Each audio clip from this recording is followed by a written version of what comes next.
Chapter 251, Bribery. Where's Wade? Why don't I see him right now? Caesar asked carelessly after Leyland had completed the ceremony, and the metal pillar retracted automatically into the ground. He sustained serious injuries and was also cursed by a very troublesome spell. Hearing this, Desmond's expression darkened.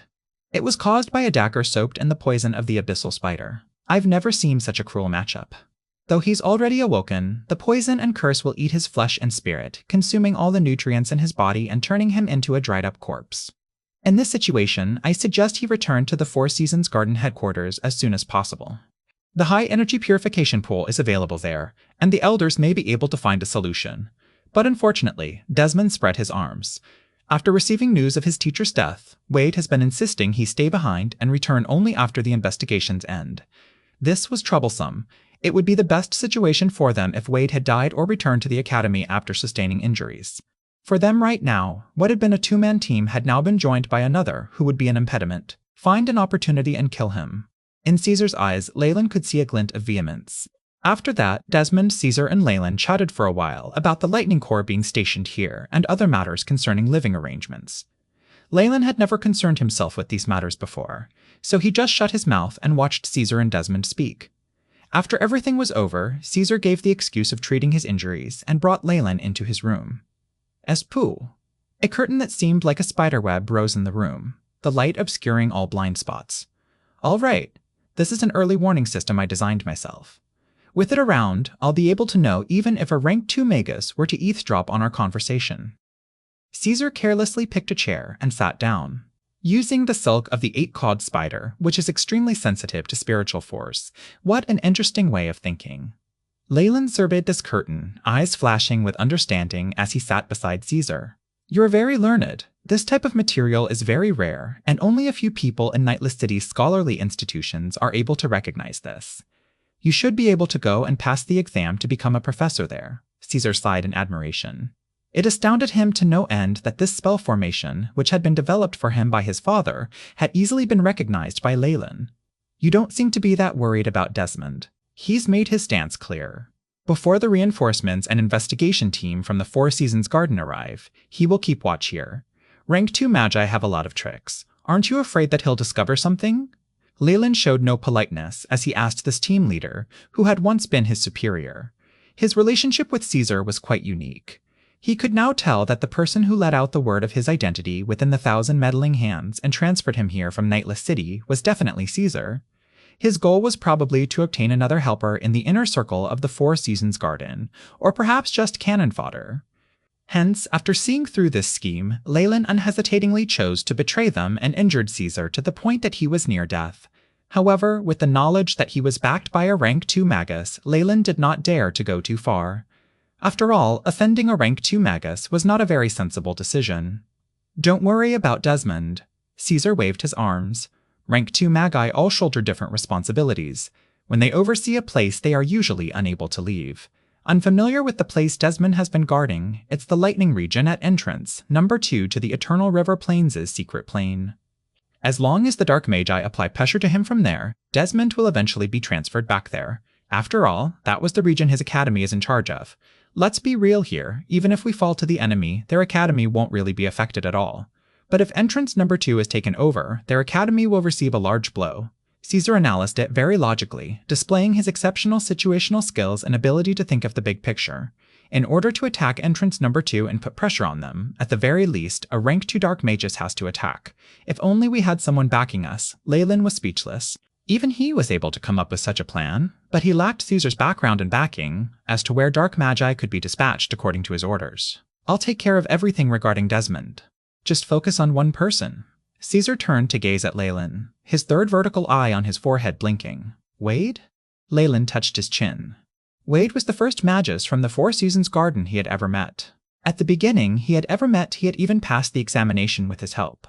That's right, Desmond is an outsider after all, and there are many things he can't do. However, Wade is different. He's an envoy from the headquarters, so he holds a lot of power. He's also Reynolds' student. He can easily take over the connections and resources Reynolds had, and he's a huge obstruction to our plan. Caesar's tone was extremely serious, almost bordering on fear. You don't want this plan to fail, do you? You've signed the agreement. If things go wrong, your spirit will self-destruct and leave nothing behind. Caesar's eyes seemed to emit dark rays that shot toward Leyland. Don't worry, I'll silence him. Leyland was silent for a moment before speaking. All right, I've contacted the Four Seasons Garden's headquarters in the external world. The elders are in a frenzy, and the entire Four Seasons Corps will be dispatched here, along with a rank 2 Magus.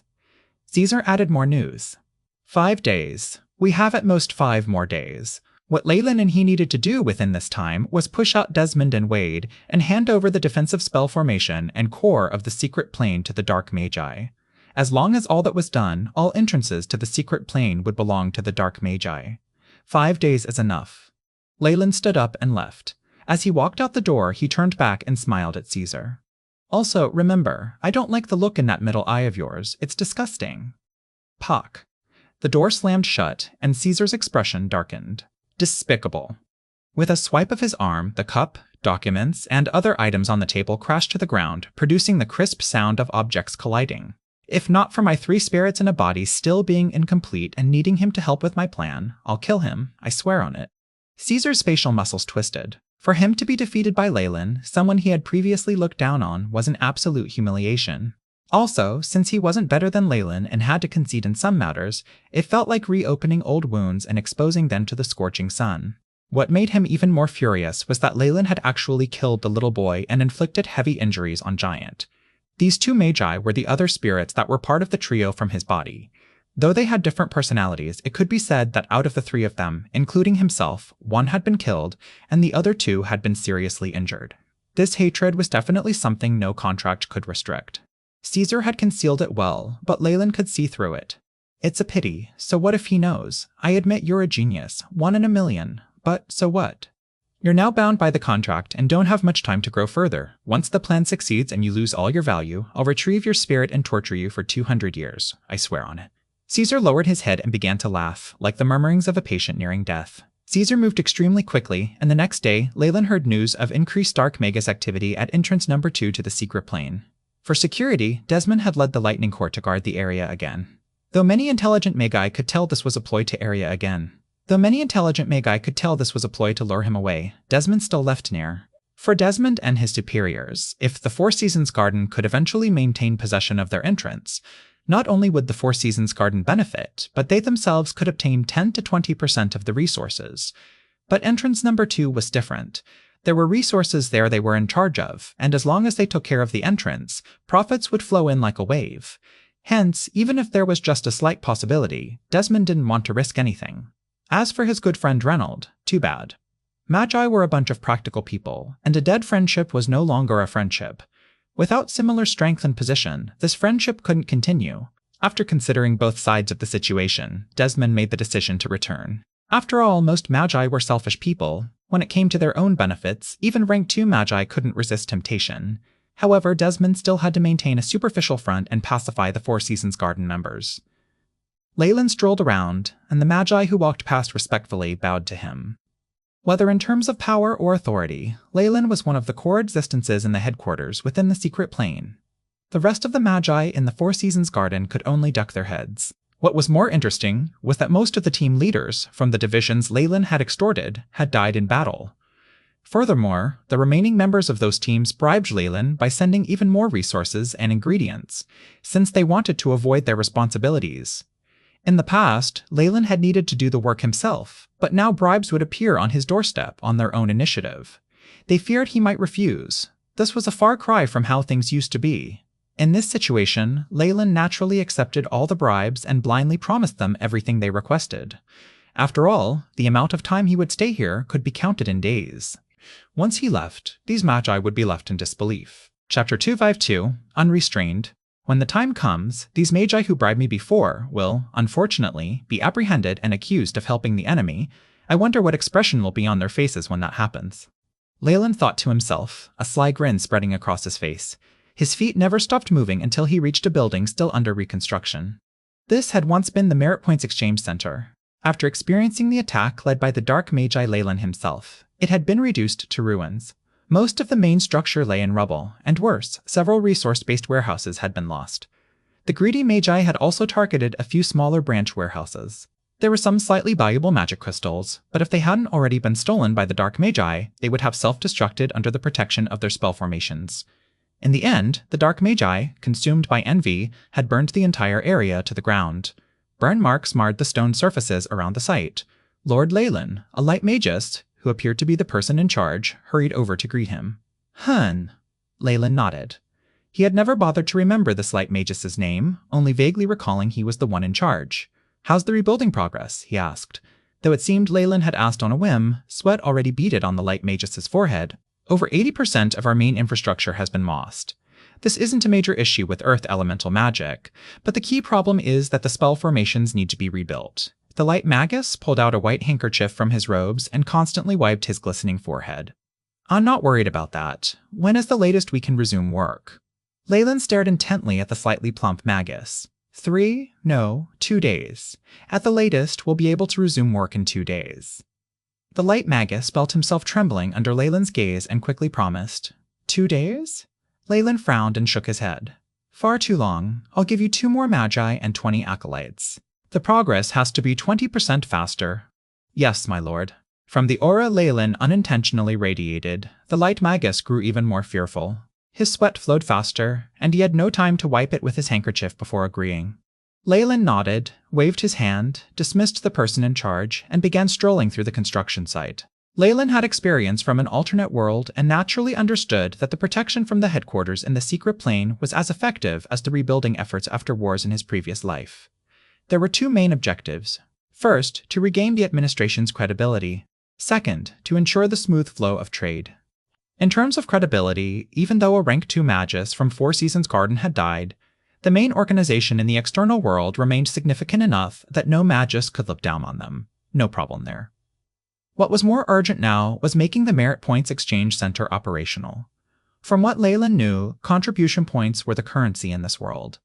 To get many light magi to take on missions and help rebuild the area, they needed merit points. But merit points were a virtual currency that couldn't be directly traded from material resources, making them essentially worthless.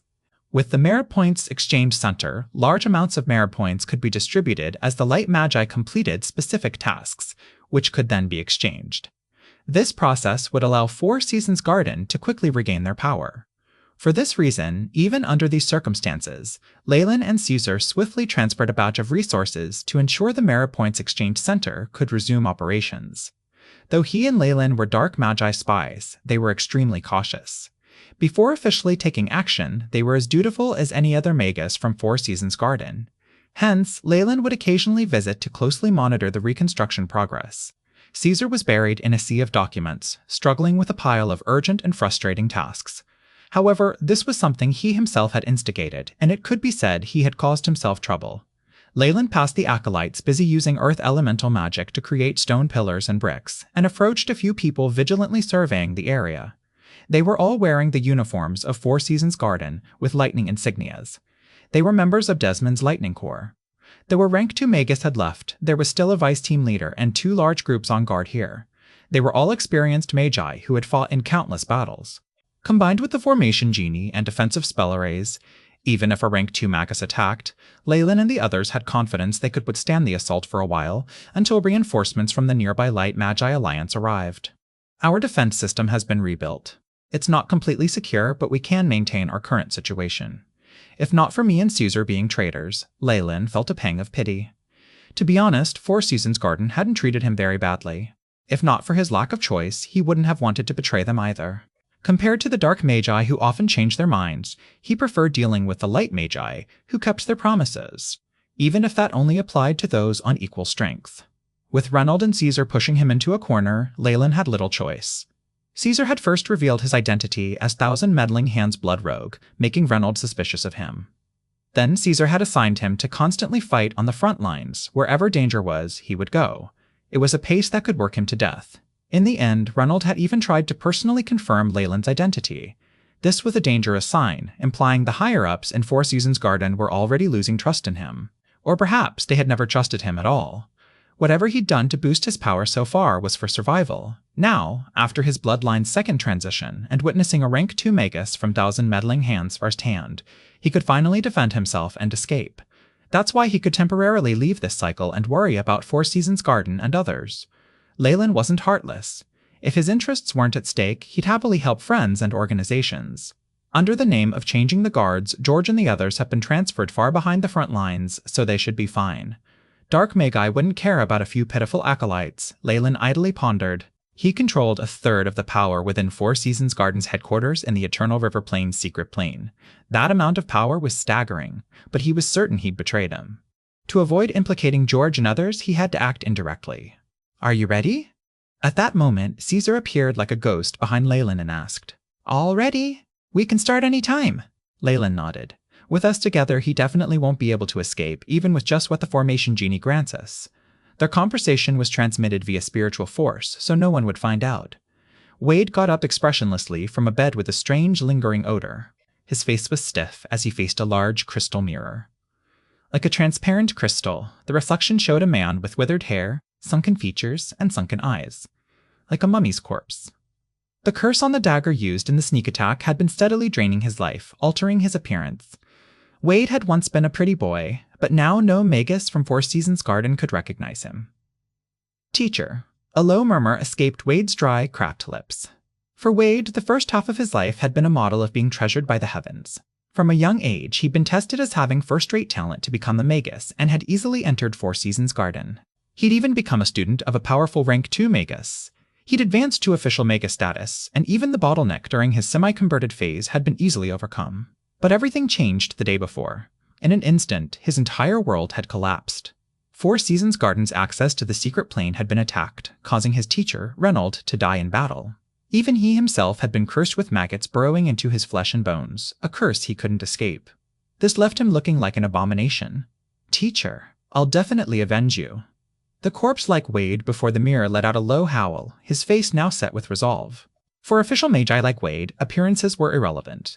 As long as he had time, he could gradually choose an appearance and make adjustments to achieve it. This curse was directed at his life force, and even his spirit. The moment both were diminished, no healing techniques would be useful. Originally, he could have chosen to return to the headquarters in the external world and be treated. With the methods of the Magi there, even if they were unable to heal him, it was highly likely they could slow the development of the curse and give him more time to come up with solutions. However, for the sake of his teacher, Reynold, Wade firmly chose to stay behind. He had too many questions regarding his teacher's death. There were also a few suspicious points he needed to resolve before leaving, with the help of the investigation team from Four Seasons Garden. Hence, even if the conditions here were simply terrible, and the curse was constantly eating at his body, turning him into a horrific state, he would still choose to stay behind. My lord, how do you feel today? A Magus wearing armor of thorns entered. Chapter 253 divulged Goro. It's you.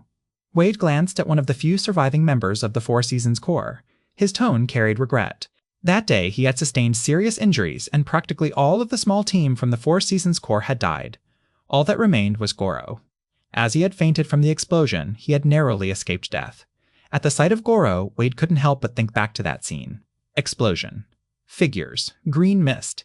Everything had happened so suddenly that even his secretary, who was also his girlfriend, had died in the attack. Now, even Goro is probably mocking me. Wade shook his head as he thought, speaking in a hoarse voice. What's the matter, my lord? I've brought you your breakfast. Goro placed a silver tray on the table. On it were fruit salad, white bread, and steaming hot milk. Thank you. Wade was silent for a while before speaking. My lord, please be careful. Goro bent his head slightly and quickly left. Wade didn't have much of an appetite, but for the sake of his teacher and his own well-being, he still forced himself to go to the dining table. He picked up a slice of white bread, preparing to spread some jam on it, but a slip of paper sandwiched in the loaf caught his attention. Wade retrieved the slip and spread it out. After being in contact with the warmth of Wade's fingers, rows of little letters appeared on the originally white paper. Danger! Dark Magi have infiltrated the headquarters and are planning to attack you. Leave immediately. The words were written in stark red. Wade stared hard and immediately got up to set up a few detection and isolation spells. Next, with some astonishment, he focused on the slip in his hands. Like I thought, the Dark Magi's attack was way too ferocious, and they knew too much about our defense system. The formation genie was also interfered with and could not be used at all. There has to be a spy. Hatred flared across his face. If not for there being a spy, we definitely wouldn't be in this position. And even, Teacher Reynold wouldn't. His fists were clenched tightly, to the point that a few drops of crimson blood seeped through the bandages on his hands. "I'll definitely find you, and avenge my teacher. I swear on it." A glint of determination appeared in Wade's eyes. He then rubbed the slip of paper in his hands. The paper used is the most ordinary parchment. The words were designed to show after coming into contact with my body temperature, so the sender has to be someone I'm familiar with. If he was able to warn me, that means he's very clear on whatever's happened here. But who could it be? Face after face appeared in Wade's mind, but he quickly pushed the thought aside. It's not the time to think about this. Danger? Does this mean someone is planning to attack me? Within the headquarters? Wade didn't quite believe it. Pew, pew, pew. At this moment, explosions sounded in the air, and dozens of black needles, as thin as cow hair, pierced the air. They were sharp glints launching toward Wade like raindrops. Really? A green shield of vines appeared, and the numerous thin needles struck the surface, producing sparks. He then dropped to the ground and rolled. Boom. A black dagger punctured the area where he had previously been, and the bench split apart like tofu. Even the air had been cut, producing 2 pure white gusts of wind. Number ace, number fists. From the area where the chair had been sliced, the sound of an object corroding was heard, accompanied by much white smoke. The bench Wade had been sitting on was corroded in seconds, leaving no residue behind. The person holding the dagger was a dwarf-like figure. The dwarf was surrounded by a layer of black gauze, and his movements were extremely agile. After seeing Wade avoid the attack, he pounced toward him like the wind. The black dagger, like the tooth of a venomous snake, sought out Wade's weak points. Formation Genie, activate the defense spell formation here and inform the lightning core. Wade looked pitiful as he dodged a few attacks and quickly swiped at a ring on his hand. Boom. Green mist exploded at the scene, and with this chance he began to yell. Order received. Activating defense at Zone B7, beep. Received a different command, canceling out both. Your authority has temporarily been superseded. A robotic female voice whispered by Wade's ear, sending a chill through him. The Formation Genie controlled a vast area, practically encompassing the entire headquarters of the Four Seasons Garden at the Eternal River Plains' secret plane. The moment he activated its power, he would surely break free from danger and capture this killer. But now, the enemy had control over the Formation Genie. Didn't this mean the headquarters was under the Dark Magi's control? A wave of terror swept over him. Despite the strong defenses, he felt no security, only the sense of being trapped. At this moment, the green mist in the room dispersed, revealing the dwarf-like killer's cold, glinting eyes. He seemed to transform into a black hurricane, sweeping toward Wade. Tang, tang, tang. Outside the room, footsteps echoed. The guards outside had heard the commotion and rushed in. The dwarf suddenly flunked something, and the dagger in his hand turned into black lightning, streaking toward Wade's heart. If I weren't seriously injured and cursed, this type of attack, an unresigned expression flickered across Wade's face as he tried to evade. Puh. The black dagger pierced his shoulder, leaving only the handle exposed. Fresh blood spurted out, and Wade's face paled as he collapsed. The dwarf lunged forward, ready to deliver the final blow. Protect the Lord. At that moment, the room's door burst open, splintering into wood shavings. A few magi in lightning-patterned uniforms stormed in. Seeing Wade collapsed on the floor, they roared, and several produced blue and white electric currents. The bolts arced through the air, striking Wade. Pock, pock. The blue and white arcs struck the dwarf, sending green smoke and the scent of charred flesh filling the room. His body trembled before he glared at Wade, as if sizing up his prey, then hurled 2 black balls to the ground. Poof! A thick cloud of black gas erupted, obscuring the dwarf's figure. After the smoke cleared, the assassin had vanished. My lord, are you all right? Inform and warn Lord Caesar and Leyland about this. The Lightning Corps Magi supported Wade and gave orders. Half an hour later, Wade had moved to another room, his injuries treated. Yet, as he glanced at his surroundings, fear began to take hold. The assassination attempt had left him uneasy. Someone had infiltrated the headquarters unnoticed, suppressing the Formation Genie's activation. What did this mean? Who could be the thief who seized control of the Formation Genie? Or is it Caesar? Leyland? Did they both conspire together? Wade remained expressionless as his mind raced. No. The headquarters is far too dangerous, and there are too many hidden enemies I don't know about. If the Dark Magi truly infiltrated here, as the slip of paper claimed, I'm in even greater danger. He scanned his surroundings. A few Magi patrolled the area, walking back and forth. After the attack, Caesar had brought in guards, but their stares carried hostile intent, making Wade sweat. This won't work. I need to leave immediately and meet the Academy's investigation team. Wade's eyes burned with determination. What? Wade's missing? Leyland stared at Caesar, stunned. How did this happen? You couldn't even complete such a simple task. He must suspect us now. Before Leyland stood the three-eyed Magus, Caesar, who looked far from pleased. Even if he's an idiot, he'll realize something's wrong after his control over the formation genie was revoked. If he reports this to the investigation team, that's impossible. Leyland shook his head. The entrance to the secret plane is under our control. I've checked all recent records of people entering and exiting. There are no issues. Communication between the secret plane and the external world is very unstable. The few communication towers we have won't function without the use of a spell formation specifically designed for this purpose. Unfortunately, with our access to the formation genie, we can seal this entire area and turn him into a caged bird. So the only option is to flee to other regions controlled by the Light Magi, Caesar added. Exactly. A very daring decision. Leyland nodded. The secret plane of the Eternal River Plains was enormous. The distance between each entrance was vast. Anyone attempting to traverse the plane would have to navigate through several extremely dangerous zones.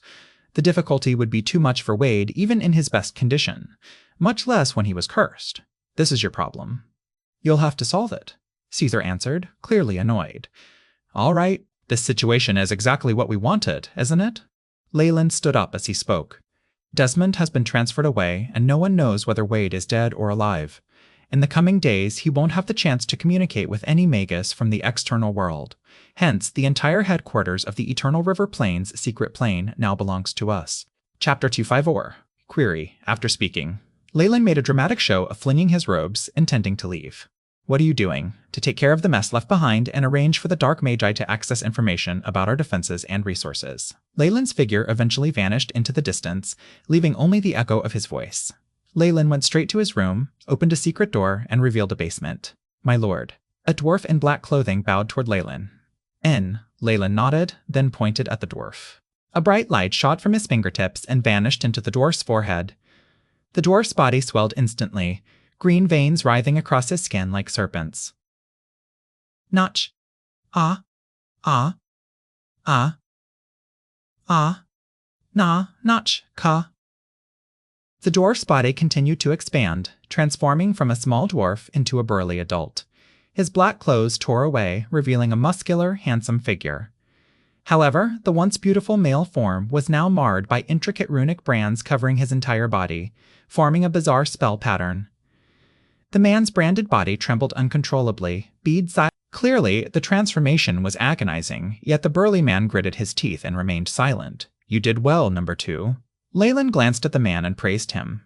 It's my honor to serve master. This burly man was one of Leyland's branded swordsmen. With his strength as a branded swordsman, number 2's only chance of failing to kill Wade, already injured and weakened, was if he disobeyed Leyland's special instructions. Even the warning slip left for Wade had been arranged by Leyland. I've already helped you. Everything that happens next depends on your luck. Leyland sighed lightly, his pupils seeming to pierce the void and see Wade, already fleeing. He had gone out of his way to do all this. After all, he was on somewhat good terms with Wade and had allowed him to enter Four Seasons Garden. He did owe Wade somewhat. Though Reynolds had harbored ill intentions toward Leyland, and Leyland had retaliated mercilessly, indirectly causing Reynolds' death, this had nothing to do with Wade. Hence, Leyland had no issue letting him go when convenient. Wade still possessed some talent as a Magus, and wasn't someone Leyland had targeted. Even if Wade sought to avenge his father, Leyland could have killed him then. After this act, Leyland believed he had repaid the debt he owed Wade. If Wade foolishly provoked Leyland, he would be killed without hesitation. In Leyland's mind, the line was clear, Wade was now slightly helpful, and their relationship was on somewhat good terms, so he could let him go. If their bond grew closer, Leyland might even arrange for number 2 and number 3 to escort him out rather than leaving him to fend for himself. Of course, the prerequisite was that none of this would harm Leyland's interests. Otherwise, favors and such were meaningless. I won't chase him anymore, but to ensure everything goes smoothly, Caesar will definitely mobilize Dark Magi from Thousand Meddling Hands to kill him. Good luck to you. Leyland estimated the odds of Wade surviving in the outside world were no more than 40%. This was even with his own luck factored in. However, it was far better than staying behind in the headquarters, where he was certain to die. Leyland sighed slightly, pushed the matter to the back of his mind, and ordered number 2 and number 3 to remain hidden as his trump cards. Without informing anyone, Leyland moved toward the region where the Formation Genie's core was located. Whatever Caesar had ordered him to do had been naturally disregarded. Did Caesar dare to fall out with him over such a trivial matter? The core of the Formation Genie was now situated at the heart of Four Seasons Gardens headquarters, not far from where Reynolds' office had once been. Here, with every step he took, Leyland could see many light magi moving solemnly through their tasks. Among these magi were not only members of Four Seasons Garden, but also a few from the Lightning Corps. In Leyland's eyes, the core of the Formation Genie was just like a generator room essential to maintaining the defense spell formation. The defense spell formation guarding Four Seasons Garden was of immense importance, and the previous attack had significantly heightened the need for such defensive measures. Yet, to Leyland, it was merely a decoration. He was one of the two most important people in Four Seasons Garden now, and these magi did not question his presence. They bowed to him. After dismissing the outer magi, Leyland entered the room where the spirit genie was housed. The room was eerily empty, with wisps of cool air drifting through the space, causing the temperature to drop noticeably. In the center stood the metal pillars that formed the main body of the Formation Genie he had seen before. Typically, such a Formation Genie was a being without consciousness, executing procedures without deviation. It could not compare to Leyland's AI chip, but the fact that magic had been used to create such a thing left him astounded. This was the product of a Rank 1 and Rank 2 Magus. Did that mean that Rank 3 or 4 Magi could use magic to create artificial intelligence, or even generate life? A mix of excitement and caution stirred within him. Though he possessed the AI chip and had a significant advantage over other Magi, the intellect of highly ranked ones was on par with regular computers. His edge was fading, and soon it would be rendered obsolete. Yet he remained undeterred. Even if the advantages of his AI chip were eventually matched or surpassed by others, he was certain he'd amass enough power to face any challenge head-on. With a grin, Leyland pressed his palm against the metal pillar. "Welcome, Magus Leyland Farlier, an authority of 7 stars. Please choose the function you require." The Formation Genie's voice echoed in Leyland's mind, instantly separating several fundamental modules. These included spell formation monitoring, information retrieval, and rune modification, among others. Leyland's spiritual force touched the module for information access. Instantly, a flood of data surged into his mind. In reality, this Formation Genie was a massive central computer, its database containing vast records about the Magi of Four Seasons Garden. He had access to everything except a handful of absolutely secret documents. Mapped to the Eternal River Plains secret plane. Distribution of resources. The best missions. Inventory of each warehouse. Backup of academic knowledge. A subdirectory dazzled Leyland as it scrolled past his vision. This was merely a newly formed Formation Genie. If it had been a high-level one with centuries of recorded history from Four Seasons Garden, the sheer volume of information would have overwhelmed him.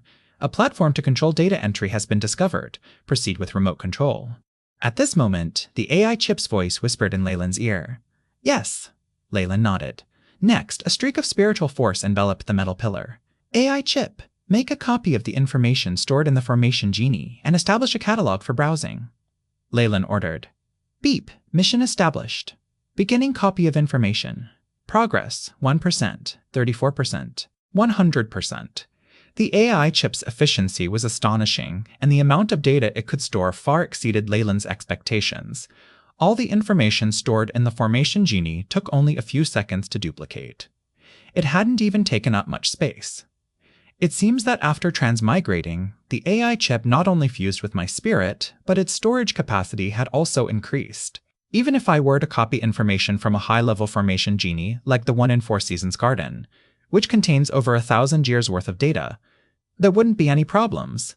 Glee flashed across Leyland's face, and he then commanded, "Search. Rare items column." Instantly, a picture was sent to the AI chip for comparison. It was a bizarre honeycomb coal briquette, adorned with many pearl-like eyeballs, shimmering with a demonic glow. This was what Leyland had discovered after sweeping through the main warehouse of Four Seasons Garden's headquarters. It was definitely a top-grade item found within the secret plane. Though Leyland had no idea what it was, and there was no record of it in the AI chip's database, Reynolds, the Rank 2 Magus, was certain to recognize it. If not, he would not have treated it so preciously and protected it so well. With this image, there was sure to be a record of it in the Formation Genie. As expected, after adding the database from the Formation Genie, the AI chip quickly produced an answer. The fossil of the flesh from a thousand-eyed starfish. Degree of rarity, level 5S. Place of discovery, Ligima Channel, in the Eternal River Plains secret plane. Note-taker, Reynold. Thousand-Eyes Starfish. It seems to be an ancient creature. Leyland rubbed his chin and scanned the introduction to its uses. The flesh of the Thousand-Eyes Starfish contains an incredibly rich source of life energy. It can instantly regenerate a broken limb and even grant a Magus on the brink of death a chance to survive. It is also highly effective in strengthening organs. A single gram of its flesh can increase the rate of an organ's adaptability by 2 levels. Leyland's eyes sparkled with excitement as he read these details. Adaptability of the organ? That means it could be useful in remodeling my heart. The progress of his heart's remodeling had stalled at 69%. After all, body reforming was an extremely dangerous process, especially since Leyland intended to transform his heart to resemble that of the giant Chemoian serpent. Chapter 255. Contribution Token. Even in Leyland's previous life, organ transplants always carried the risk of the body rejecting the new organ. It was the same for human-to-human transplants, and especially so for an ancient being's heart, transplanted into the body of an ordinary Magus. Even with the help of magic, Leyland had spent vast amounts of time increasing the compatibility between his body and the heart. The progress of his heart's remodeling had slowed considerably. Now, however, the flesh of the Thousand-Eyes Starfish could suppress the body's antibodies and accelerate the rate at which organs adapted to the host. How could this not get Leyland excited? After learning of the flesh's potential, Leyland left the room in a better mood. Soon after, a message arrived. What? Does someone want to see me? And is holding a rank 1 contribution token? Leyland rubbed his chin and asked, Who is it? The person who came forward to notify him was a young female Magus, who reverently gazed at Leyland. Well, after being transformed by his bloodline, his appearance would be considered handsome no matter where he went. Also, for him to have reached the rank of Magus at such a young age showed how frighteningly strong he was. This caused a significant commotion, drawing admiration and adoration from many female magi. An old and very haughty lady. The female Magus stepped her head and thought for a moment before choosing those words. An old haughty lady?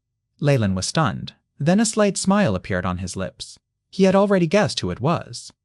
Bring her to conference room 3. I'll meet her there. The female Magus bowed and quickly retreated. Leyland was left alone, appearing deep in thought. From the curse he had planted on Manla and Jenna's bodies, he could somewhat gauge the situation around them. After witnessing the curses on Manla's body detonate, Leyland sensed the family behind Jenna would try to compromise with him. The current situation confirmed this. Come to think of it, the curse's full effect was about to take hold. They must have exhausted all their methods before choosing to compromise with him. What should I ask for this time? Leyland scratched his chin. He had no good feelings toward this family, who saw themselves as superior and were preparing to make them pay dearly and watch them fall to rock bottom. However, to be so arrogant on my territory, a cold glint flashed in Lei's eyes. 3 hours later, in conference room 3, the piercing screech of an old woman's voice could be heard. I don't care what he's doing, but I've been waiting here for over 3 hours. No matter what you do, I want to see him now. Immediately. If not, I'll use my contribution token and fire you. I swear on it. Crash. Next, the sound of glass breaking could be heard. The female Magus who had notified Leyland ran out, her expression unhappy. That old lady, is she commanding just because she has a contribution token? One day, the female Magus cursed under her breath. Suddenly, a shadow loomed over her, revealing the figure of a Magus. Lord Leyland, there's a guest who wants to see you. She was shocked and immediately bowed, her cheeks flushed red. I understand. Leyland struggled to suppress his laughter, and the female Magus walked into the room, looking slightly dazed. He had deliberately taken longer to arrive so she would calm her anger. However, for people like her, whose spirit had been affected by neurotic tendencies, time would never change anything.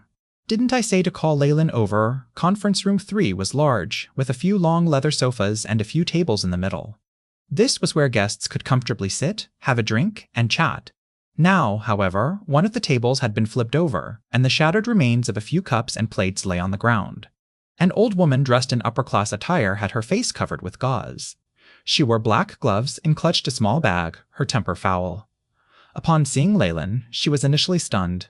Then hatred flared in her eyes. The old woman's chest rose and fell rapidly, as if trying to suppress the fury within. Then, with a haughty accent, she spoke. Leyland, is it? You actually dare to offend our esteemed Botelli family. This is an absolute sin. However, the Mother of Power and Peace is benevolent and merciful. Now, confess to your wrongdoing and cure Jenna. I can even consider lightening your sentence. While she spoke, she acted as if she were being noble by allowing him to repent, as if he had committed a grave sin requiring her forgiveness. Hold on. Such a pitying gaze made Leyland extremely annoyed, and he rudely interrupted her. What? Are you preparing to confess? The old woman held her head high. No, I just wanted to ask you. Are you crazy? Leyland didn't beat around the bush. What did you say? The old woman's expression showed her shock. She couldn't believe someone dared She couldn't believe someone dared speak to her that way. If you didn't hear it clearly, I'll say it again. Leyland's voice rose a few notches. Are you crazy? You actually dare? The old woman pointed at Leyland, her fingers trembling and turning white with rage. You dare speak to me, the current wielder of power in the Botelli family, like that? You even dare tarnish my family's reputation. Hell forbid. I'd been so kind as to hope I could pardon you. Oh, powerful and merciful Mother of Peace, please forgive my stupidity. Stop. Leyland didn't want to hear this anymore. He'd now grasped the situation. Jenna's family, the Botelli family, must suffer from a family curse of madness. I'll say one thing. Only I can undo the curse on Jenna's body, and she's very important to you. After exhausting all options, you had no choice but to come here for help. Since you're here to ask for a favor, you must first show respect.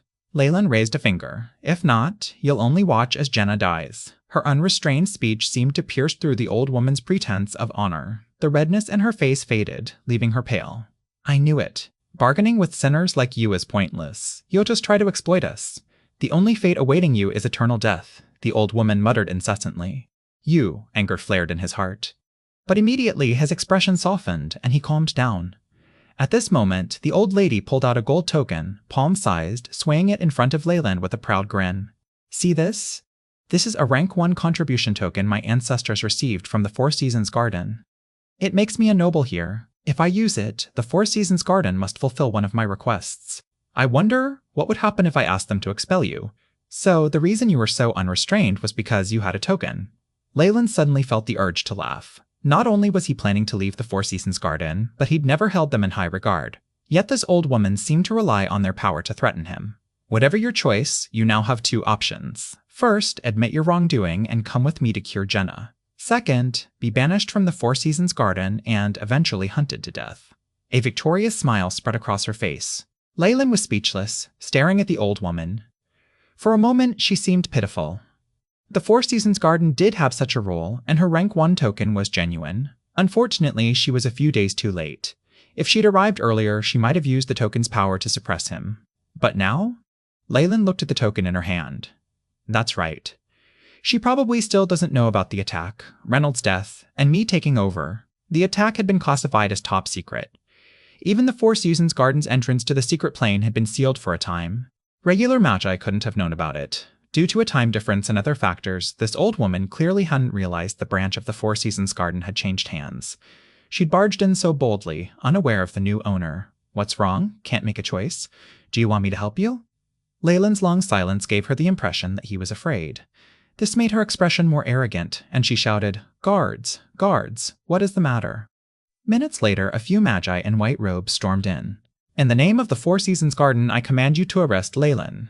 The old woman raised the gold token in her hand, which flashed and glint, forming a 4-colored ring. An energy wave with a distinct frequency surged outward. It's a rank 1 contribution token. It can't be fake. The guard Magi glanced at it and bowed to greet the old woman. She nodded, still exuding arrogance.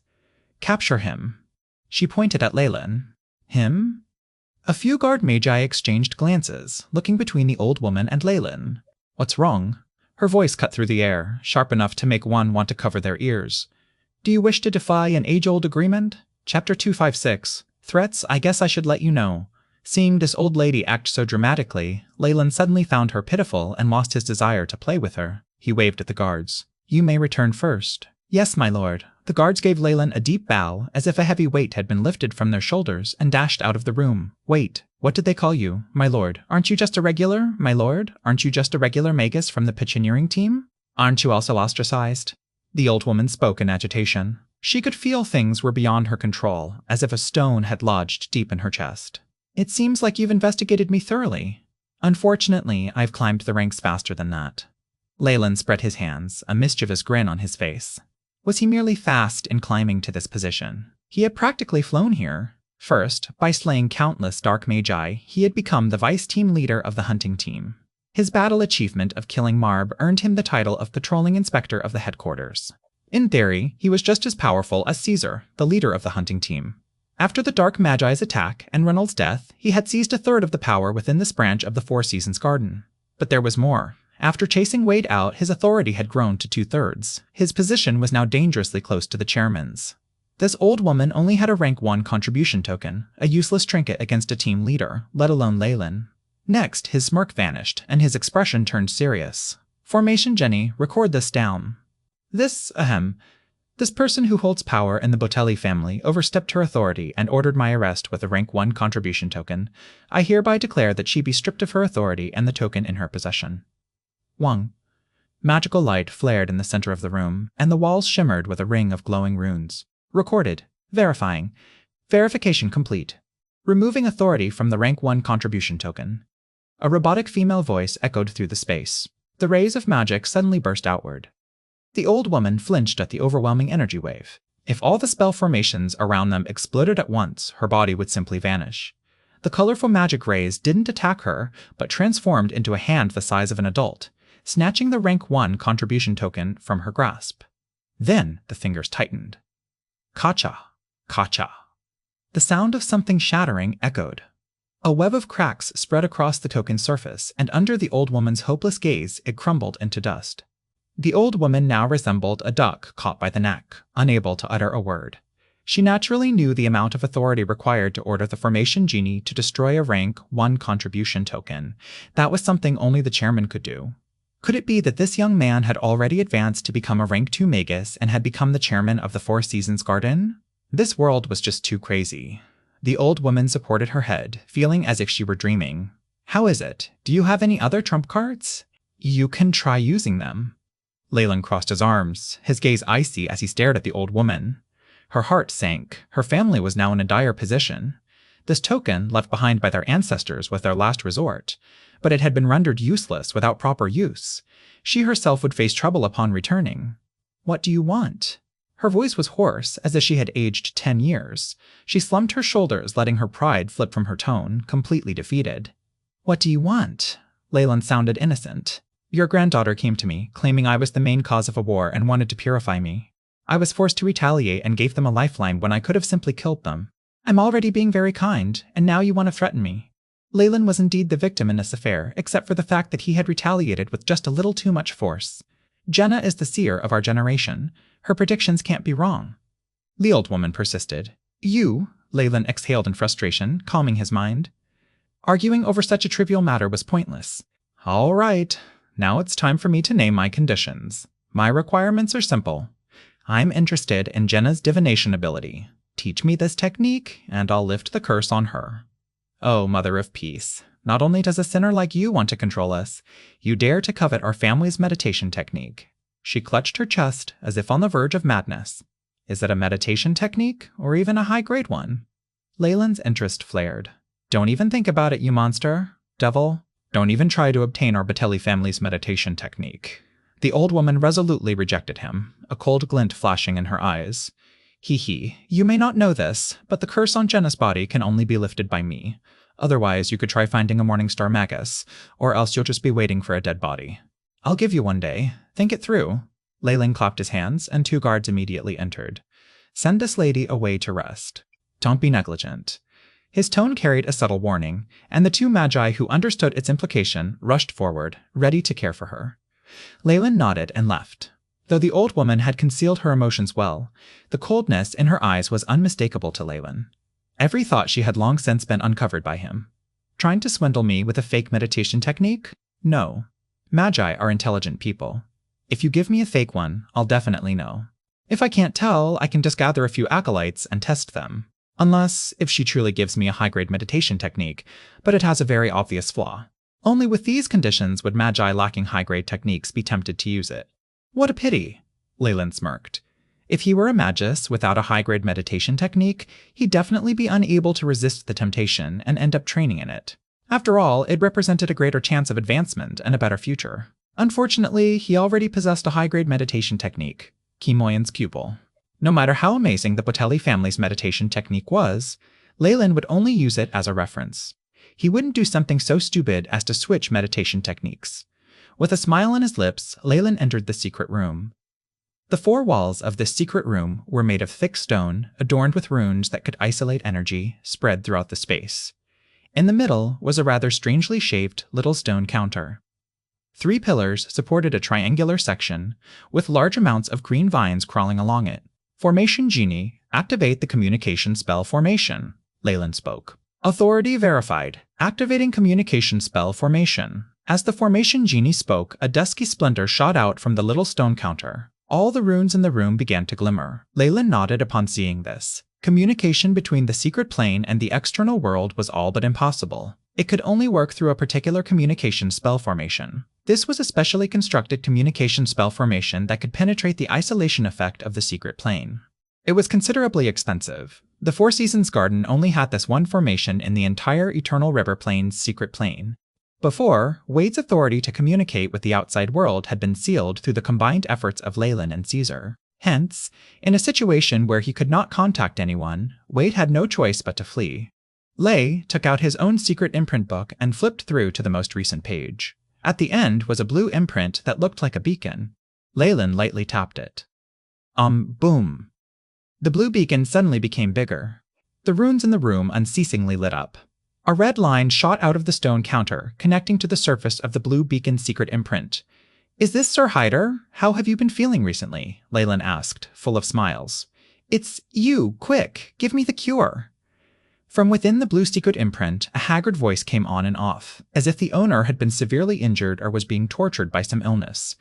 The owner of this voice was Hyder, the Magus who was on good terms with the Botelli family. He had been invited by the old woman to treat Jenna. Previously, he had failed in his treatment methods. Not only had he been infected by a poison that Leyland had made himself, but the poison had also come with a communication imprint.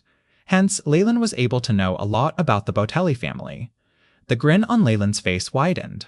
"Sir Hyder, I want to tell you something quite unfortunate. The wielder of power in the Botelli family has already approached me. She implored me to remove Jenna's curse, but never said anything about you." Upon hearing his words, the imprint became quiet. Then came the sound of something breaking. "That whore, that lunatic. To think I worked so hard for her, cough cough." After just 2 sentences, Hyder began coughing violently. Leyland's smile was even brighter. "Sir Hyder, how's the effect of my shadow corrosion?" "I spent a lot of effort on it. You're also a very outstanding healing magus. I would like to know your evaluation of it." After a long time, Leyland once again heard Hyder's voice from the secret imprint. "You've won. The composition of the poison is much too complicated, and they're intricately linked together. I really have no way to remove it. Give me the cure, and not just medication to suppress it, and I'll tell you everything I know." "Fine. I want to know everything, especially your knowledge regarding the contents of the meditation technique." Chapter 2000-Eyed Starfish. A day later, Leyland met the old woman from the Botelli family once more. This time, however, she looked pale and in a bad state, as if she had not rested well. At the sight of Leyland, her eyes seemed to light up, and she spoke in a low voice. "I can give you information regarding the secret high-grade meditation technique that belongs to our family. However, I want to make this clear first. This technique is incomplete, and there are stringent limits and restrictions applied to those who train in it. If you were to forcefully train in it, there will certainly be residual effects." "That's my problem. Just give me the meditation technique, and I'll give you the solution to releasing the curse." "It's as easy as that." Leaning against the comfy back of his reclining chair, Leyland crossed his fingers as he calmly spoke. "Fine. But we will first need to make a contract in the presence of the trial's eye." The old woman straightened her back. "Of course, I don't trust you either." Leyland nodded. "Let's start." A moment later, the old woman took what she wanted and left. Leyland was left on his chair, fiddling with a light golden crystal ball, deep in thought. What an interesting meditation technique. He had briefly looked through the contents of the meditation technique the old woman had given him. Due to the contract under the watch of the trial's eye, she did not dare cheat him. Though Leyland had discovered she had pulled a few tricks as well. For instance, she had either exaggerated or understated several facts. Based on what Hyder had said, male magi in the Botelli family who had forcefully trained in this high-grade meditation technique had all died after going mad. However, all that was written here was that there would be after effects that would affect one's mind.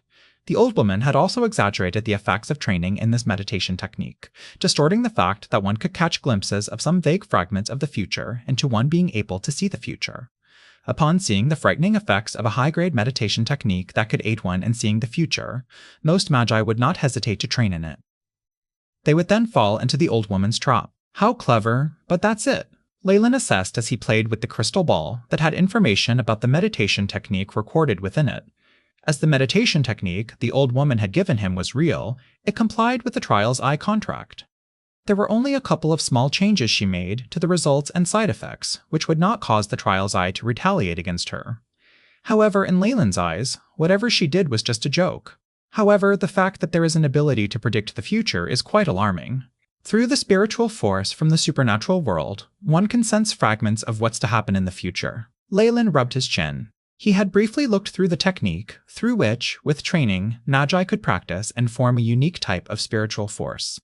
With the extension of this spiritual force, one could then gain information and see images relating to the future. In general, the results were astounding, but unfortunately the technique was incomplete.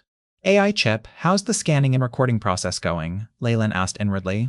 Beep. Information on Sacred Flame, a high-grade meditation technique, has been recorded. Inputted into database meditation techniques, classified information as 5 stars, the AI chip intoned. After scanning through, the meditation technique is at least 79.52% incomplete. If this technique is trained in, it will result in mental issues. Chances of developing bipolarism is at 98%. 98%? 98%? Then there's definitely going to be a problem. Leyland sighed and then asked, AI, Chip, is it possible to complete this meditation technique? He suspected that the strict limitations of one's body and bloodline, as well as the horrifying after effects, were all issues born from the incomplete state of the technique. If the remaining parts could be completed, most of the problems would be solved. Beep! Due to a lack of information regarding high-grade meditation techniques, this technique cannot be completed. Unsurprisingly, this was the AI chip's answer. There was nothing he could do. High-grade meditation techniques were tied to the life or death of a magi organization or family. Even with his power now, he could only access 2 high-grade meditation techniques. One was his own Chemoian's pupil, and the other was the incomplete Sacred Flame. Based on his guess, the AI chip would need a large number of samples to analyze and compare. Only after that would it be able to complete the Sacred Flame technique. The samples required would be around 10 high-grade meditation techniques. They also would have to be fully completed.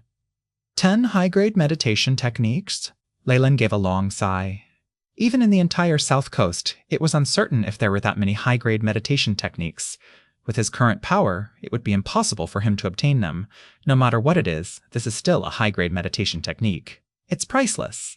Leyland caressed the golden crystal ball in his hands. All of a sudden, black mist appeared within his hands. Kacha, kacha, kacha, kacha. Cracks formed on the surface of the crystal ball, and the ball turned to dust before Leyland's eyes. All the information about the Sacred Flame had already been recorded in the AI chip's database, and he would not be able to lose it. There was no point in keeping this crystal ball. Leyland was naturally a little suspicious of anything the old woman left behind, and he decided it was best to destroy it. Within Leyland's room, in a laboratory. As one of the 2 current leaders of the Four Seasons Gardens branch in the Eternal River Plains secret plane, arranging a better room and a laboratory for himself was nothing difficult. This laboratory had once been provided to Mag, who were team leaders. The equipment here was the best and newest technology imported from the external world. No laboratory Leyland had worked in his previous world could compare to this. Leyland was currently standing in front of a large silver experiment table. On the surface of the metallic table, there was a black honeycomb-like coal briquette that silently lay there. Many depressions marked its surface, with dark green pearls glowing brightly in the centers. This was one of the 3 most precious ingredients found in the main warehouse of Four Seasons Garden, the fossil of the thousand-eyed starfish. After receiving information about its name and uses from the formation genie, Leyland quickly found himself a laboratory and prepared to make use of it. The flesh of the thousand-eyed starfish has already turned into a fossil. It will be troublesome to extract and use the useful portions of it. I'll need many potions to do that. Thankfully, I have this. Leyland laughed, retrieving a mysterious test tube from his pouch. After obtaining the spatial high-grade magic artifact made from the skin of the void white-eyed snake, Leyland had placed all his belongings into it. With all his baggage gone, Leyland now looked much slimmer. The entire test tube was made of glass, and the liquid inside had an unusual color. The top half was olive, while the bottom half was grayish-black. A clear line of separation divided these two. A high-grade reactive potion. Even in ancient times, this was one of the most precious potions used to awaken the life energy hidden deep within an item. The formula for making this ancient potion had been found within the Formation Genie's database. As some of the ingredients required to brew it had already gone extinct, this formula was not made confidential. For Reynold, this was probably something of little interest. But Leyland was different. The resources he had gathered through looting and extortion were abundant, and he easily acquired the required ingredients. As for the extinct ingredients, fortunately, Leyland had them in abundance. While he was still a level 3 acolyte exploring the Dylan Gardens, he had not only gained the high-grade meditation technique and the Book of Giant Serpents, but had also obtained several extremely precious plants. These ingredients were too valuable for him to use, so he carefully preserved them through special procedures to keep them fresh. Now, however, after obtaining the formula for the high-grade active potion, he suddenly realized that the few extinct ingredients he had been searching for were, in fact, plants he already possessed. This was simply too fortunate for him. With all the ingredients gathered, and his own expertise as a highly accomplished potion master, brewing the potion was an easy task. As Leyland chanted, the test tube opened like a flower, releasing a foul odor into the room. Drip by drip, he carefully placed each droplet onto the green pearls of the thousand-eyed starfish. His movements were precise, ensuring an even smear across every pearl. By the time the last of the olive-colored potion was used up, the fossil suddenly began to twitch. Awaken. His eyes gleamed with excitement as he whispered the ancient Byron language, a power drawn from the supernatural world. Wang Wang. Invisible strength enveloped the thousand-eyed starfish, and the potion evaporated, emitting black and white gases. The gases merged in the air, forming the multiple black and white eyes. Whoosh! The flesh of the thousand-eyed starfish trembled as if caught in a wave, layers of rock peeling away. Tessis. Green eyes blinked open. Those olive pearls in the depressions were, in fact, the eyes of the thousand-eyed starfish. Begin deep heating. Set temperature to 520-40 degrees. Complying with Leyland's command, 2 large mechanical arms rose from beneath the table. They gleamed with metal, yet their joints bore faint traces of lifelike movement. The arms lifted the thousand-eyed starfish and placed it into what appeared to be a furnace. Chapter 258, Accomplishment. Prepare the centrifuge. Begin cooperation. Leyland closed his eyes, and black threads shot from his brow, connecting to the lab's apparatus. K-che? The lights flickered, and the lab equipment activated. Every instrument with a measuring function displayed numbers, with pointers moving across gauges. Using threads of spiritual force, Leyland purified his energy and initiated the complex separation process. 2 hours later, Leyland examined the half-finished product on the table and nodded. A piece of pink flesh lay on the surface, once the fossils of the thousand-eyed starfish. Leyland had fully extracted its life force, removing all the olive-colored eyes. A troublesome poison remained within the eyes, requiring their removal. The thousand-eyed starfish now seemed restored to its original state, its tender flesh gleaming as if freshly unearthed, still coated in a layer of liquid. Yes, the separation process was a success. All that remains is the final step.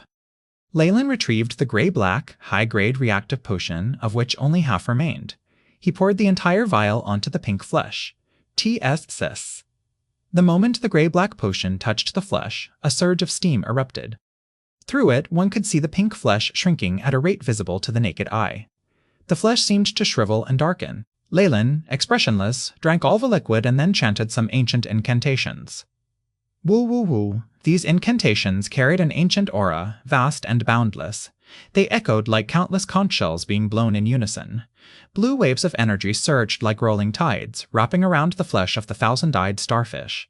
After the blue light faded, only an object the size of a longon remained. It was gray, with lines resembling muscle. It looked like salt-cured meat, poorly preserved. The salty meat began to emit the scent of burning. It rumbled. Leyland couldn't help but swallow his saliva at the smell, a longing flickering in his heart. Eat it, hungry, hungry, hungry. The hunger came from every cell in his body. It was nearly impossible to resist, strongest at his chest where his heart beat. Leyland felt his blood vessels pulse with excitement, urging him to devour the flesh on the table. Primal desires, how can something so simple control me? Leyland's eyes turned red, and his hands trembled, yet he didn't consume the flesh immediately. Instead, he used the AI. chip to analyze its composition in detail. The meat in his hand remained a huge temptation. Though every cell in his body quivered with excitement, his expression stayed unchanged, calm, unyielding, like a glacier from thousands of years. In his past life, he'd cultivated an unshakable will. No matter how fierce the temptation, he could control his desires. Recorded composition of this object. Saved in folder. Material type. Ancient creature. Thousand-eyed starfish. The AI, Chip reported. Only after the data stream finished did Leyland devour the Longan-sized meat. Boom. His entire body froze, as if struck by lightning. It was like a drunkard after years of abstinence finally tasting fine liquor, or a dying traveler savoring spring water. Leyland felt his body float, resting on the peak of white clouds. Joy radiated from every cell. A sweet, refreshing sensation spread from his mouth down his throat. The flesh of the thousand-eyed starfish first reached his stomach. Gastric fluids rushed in, digesting it in seconds. Warm streams like a hot spring coursed through Leyland's body, especially his heart, which felt like a man dying of thirst greedily absorbing the warmth. Leyland closed his eyes. He felt naked, flowing through a warm, comforting river. A single droplet of something moist rolled down his face. Exceptionally sweet, it thrilled his taste buds, causing him to weep uncontrollably. For someone with a physique far beyond ordinary, this reaction was impossible, but the flesh of the thousand-eyed starfish had done it. "I'm afraid this taste might make one addicted," Leyland exclaimed, satisfied. The process of eating the thousand-eyed starfish was too comfortable, too pleasurable. The stimulation of body and mind would surely make any normal human addicted. Yet Leyland was a Magus, and his mind was nearly invulnerable. His awareness of himself was as strong as steel, which allowed him to keep himself in check and resist this temptation. At this moment, the robotic voice of the AI chip echoed through the air. Beep detected that the essence from the flesh of the thousand-eyed starfish has entered host body, determined to be useful to host body. Beginning absorption, Leyland took 2 steps back. He could feel the rate at which he was absorbing the scorching energy surging upward. At the center of his chest, a black hole-like force steadily consumed the essence. Beep, host body, has absorbed flesh of the thousand-eyed starfish. Rate of modification of host body's heart has substantially increased. D. The AI chip sprang into action, and the screen in front of him flickered rapidly. Moments later, Leyland glanced at the column displaying his stats. The number representing his heart's modification soared upward like a blazing arrow. 70%, 75%, 80%, 85%, 90%. The figure climbed swiftly, but hesitated slightly at 90%. A surge of heat erupted, pushing it past 90% to 91% and beyond. 97%, 98%, 99%, 99%, 100%. 100%. Mylan suddenly felt lightheaded, as though a massive metal hammer had struck his skull. Bang, bang, bang. His heart, encased in purple-red light, seemed to pause for a moment. Then, it resumed beating with immense force. Bang, bang, bang, dang. This power was overwhelming, so intense that purplish-red blood began forming at his heart, flowing through his arteries to every corner of his body. The chilling, purplish-red blood contrasted sharply with the heat from the thousand-eyed starfish's flesh. Leyland suddenly felt an overwhelming surge of euphoria racing through his body. Minutes later, the heat dissipated, replaced by an incredibly refreshing, comfortable sensation. Beep, modification of host body's heart is complete. Detection of an increase in all body stats. Beginning recalculation of data. The AI. Chip's voice resonated once more, and Leyland watched as the stats column refreshed. Beep, Leyland Farlier, Rank 1, Warlock Bloodline, Giant Chemoyan Serpent, Strength 21-1, Agility 14.4, Vitality 25, Mind Spiritual Force 85.6, Magic Power 85. Magic power is in synchronization with spiritual force. Elemental essence conversion 99%, a wave of immense power surged through him, seeping into his limbs and bones. After modifying my heart, I've achieved a complete fusion with the giant Chemoyan serpent's bloodline. This blood is now replacing mine. In the future, if I have children, they will automatically inherit this warlock bloodline. Leyland exhaled slowly, then examined his stats again. Though my strength and agility didn't increase much, my vitality has risen significantly. That makes sense. The physical body is the vessel for the mind and spirit. With a surge in spiritual force, it naturally demands a stronger body to support it. From Leyland's perspective, the body was like a glass, and spiritual force was the water within it. The larger the glass, the more water, and thus spiritual force, it could hold. Conversely, no matter how much water there was, it would be useless if the glass wasn't large enough to contain it. It could even cause the glass to shatter. Hence, many official magi devised ways to strengthen their bodies to balance their powerful spiritual force. Yet what shocked Leyland most was the dramatic rise in his spiritual force and elemental essence conversion. My spiritual force has climbed to 85.6, and elemental essence conversion is even more terrifying. It actually rose to 99%. I think even ancient elemental beings would just be at this level. With these results, I can attempt to advance to become a rank 2 warlock. Leyland sighed in contentment. The requirements for a warlock to advance were largely similar to a magus, with the only difference being the bloodline requirements. Leyland's current bloodline was directly from the ancient creature, the giant Chemoian serpent, so there was definitely no problem at all. The conditions to advance to become a rank 2 magus required one's spiritual force to reach 80, and one's elemental essence conversion to exceed 80%. These were the basic requirements for promotion to rank 2 magus. In terms of spiritual force, many magi could achieve it. However, they often struggled with their elemental essence conversion and were unable to proceed further. Ambitious individuals like Caesar and Descartes had met the requirements to advance, but had not done so yet. They aimed to push their elemental essence conversion beyond 90% to build a stronger foundation and secure their future. Leyland had not only surpassed the basic requirements for spiritual force, but had even reached an astonishing 99% in elemental essence conversion. Beyond ancient elemental beings composed of elemental particles, nothing could surpass this percentage. Leyland was a being made of flesh and blood, and reaching 99% was essentially pushing his limits to their extreme. He was fully aware of this and had no intention of increasing it further. With the bonus from my bloodline, all of my body's stats far exceed that of a regular magus. Now, my elemental essence conversion has even reached 99%. Even across the entire south coast, I doubt there's a rank 1 magus stronger than me. Leyland was entirely clear about his ranking. Chapter 259, Preparation. Compared to regular magi who lacked high-grade meditation techniques and were uncertain about their futures, Leyland knew exactly what he needed to do. Over time, ordinary magi would need to search for or create a rank 2 spell compatible with the spell model they had chosen when becoming a rank 1 magus, then solidify their sea of consciousness within it. This process would naturally occur after their spiritual force and elemental essence conversion reached a certain level. It was largely a matter of luck. Even if one succeeded by chance, the two spell models could clash, causing disharmony in wear, which might weaken a rank 2 magus. But Leyland was different. He possessed a high-grade meditation technique. Every time he advanced, he generated an innate spell perfectly suited to his body. Now, his priority was to elevate his meditation technique and train until Chemoian's pupil advanced to the next level. Only then could he be promoted to rank 2 warlock.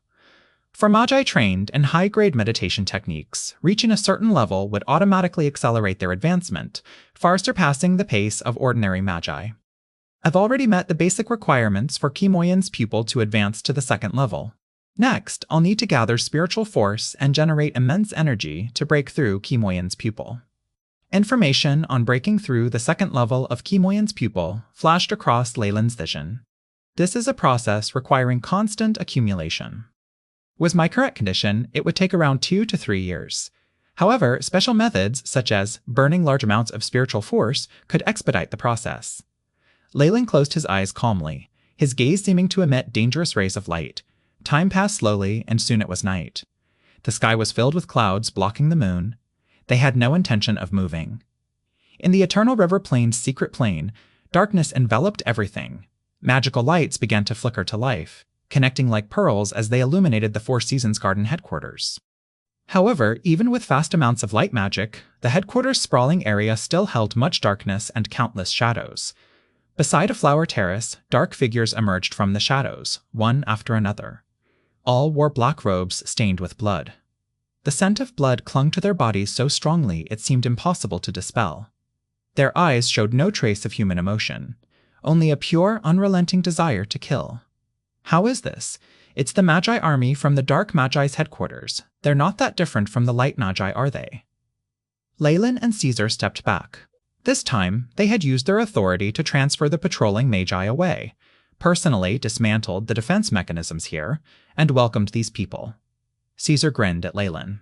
They're not bad, and perhaps even stronger. Leyland took a deep breath. Due to the harsh environments they lived in, they had to possess formidable combat skills. In general, surviving this long meant relying entirely on their own strength. The Light Magi's army had also endured brutal, bloody battles, but their only advantage over the Dark Magi lay in their cooperation. Individually, they couldn't match the Dark Mag, but together, they were formidable. It's already been 2 days since the last attack. We only have 3 more days before the investigation team from headquarters arrives. It'll be a problem when that happens. Caesar's expression revealed his frustration. What about Wade? Haven't you dealt with him yet? He's hidden himself well.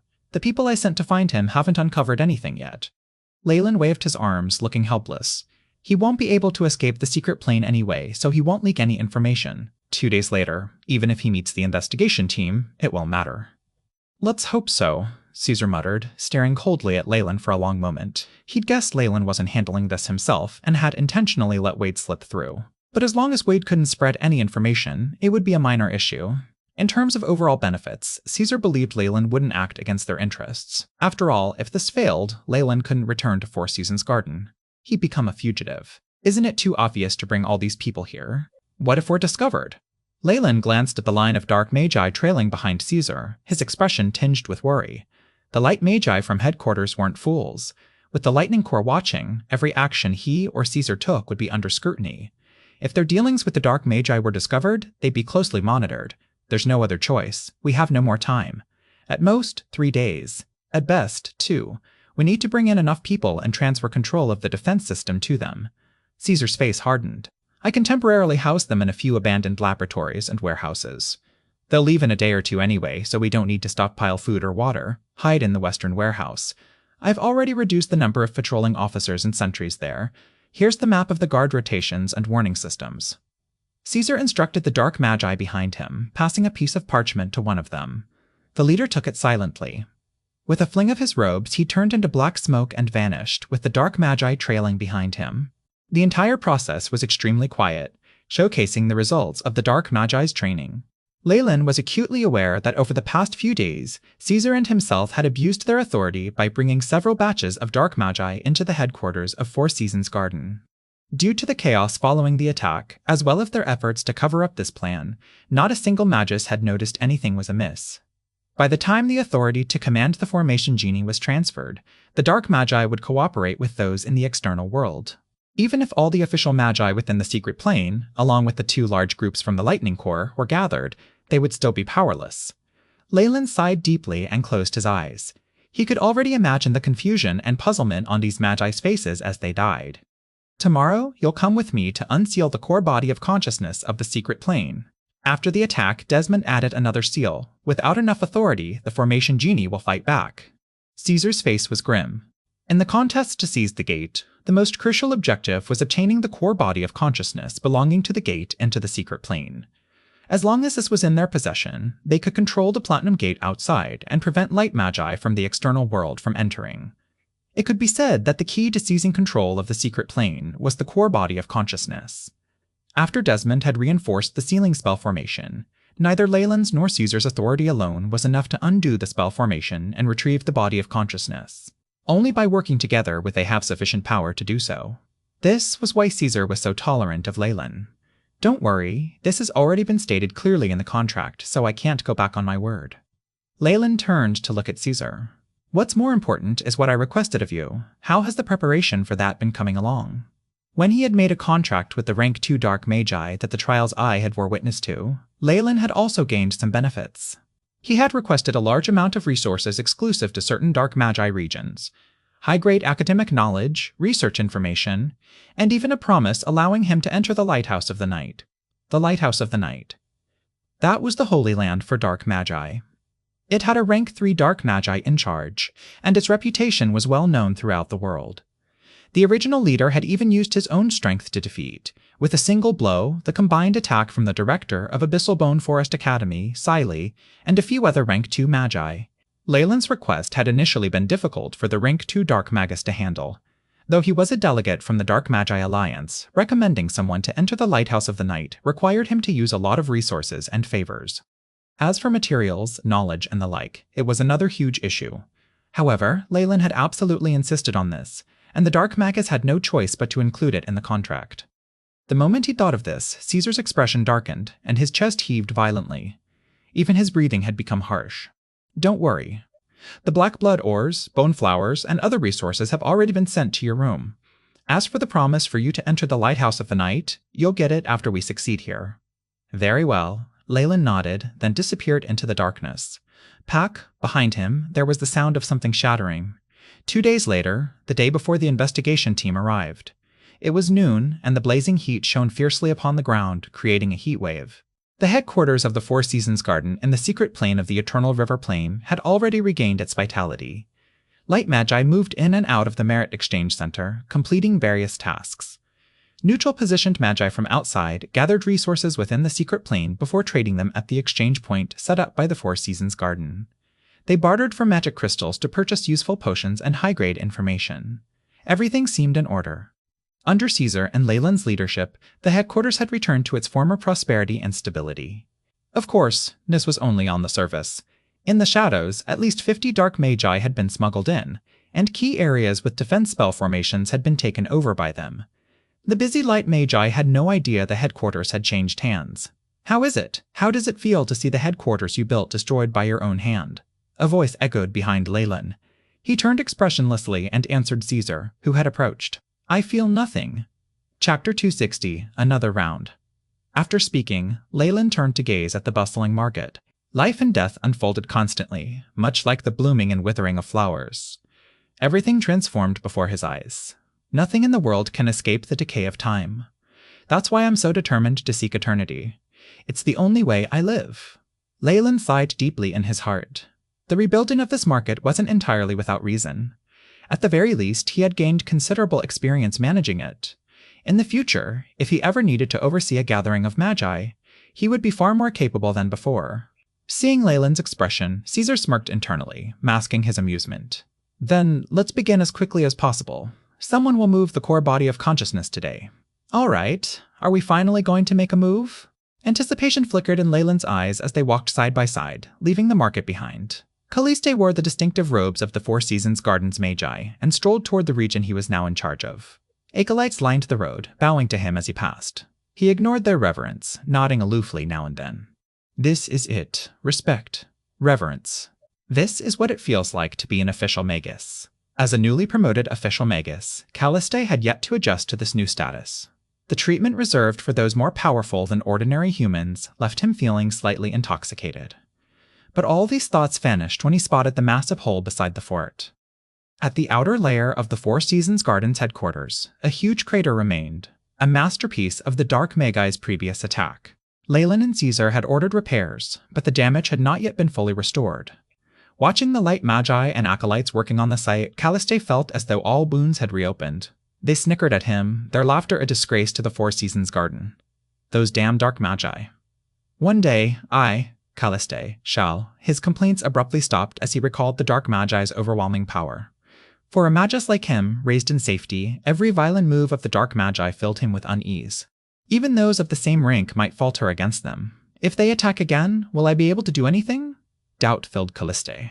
After all, it was his luck that had allowed him to survive while more powerful light magi had fallen in battle. I don't care anymore. There's still the lightning core, large-scale defenses, amplification spell formations, and the presence of Lord Caesar and Lord Leyland. With this level of power, there's definitely no problem for us to hold out for 1 or 2 more days.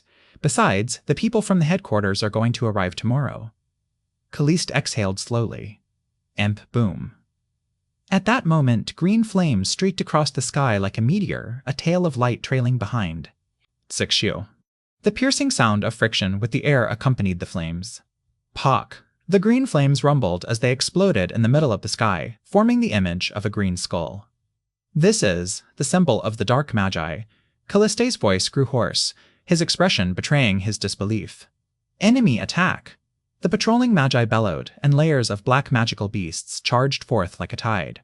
The biochemical army of the dark magi. This is an army of cannon fodder, formed due to the radiation and poisoning of beasts in the secret plane. The real enemy is still behind. Activate the defense formation and notify the 2 lords. Atop the watchtower, a Magus who seemed to be the leader of a team icily roared. Activate the Heavenly Fire spell formation.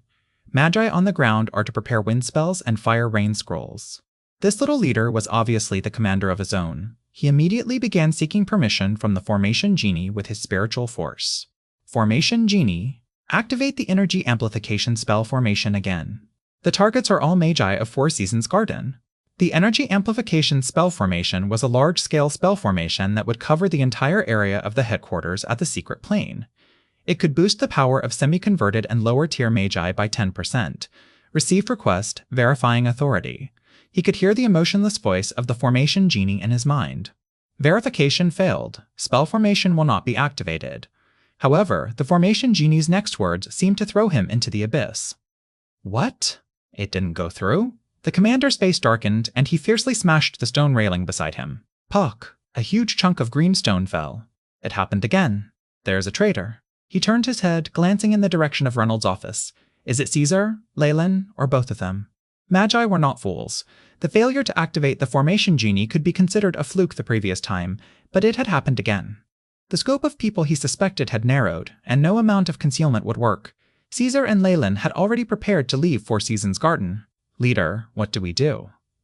The female Magus behind him asked anxiously. Let's go.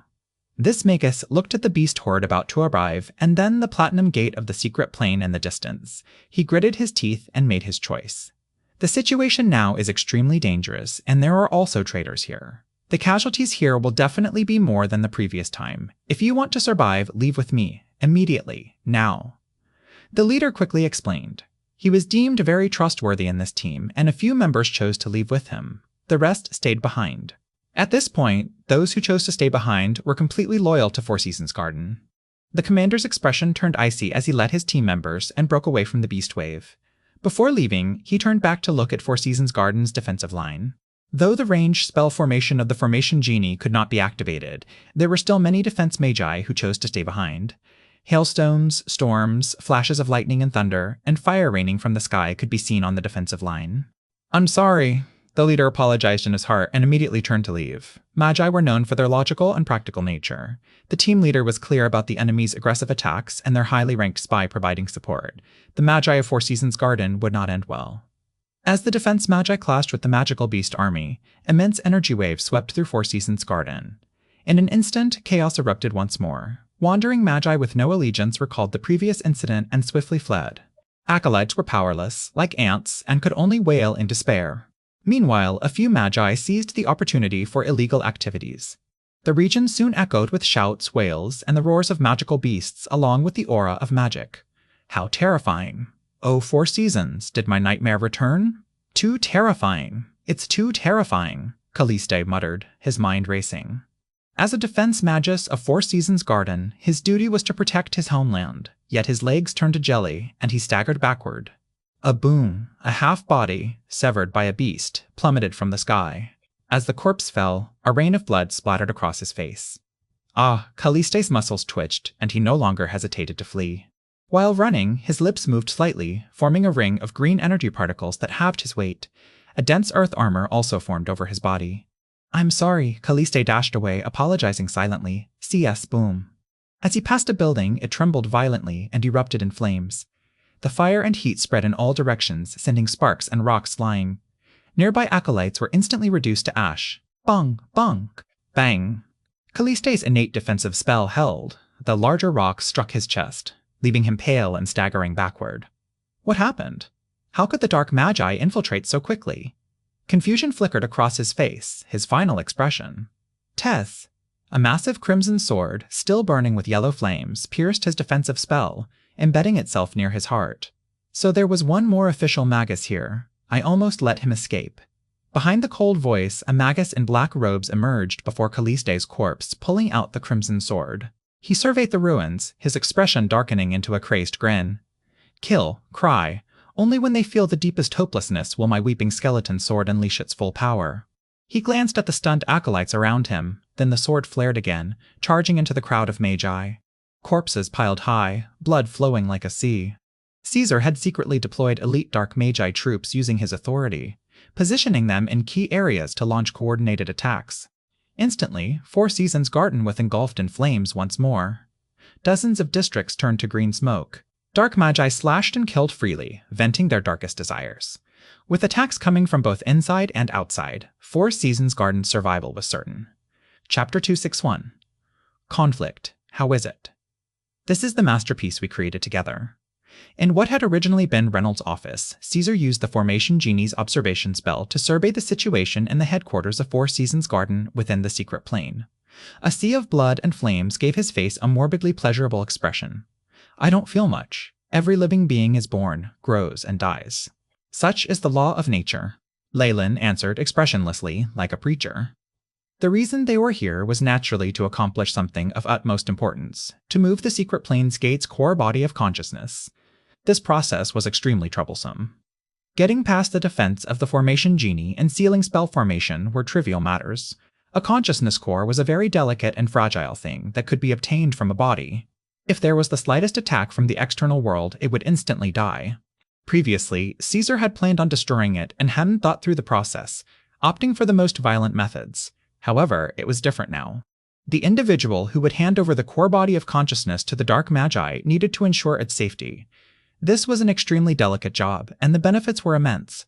As long as they possessed the core body of consciousness, they could control the entrance of the Eternal River Plane's secret plane. Such a benefit would cause the Light Magi Association to lose their senses, much less the Dark Magi. Who's going to take over? Can you tell me now? Leyland stared hard at Caesar. Inside the office, a huge crowd of Dark Magi had gathered. The group of commanders in charge of the core and the secret plane had been completely infiltrated and taken over by Dark Magi. This was simply hilarious. However, no light mages inside could laugh at the situation because they had all become corpses in the corridor outside. The Dark Magi gave off the feeling of people who had undergone specialized military training. They were swift and decisive in their actions. The smell of blood was so dense on their bodies it could not dissipate. These were the elites of the Dark Magi. Their battle power far exceeded what an ordinary Magus could compare to. Even the troops from the Lightning Corps were a level lower than them. Just standing there gave off an intimidating pressure. Compared to them, Leyland only had number 2 and number 3 beside him, looking rather pathetic in strength. You should be quite familiar with who it is, Caesar laughed, seeming to rejoice in Leyland's misfortune. It's me. A hoarse voice sounded in the room. Dark green flames spread through the air, eventually forming a door. A tall, slender Magus in a black robe emerged from the flames, his green eyes gleaming. Silver solidified spiritual force particles hovered around his body. The waves of spiritual force spread like ocean waves across the area. Lord Caborn. The surrounding Magi quickly bowed. This rank 2 Dark Magus was the one Leyland had seen before. He was also the person who had backed 1,000 meddling hands, Caesar and Giant's biological father. Keke, we meet again, young man. The dark green flames in Caborn's eyes burned fiercely as he measured Leyland with what seemed like bad intentions. So it's Lord Caborn. Leyland's expression remained unchanged, and he gave a small bow. Inside, however, he began to feel nervous, redoubling his efforts with the spiritual force compression method from the Old Witch. Fortunately, the rank 2 Dark Magus fixed his attention on the core body of consciousness. Caborn approached the spot where the seal had once been. The seal had already been mostly removed by Leyland and Caesar, and this rank 2 Magus would be able to easily dispel the rest. Caborn lightly tapped the floorboard with his shoe. 2 sides of the desk split open, revealing the sealing formation below. By this point, the spell formation had been mostly destroyed, and the runes of the spell were dimming. At the center of the fractured spell formation, a translucent depression emerged. White gold flames, the size of a pea, burned steadily. Is this the core consciousness of the Platinum Gate? Though these tiny flames looked ready to fade, Leyland could sense the immense energy and solidified spiritual force within. This feeling was like molten lava waiting to erupt. It was like the sea in its calmest state, deep, enigmatic, and vast beyond comprehension. This is it. This is it. The rank 2 Magus, Caborn, muttered in a dazed tone. He turned to the gathered Magus. What happens next is that I'll take over here until our forces fully occupy this place. The core consciousness of the secret plane's gate was essentially a key to the gate.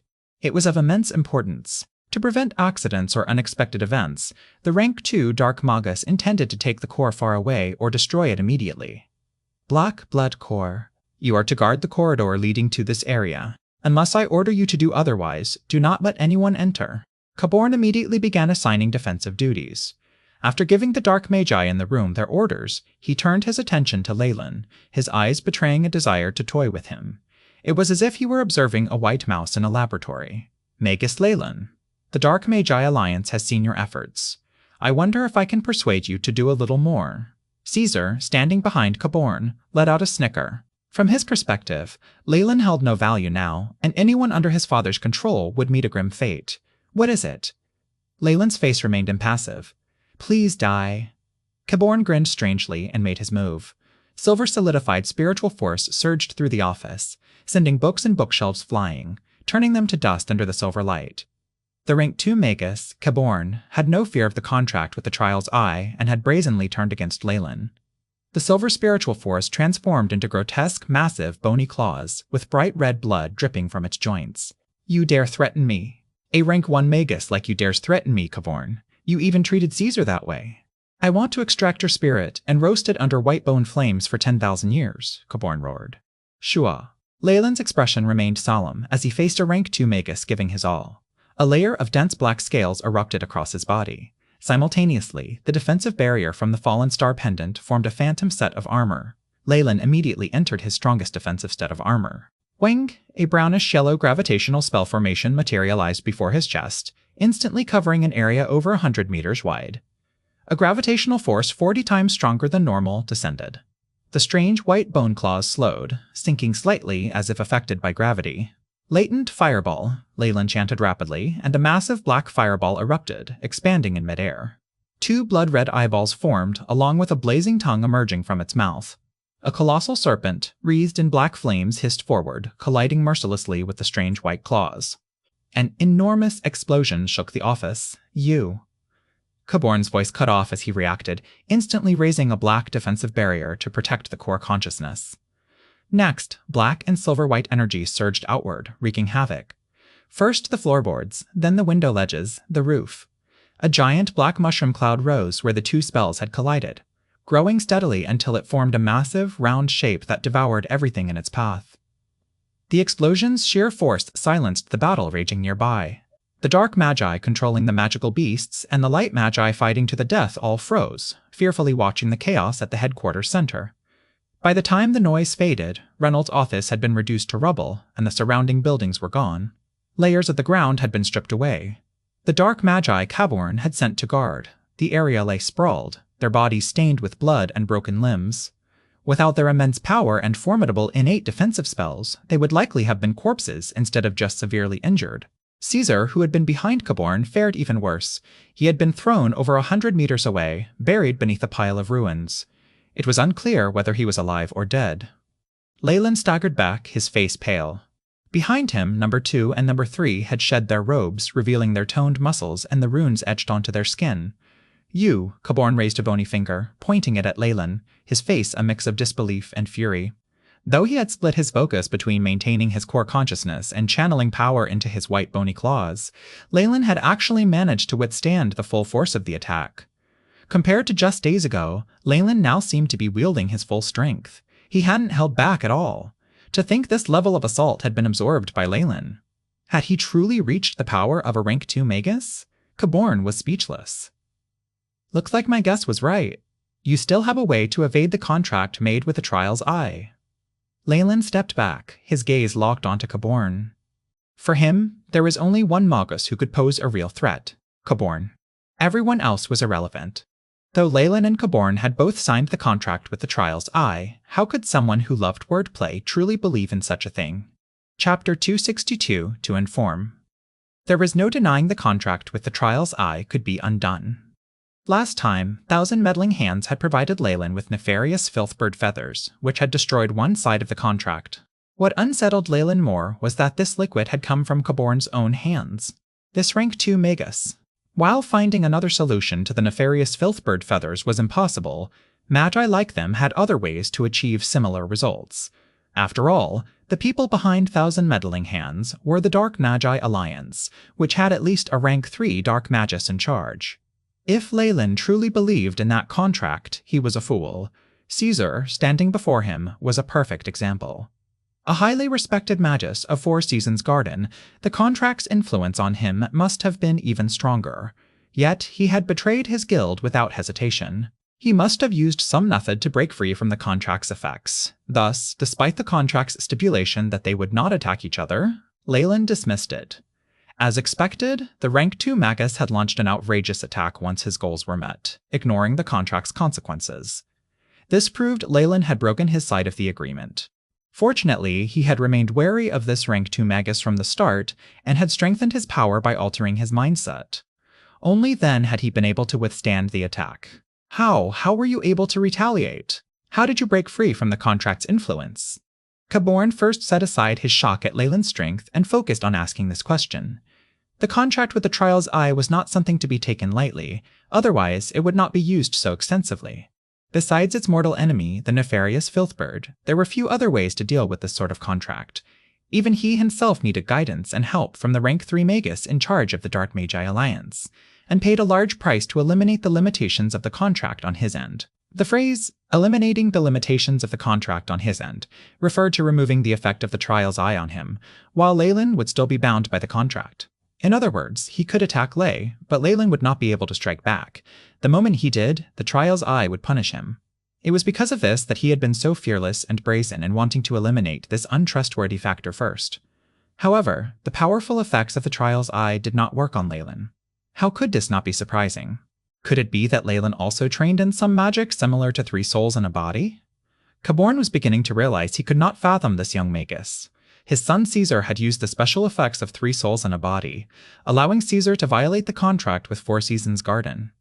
He had died once, and after the effects of the Trial's Eye had completely disappeared, he had returned to life and thus evaded the power of the contract. Caborn did not think Leyland had any Rank 3 Magus aiding him. The only other way this situation could occur was if he had trained in some ancient techniques.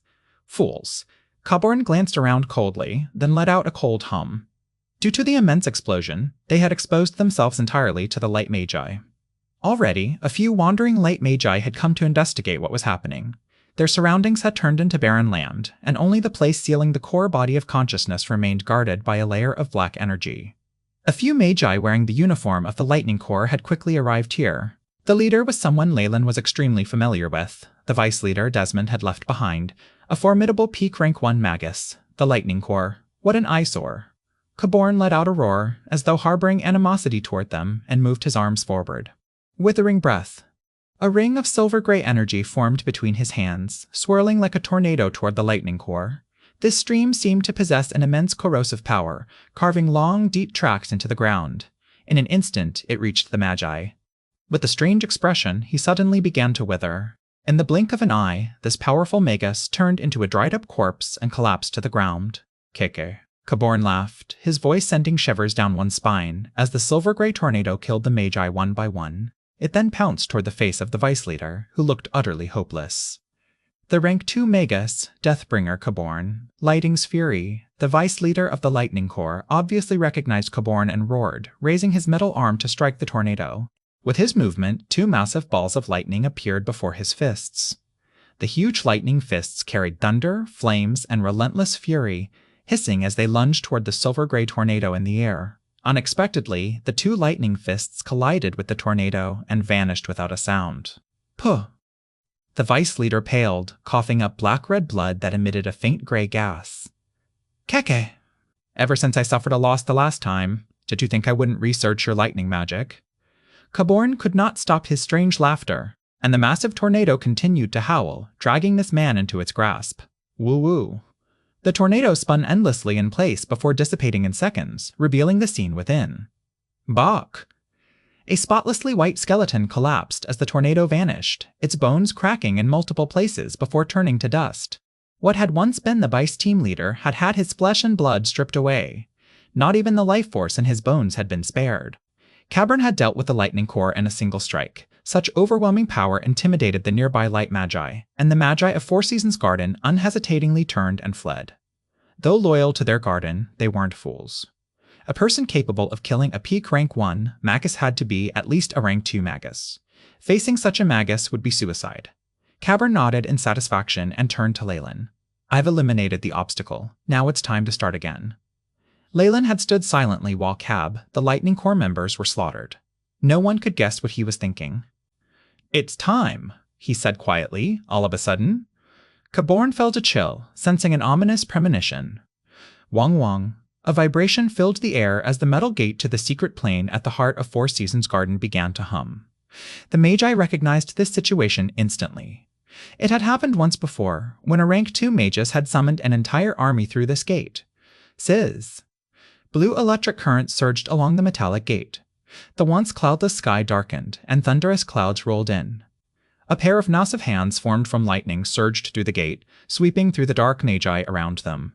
In an instant, the dark magi who had been plundering and looting turned to ash, their faces still showing shock. Following the hands came a burly blond man with a lightning symbol on his forehead, radiating blinding light. Desmond! Caborn gritted his teeth, forcing out the name. He then gave Leyland a sharp look. Did you do this? Within the Eternal River Plane's secret plane, only Leyland fully understood their plan and could communicate with the outside world. Caborn couldn't fathom how this would benefit Leyland. What he had done was enough to warrant the Light Magi Alliance killing him hundreds of times. Even if he revealed this information, he'd still face severe consequences. Moreover, Leyland had offended both the Dark and Light Magi, leaving him in a dire position. But Caborn had no time to dwell on this. Desmond surveyed the scene, shocked as blue light erupted from the bodies of the Lightning Corps, shooting toward the mark on Desmond's forehead. The burly man erupted in fury. Caborn, you despicable maggot. A cowardly fool who only knows how to run. I'll tear off your head and trample it for 10,000 years at my Parliament Hall. Desmond roared, enveloping himself in blue lightning. Cha. A colossal lightning bolt split the sky, striking Desmond's hand and transforming it into a weapon resembling a pike. Shio? Desmond's figure streaked across the heavens, appearing before Caborn.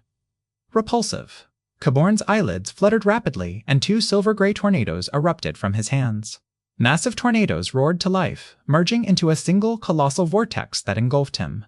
Like a lightning god, Desmond charged into the heart of the tornado, where 2 figures could be faintly seen wandering within. The violent tornado raged with unchecked fury, and any Magus that came into contact with it was instantly reduced to a withered corpse or incinerated by stray lightning bolts. They're finally gone. Leyland glanced at the 2 rank 2 Magi locked in battle, a relieved smile breaking across his face.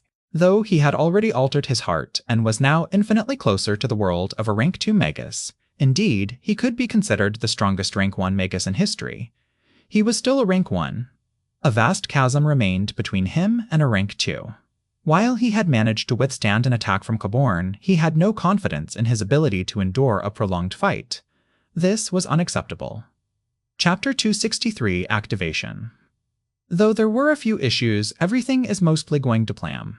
Smiling, he strode toward the ceiling spell formation Caborn was guarding.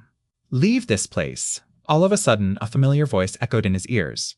The moment he heard it, 10 black figures materialized and surrounded Leyland. He recognized the leader instantly, the giant of the 1,000 meddling hands. His legs had been fully restored, and the mist swirling around him was denser than ever. Beside him, Caesar had been rescued, but was now covered in dust, looking pitiful and glaring hatefully at Leyland. Leyland, you dare betray us! You dare betray the honor of our Dark Magi! Stop! Leyland interrupted, his voice tinged with disbelief. Aren't Dark Magi a group of creatures that only seek benefits? When did honor ever come into play? He turned to face the giant, who now looked pale. If you want revenge, say it plainly. No need for pretense. The giant hesitated, his face flushing with anger. Yes, I want revenge. These are elite Dark Magi, each with elemental essence conversions exceeding 70%. I admit you're strong, but as long as you're not a rank 2, you won't survive an attack from so many of us. He gestured toward the Dark Magi around him. You actually dared kill little boy and treat me this way. His jaw twitched. Being so thoroughly defeated by Leyland was the worst humiliation he could imagine. I want to kill you, peel your skin, and make it my carpet, the giant roared. Your threat is absolutely lacking in creativity. Leyland exhaled a small sigh. Even surrounded by so many Dark Magi, he still took the time to scan the situation in the Four Seasons garden. Even number 2 and number 3 behind him seemed influenced by his presence, showing no sign of worry. With the Lightning Corps added to the mix, the complete destruction of the Four Seasons garden now seemed less certain. The Dark and Light Magi had splintered into countless smaller factions, clashing in battle. At the heart of it all was the massive tornado, where Desmond and Caborn clashed. The tyrannical storm turned everything, Magi or buildings, into powder in an instant. Within the vortex, 2 figures exchanged blows at blinding speed. Lightning crackled through the air, sometimes piercing the tornado and causing massive casualties. It's really chaotic, Leyland sighed, his gaze lingering on Caesar and the giant as if pitying them. Leave immediately, and I might even let you go. Are you trying to humiliate me? Caesar and the giant spoke in unison. Though they had witnessed Leyland's power, they still believed he couldn't survive a joint attack from so many magi. Naturally, they dismissed his words as a bluff. The giant's anger flared, and he waved his arm. Attack. Instantly, all the dark magi around him launched their assault. Corrosive curses, exhausting hands, toxic clouds, acid lightning, ice bolts, and all sorts of insidious spells transformed into vibrant rays of light hurtling toward Leyland like a wave. Every single attack carried an offensive power of at least 45 degrees. This level of assault was something a peak rank 1 Magus would definitely be unable to handle. Without even being able to flee, they would be seriously injured and die under this combined attack. However, Leyland was different. After the successful modification of his heart and the blending of his bloodline with that of the giant Chamoyan serpent, he was infinitely close to a rank 2 Moyan, so he hadn't quite reached that point yet. It could be said he was the strongest peak rank 1 Magus in history. Shadow Domain. Faced with such an onslaught, Leyland loudly chanted an incantation, made a strange hand gesture, and pressed his palms to the ground. Wang. A peculiar ring of black swiftly expanded outward, with Leyland at its center, instantly covering hundreds of meters. This was a domain-type attack he had devised by studying shadows. Though its effect couldn't rival true domain-specific magic, its power was still remarkably similar. In the East Book of Giant Serpent Cephas, the great Magus Serholm had once mentioned that high-ranking magi possessed a skill capable of affecting vast areas. They could control a large territory and suppress the innate abilities of any magus with a lower rank, weakening their power within the area. If a magus was of high enough rank, they could even establish their own laws within their domain. It could be said that, within one's own domain, a highly ranked magus was essentially a godlike figure. Leyland obviously hadn't reached that level yet. The shadow domain he had created was merely an imitation lacking the ability to suppress other magi. All it did was amplify his own attacks. But this also reflected his ambition. Shadow Domain, Rank 1 Area Attack Effects, instantly creates a shadow domain of 100 miners on 100 miners, 100 miners. Within this area, the host's agility increases by 30%, spiritual force recovery rate by 10%, and elemental resistance by 10%. Duration, 5 minutes. Consumption, 15 spiritual force and 15 magical power. In the blink of an eye, darkness consumed the dark magi beside Leyland. All types of magical attacks vanished silently upon the shadow's appearance. Not a single wave of energy was produced. Immediately after, Leyland moved with the grace of a fish in water, becoming the Devil King of the night. He began harvesting the lives of the magi within the domain. The low, horrifying shrieks of exclamation echoed through the darkness. In just 10 seconds, the shadows in this area recoiled and returned to Leyland's feet.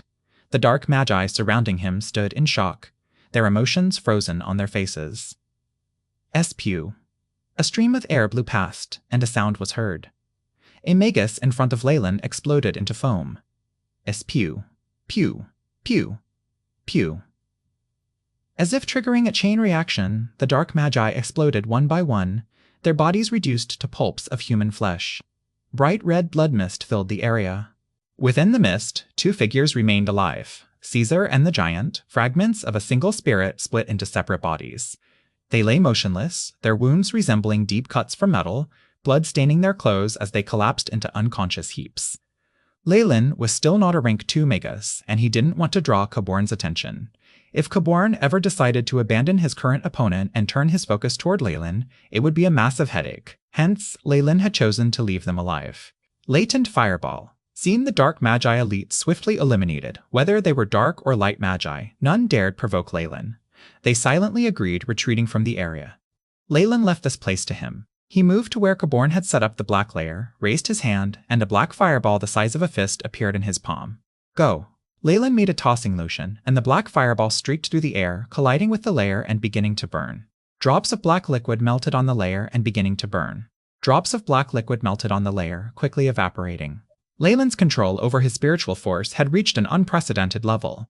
In his hands, the latent fireball possessed immense destructive power, allowing him to strike silently and limit its force. The black layer trembled, eventually unable to withstand the attack. It cracked into fragments, revealing the sealing spell formation within.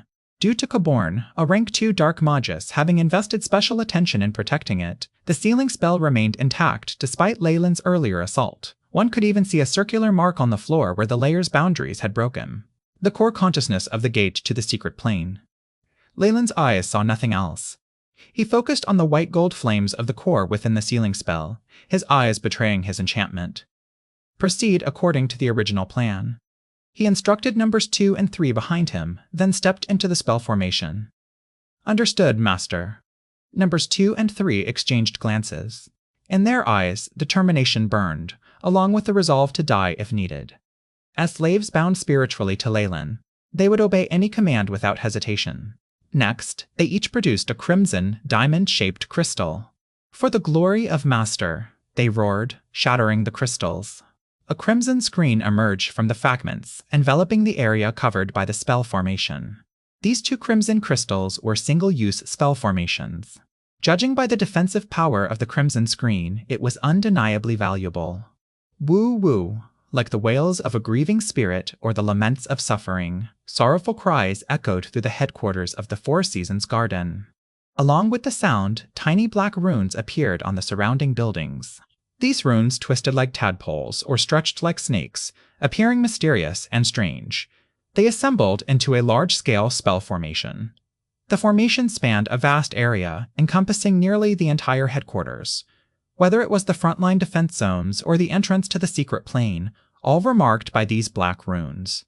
Streams of black light constantly merged, and due to ongoing battles, even layers of the earth had been scraped away. Yet, the black streams rearranged themselves, instantly filling the craters. This massive spell formation had been activated in an instant. Chapter 264, Spiritual Force Crystallization, Alawu, Woo-woo. Along with the whales, milky white and dull red rays began to shine across the battlefield. These glowing spots were extremely bright, some even illuminating vague human faces. Magi nearby screamed in alarm, for what they saw were the faces of their family and friends. Spirits. This is a spell formation that specifically targets the spirits of those who died in battle. A Magus not far away immediately yelled, "Where have I seen something that can cover such a large area and not destroy anything before?" These white and red spots seemed to be attracted by an immense force and shot toward the surface of the crimson light screen at the center of the spell formation. ATTCs. The spirits dissolved into the crimson screen the moment they touched it. The crimson screen did not refuse anything that approached it. Whether it was the spirit of an acolyte or a magus, whether dark or light magi, all of these spots of light, which represented spirits, were absorbed into it. As the number of spirits it absorbed increased, the reddish layer grew darker until, in the end, it became a dark red, large-scale defensive spell formation. It targets just spirits. This is magic the Light Magi Alliance ordered to be made a forbidden technique. It even dares to gather the spirits of magi. This is simply blasphemous. The eyes of a magus with a snowy white beard turned red. Just now, he had personally witnessed his lover's spirit being absorbed by that sinister screen. Even without using his brain, it was obvious Leyland did not have any good intentions in gathering these spirits. Destroy it quickly. This sinister black spell formation immediately caused the magicians present great fear. Whether dark or light magi, neither wanted their spirits to be extracted and used by anyone else. All sorts of magic, frost arrows, fireballs, mysterious spirit spells, and holy magic of the light element struck and exploded against the building filled with runes. Arumble. Under the joint attack of the Magi, the building was quickly reduced to ashes, but the black runes remained, like brands deeply etched into the air. Even the residual energy from the battle between two rank 2 Magi in a tornado was not enough to destroy these runes. I remember what this is. It's the large formation of 10,000 spirits, Hades' sacrificial rites. The Magus who had previously recognized the function of the spell formation yelled again. This is a forbidden technique considered taboo even in ancient times. It's able to absorb all the spiritual energy from the spirits of the dead within its range. As it has a trace of protection from Hades, before the time limit is up, it will not disappear. I've heard about this spell formation too. Hasn't it been lost though? The Magi stopped their attacks and turned their attention to the dark red screen at the center of Four Seasons Gardens, their eyes reflecting their fear. The huge black spell formation constantly thundered as it absorbed large numbers of spirits. Such a strange sight caused even the magical beings outside to feel a sense of dread. The battlefield was silent. Whether it was the dark or light magi, or even the rank 2 magi battling nearby, shifted their attention to find out what was happening with the crimson screen. Within the crimson screen, Leyland gazed at the white gold flame in his hand and grinned. "Power," he spoke. He had no intention of abiding by the rules of the contract made with the Trial's Eye. All he did was for this thing now in his hands. All that talk about a recommendation to enter the Lighthouse of the Night was just a smokescreen. Compared to relying on another organization, how could it be any better than the thrill of freedom? As for the contract with the Trial's Eye, that was just a joke in Leyland's eyes. Using the solution from the feathers of the nefarious, filthy bird, he was easily able to remove traces of the contract from his body. Though there was only one portion of the solution, Leyland still possessed many void hallucination flowers. This flower had a very unique property. With some simple methods, it could imitate all sorts of complicated ingredients. It was for this reason that the void hallucination flower was an essential ingredient in ancient potions. Giant had delivered the solution made from the feathers of the nefarious filthbird into Leyland's hands. Leyland had confirmed the authenticity of the item and did not consume it immediately. Instead, he used the AI chip to record the details of the solution's composition. Next, after many rounds of testing and a little help from the AI chip at the atomic level, Leyland successfully utilized the void hallucination flower to simulate the solution's composition. What happened next was obvious.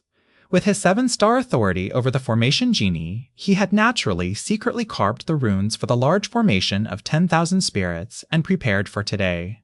The runes and the setup of the energy points were naturally information he had gathered from the Book of Giant Serpent. Based on records regarding Kemoyan's pupils, Leyland needed to burn large amounts of spiritual force and stimulate his high-grade meditation technique to advance to rank 2 Warlock status. Rather than accumulating slowly, he could use spiritual force that belonged to no one to replace what he required with this method. Spiritual force was as precious as one's own blood. Burning of large amounts of one's own spiritual force would definitely result in dire consequences. Even if one could advance, a long recovery period would be needed to heal the damage. If he used spiritual force from the external world, however, this would not be a problem. If there was enough spiritual force and it was pure enough, it might even support the Magus and lay a strong foundation for them. After learning this, Leyland immediately focused on the core body of consciousness. This core had formed over tens of thousands of years and contained an immense amount of spiritual force. However, its intelligence was extremely weak, no stronger than a 3-year-old. It was for this reason that it had been so easily caught and sealed by Magi.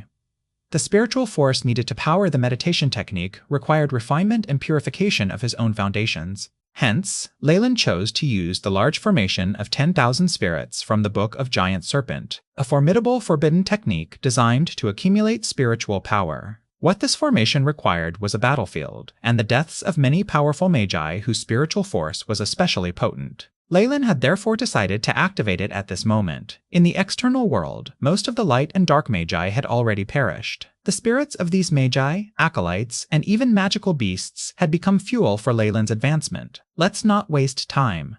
Let's begin. With a thought from Leyland, milky white and dark red spiritual spots flared like moths drawn to flames, pouncing toward the white gold light in his palm. At this moment, Leyland seemed to sense the howls of a trapped consciousness at the heart of the white gold flame. The spiritual spots were numerous but varied in nature. The core body of consciousness held boundless spiritual force, yet its consciousness was feeble. As these two forces collided, it was like boiling oil meeting water, creating a violent reaction. With the interference from the large formation of 10,000 spirits, Hades' sacrificial rites, the script Leyland had prepared began to take shape. The flames, which had only been the size of a bean, suddenly expanded and burned fiercely. In an instant, the spirit spots were reduced to ashes. However, these spots seemed endless. Even as the ones before them were burned to nothing, they still surged forward, unrelenting toward the flames. This was especially true for the spiritual spots belonging to official magi. They could survive within the flames for a long time, almost extinguishing the white gold flames. Eventually, the consciousness of the white gold flame grew increasingly weak. All impurities in the spiritual spots had vanished, and the consciousness disappeared, leaving behind an extremely pure force. A clean, pure, ownerless spiritual force began to emerge from the heart of the flames. Sometime later, Leyland focused on the silver flames before him. His eyes revealed his joy. This was the crystallized spiritual force he had refined. It combined the spiritual energy gathered by the Platinum Gate over many years with the essence of the Magi who had died in battle. The effects are even better than I expected. The total amount of spiritual force has increased by 22%. Leyland muttered quietly, then looked toward the silver flame. There, a white gold ball of light, like a ping-pong ball, hovered, emitting spiritual waves that Leyland almost didn't notice. However, the spiritual waves seemed to communicate with the silver flames, and there was even an urge to return to them. This was the consciousness he had separated. After battles with other spirits, it had become very weak and would likely be destroyed with just a single strike from Leyland. Yet as long as it remained intact, the crystallized spiritual force flames in his possession would never be considered pure. My apologies. Leyland spoke to the ball of light, then blew. Puh! Like a bubble, it popped, and the ball completely shattered, on the verge of vanishing into the air. With the destruction of its core consciousness, the crystallization of the silver flames in his hands became transparent, like a totem of flames crafted from crystal. It radiated a very pure feeling. This was its form after removing its pure consciousness. Large amounts of crystallized spiritual force. Purity, 100%, the AI chip concluded. 100%? Leyland shook his head. He knew at this point he couldn't identify any remaining impurities in the spiritual force, and it couldn't be called perfect. The spirit was a wondrous thing. Even the AI chip couldn't examine it properly. Though it might miss a few ingredients, this didn't mean rank 4 or 5 great magi wouldn't notice. In the Book of Giant Serpents, there was a warning from the great Magus Sarholm. This spiritual force seemed pure, but in reality, there were still a few spiritual marks left behind and couldn't be absorbed. Otherwise, the road ahead would be difficult, and might even cause residual effects. Chapter 265, Self-Destruct. Runes. However, I don't want to absorb it. I want to use it as a single-use stimulant to level up my meditation technique. Leyland chuckled and reached for the crystal at the heart of the flames. Wang. The spiritual force crystal gleamed as it transformed into a large silvery flame, engulfing Leyland completely, where the crimson light screen formation was. The magi outside would naturally be unaware of what happened inside, but at this moment, Leyland destroyed the secret plane's core consciousness. Wung, wung, wung. The giant metal gate of the Four Seasons Garden headquarters creaked loudly as various runes on it dimmed. Immediately afterward, large cracks began to form on the gate's surface. Osk, che, che, che, che, che. The noise from the giant metal gate resembled ice cubes melting. Chunks of the gate began to melt like lava, rolling to the ground. Under these circumstances, even the two rank 2 magi inside the tornado stopped fighting and turned their gaze toward this scene. Finally, with the faces of the dark and light magi showing disbelief, the gate collapsed, releasing a large amount of grime and dust. The secret plane's entrance has self-destructed. Damn it. That Leyland must have destroyed the core. Caborn, caught in the tornado, charged toward the crimson light screen formation. Desmond, meanwhile, stood rooted to the spot, his eyes gleaming as he intended to let Caborn charge ahead. Outside the crimson light screen, number 2 and number 3 brandished their metal greatswords, weapons even larger than themselves. Their brands glowed brilliantly, and around them lay the bodies of countless magicians. These were the fools who had rushed forward earlier to stop Leyland from harvesting spirits from both the dark and light factions. Under the combined strength of the two branded swordsmen, they had all been slain. The branded swordsman had always been one of the strongest classes in ancient times. This was evident in the overwhelming battle prowess of number 2 and 3. Regular semi-converted magi were no match for them. Even if those magi were slightly stronger, their innate ability to cast spells instantly, and their refined combat techniques made them easy prey. Their formidable physical prowess, expert combat techniques, and innate instantaneous spellcasting abilities earned them the title of meat grinders on the battlefield. It would take at least a peak rank 1 Magus to fell both of them. But how rare was a peak rank 1 Magus? Leyland had already wiped out all such magi on the battlefield, not to mention the dark magi spies now dead, and even Caesar and Giant, who lay severely injured and unconscious. At this moment, number 2 and number 3 were unstoppable. Yet no matter how powerful a branded swordsman had been before advancing, they still couldn't match a rank 2 Magus. With Caborn's attack, number 2 and number 3 locked eyes, their loyalty unshaken. For our master, they grunted as their brands and runes flared with tenfold power, charging toward Caborn's assault. You're overestimating your abilities. Caborn smirked, releasing 2 black tornadoes from his hands. As a sigh, the corrosive tornadoes struck the branded swordsmen's bodies, leaving only faint white marks. Their skin remained unscathed. What kind of modification is this? This time, it was Caborn who was astonished. But he had no time to dwell. At that moment, number 2 and number 3's bodies began to swell, like overinflated balloons as they approached Caborn. Boom. Boom. 2 massive explosions erupted. As branded swordsmen, they knew there was always a final move when facing an unbeatable foe. This was their ultimate tactic, detonating all their brands to unleash a single, devastating attack. Theoretically, this attack combined their life force, the energy particles drawn by their runes, and the spirit itself, all detonated at once. A rank 1, branded swordsman's self-detonation could even threaten a rank 2 Magus. When Leyland had modified the branded swordsman, he had enhanced the explosive power of this final move. Since few knew about this secret weapon, even Caborn, a rank 2 Magus, had never heard of it before. Thus he faced 2 such explosive attacks without suspicion. 2 towering red mushroom clouds formed in the air, their scarlet flames licking the sky as they engulfed Caborn completely. Anything touched by the flames, be it magi or concrete, would dissolve instantly. What kind of spell is this? Its power is approaching that of a rank 2 spell. The surrounding magi's eyes twitched as they scrambled away, as if seeing a ghost. The colossal red mushroom cloud radiated terrifying power and radiation. Several minutes later, the 2 clouds completely dissipated, revealing a black-robed figure within. Cough, cough. Caborn's appearance now was pitiful. His robes hung in tattered, beggar-like rags. Especially notable was his left hand, twisted at an unnatural angle with visible burn marks. The effects of number 2 and number 3's self-detonation were undeniable. Damn it, Caborn seethed. After advancing to rank 2 Magus, when had he ever suffered such a grievous loss? Worse still, it was done by 2 unremarkable-looking fellows. How could he remain calm? Right now, Caborn was in a frenzy. If not for number 2 and number 3 spirits being destroyed in that explosion, he would have captured their souls and let them endure unimaginable torment. Boom, adjust boom, B. At this moment, changes rippled through the crimson light screen formation. The formation pulsed, shrinking and expanding like a heartbeat. Across its surface, the Hades sacrificial rites bore black patterns resembling veins, pulsing with ominous energy. As the red heart beat, an overwhelming aura began to form, so immense and oppressive that Caborn felt a surge of dread. This presence even caught Desmond's attention, who had been merely watching. His expression darkened. A rank 2 aura, Leyland is advancing to rank 2 Magus. Caborn's eyes widened. How is this possible? Yet he knew with certainty that no matter how Leyland had reached this stage, he would not allow it. Caborn pulled several items from his robes and began chanting. Layer upon layer of magical energy radiated from his body. It's a rank 2 spell. Several magi watching from a distance gasped in shock.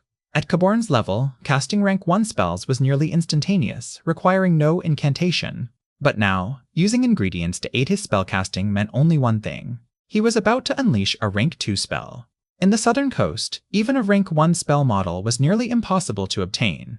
Regular level 3 acolytes had to accumulate over 5 years of contribution points to afford one.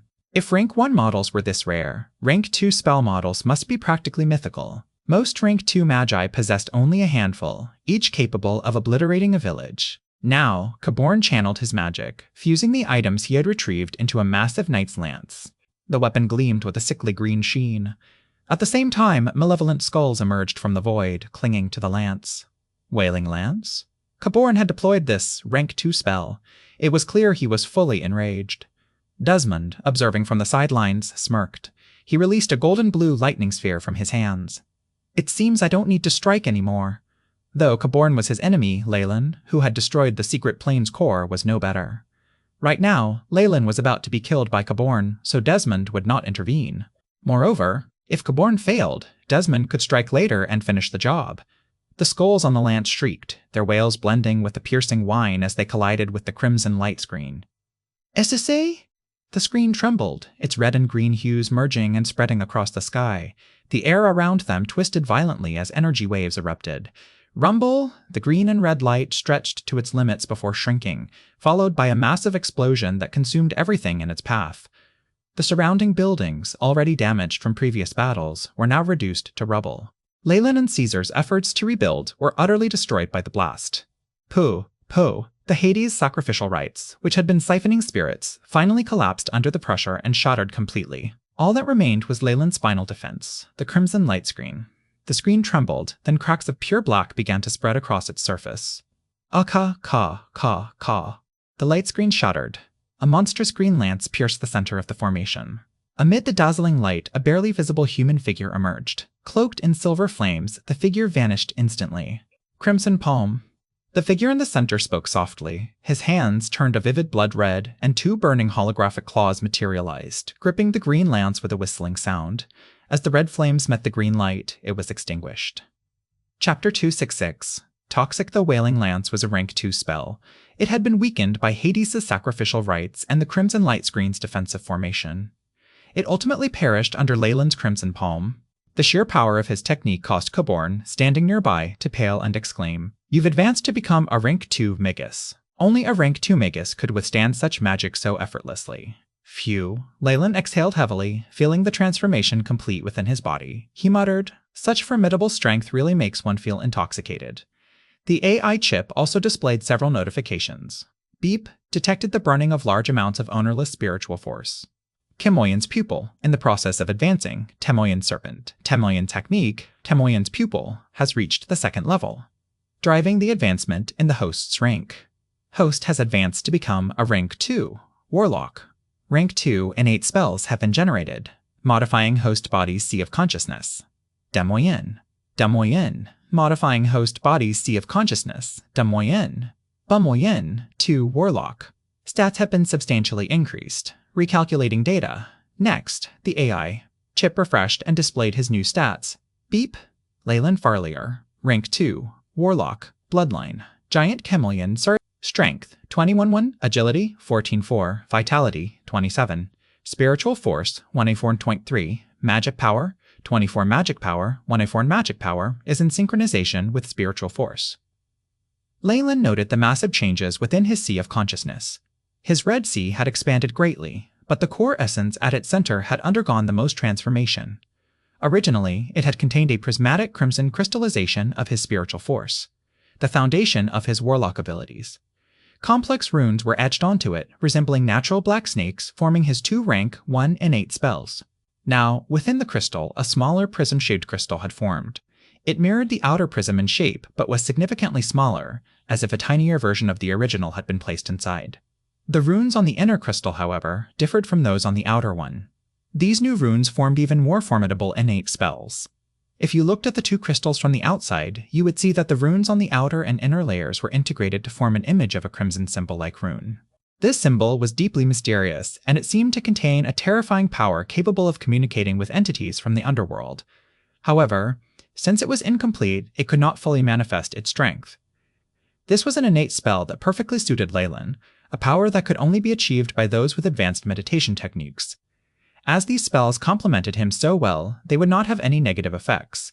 If Leyland were a regular Magus, the runes and imprint would clash, and the two layers of his core essence would fail to stabilize. Even if someone found a rank 2 spell that matched their abilities, it would still consume a lot of energy, and they would struggle to fully harness the power of a rank 2 Magus. Leyland had no need to worry about this. Glancing at Caborn, the rank 2 Magus stationed at a distance, Leyland took a deep breath and focused on the rank 2 innate spell Kemoyan's pupil had just generated. Toxic Bile. This was the name of the rank 2 spell Kemoyan's pupil had formed. After sensing the information emitted by the crystal within his Sea of Consciousness, Leyland was left momentarily speechless. Looks like it's another ability derived from body modification. This probably relates to awakening the poisonous nature of the giant Kemoyan serpent. Every time a high-grade meditation technique advanced to the next level, it would generate an innate spell for the Magus. However, the Magus had no choice in this process, and Leyland was no exception. Yet, the innate spells produced by these techniques were incredibly powerful and would not disappoint him. At this moment, the AI chip had completed organizing all the information about Toxic Bile and displayed it in numerical form. AF. Toxic Bile, rank 2 spell. The ancient giant Kemoyan serpent possessed terrifying toxic abilities, and its mature form could even corrode the void. Through body modification and bloodline transplants, ancient warlocks were able to inherit this power. Prerequisites: modification of the heart to match the giant Kemoyan serpent at 100%. Effect: by releasing neurotoxins from any part of the body, the spell delivers an area of effect attack targeting all living beings. Consumption: 10 spiritual force, 10 magic power. As a rank 2 Magus, Leyland's consumption of spiritual force and magic power was limited to 10 each. This was obviously because it was an innate spell. Additionally, Leyland had modified his heart and cultivated his body to wield this power, making him even more eager to test the strength of this rank 2 spell. "I'll use you as a guinea pig." Leyland glanced at Caborn, who was not far away, and the spiritual force in his Sea of Consciousness surged outward. The twice-layered core essence flickered with faint light, Deep within his body, Leyland could feel the purple-red blood of the giant Chamoyan serpent coagulating in his gallbladder. After expending energy and spiritual force, a mysterious liquid formed. This liquid could spread to every part of Leyland's body and seep through any pore on his skin. With a single thought, the poison of the giant Chamoyan serpent dispersed into the air. Mysteriously, when Leyland activated his rank 2 innate spell, Toxic Bile, there was no energy fluctuation, no distinct scent, and no visible color. It concealed itself perfectly. From the moment Leyland had broken through to rank 2 to the instant he unleashed Toxic Bile alongside Crimson Palm, only a few seconds had passed, and even the Magi outside had not had time to react. Opposite him, Cavern studied Leyland, who had just emerged. His expression was complicated. First came regret, then pity, and finally fear, and the will to kill him. Leyland Farlier. To advance to rank 2 before turning 30 means you're a genius. One born only once every 1,000 years in the South Coast. But today, you destroyed the gate to the secret plane and committed an unforgivable sin. We dark Magi shall judge and punish you. Caborn spoke with righteous fervor, crafting an excuse to kill Leyland. The more potential Leyland possessed, the greater the danger he posed. Currently, Leyland had just reached rank 2, so aside from his innate skill, he likely lacked a rank 2 spell. This was the perfect opportunity to eliminate him. Desmond, who had originally come to watch the show, now slowly crept behind Leyland upon learning of his advancement. Together with Caborn, he surrounded Leyland. After witnessing the strange methods Leyland had used to ascend, Desmond grew fearful of this newly promoted rank 2 Magus. He didn't mind aligning with Caborn if it meant ridding himself of Leyland. For a moment, the Magi of both factions moved in perfect coordination. The two rank 2 Magi encircled Leyland, while the other dark and light Magi formed a tight ring around him. It seems they aren't afraid of death. Glancing at the Magi who had surrounded him, Leyland remained expressionless, though he sighed inwardly. A rank 2 spell's power was at least 80, enough to kill any rank 1 Magus outright. The attack of Toxic Bile was invisible, indiscriminate between allies and enemies. Those closer to Leyland would perish faster. Thump. The light Magus nearest to him collapsed, a strange purplish-black hue spreading across his face. Thump. Thump. Like a chain reaction, whether light or dark, all who stood near Leyland stiffened and collapsed to the ground. What's happening? He's poisoned. Be careful, it's a toxic attack. Use a spell to stop breathing or a barrier. Tess. A thick cloud of white gas erupted, and the bodies of the fallen Magi began to corrode. One could even glimpse the white bones within. The bones darkened, then melted into black liquid. The Magi who witnessed this scene paled, shrieks and yells echoing through the air. Ah, another pitiful cry rang out. A Magus with a thick barrier collapsed, his body beginning to rot. The official Magi near Leyland instantly crumpled, turning into black liquid. There was no time to rescue or move them. The sheer terror of the situation unnerved the two rank 2 Magi. Even a protective layer is useless. Caborn and Desmond blinked rapidly, then leapt backward. Desmond summoned torrents of lightning, cleansing his body repeatedly, while Caborn sprouted massive green warts that absorbed something continuously. Hoo-hoo! As time passed, the poison's reach expanded. It began where Leyland stood, then spread to the entire Four Seasons garden. Eventually, even magical beings in the external world collapsed in groups, turning into black liquid. The scent of decay filled the air. Apart from the Magi who had fled early, no living beings remained, save Leyland and the two rank 2 Magi. This outcome surprised even Leyland, who had caused it. It's like the biochemical attacks from my previous world. The absence of any living beings within his attack's range shocked Leyland deeply. Additionally, he understood how his poison spread. The toxin from the giant Chamoyan serpent could penetrate any energy-based protective layer, seeping into a Magus' circulatory system through their skin. For spells that helped one hold their breath, that was even less useful. This poison not only corroded the physical body, but also sapped the spirit. Chapter 267. Scorching Touch. The biggest problem Leyland had was that the poison acted too quickly. Even he had no methods to save those poisoned. The venom from the giant Chamoyan serpent wasn't just a neurotoxin. Ancient, sinister thoughts and intentions had been woven into its composition, making it hard to dispel. Leyland wasn't afraid because, after modifying his heart, he was now considered partially a giant Chamoyan serpent. Naturally, he wouldn't be affected by his own poison, but saving others would be nearly impossible. Based on his estimates, even a rank 3 Magus would struggle to deal with this. Perhaps only a rank 4 Morningstar Magus could find a solution. Looks like I can't use this ability as I like. It can only serve as a trump card. Leyland forced a smile. The attack's range was too vast, and it didn't distinguish friend from foe. If he used it, it would certainly result in the loss of many innocent lives and provoke public outrage. Though Leyland wouldn't feel guilt or shame, he didn't want to become hated for a simple accident. For instance, after seeing all his subordinates dead, the two rank 2 Magi, Caborn and Desmond, were on the verge of exploding with rage. You actually, Desmond howled, the lightning imprint on his forehead glowing wildly. You actually destroyed my lightning core. I'll kill you. He had brought all his lightning core's elites here, plus he had left 2 large armies behind. In other words, Leyland's toxic bile had completely annihilated his subordinates, causing Desmond's eyes to turn red. A violent aura surged around his body. Compared to Desmond, Caborn handled the situation better. After all, he was a dark Magus, accustomed to massacres. No matter how many underlings were killed, it wouldn't faze him. His mind was fixated on the strange spell Leyland had displayed, which intimidated him. What a terrifying ability. Is this his innate spell? A toxic area of effect attack even a rank 1 Magus couldn't withstand? As a veteran Dark Magus, Caborn immediately began assessing Leyland's power. He could envision how devastating such an ability would be in war. This was a battle power capable of rivaling a natural disaster. Crap. Caborn and Desmond paled simultaneously, their bodies trembling midair. A purplish-black gas rose before their faces.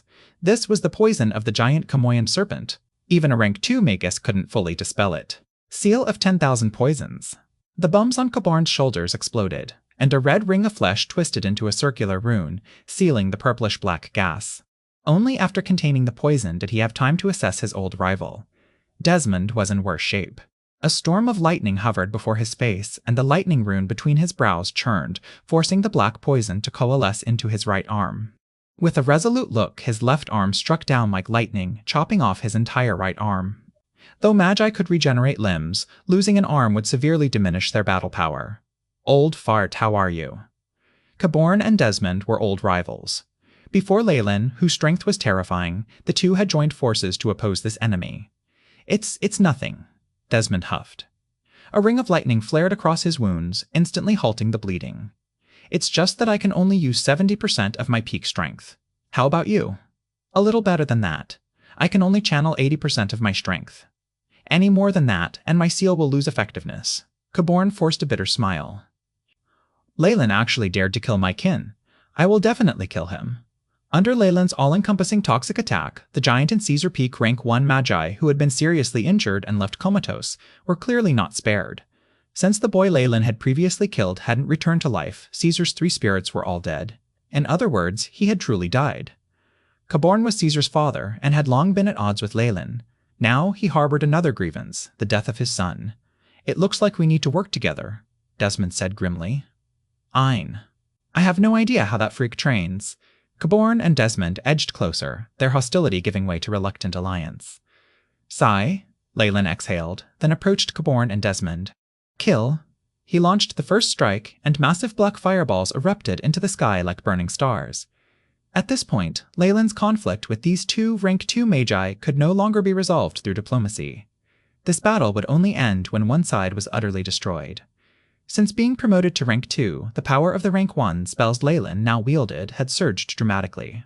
The latent fireball now possessed power surpassing several levels beyond its previous strength.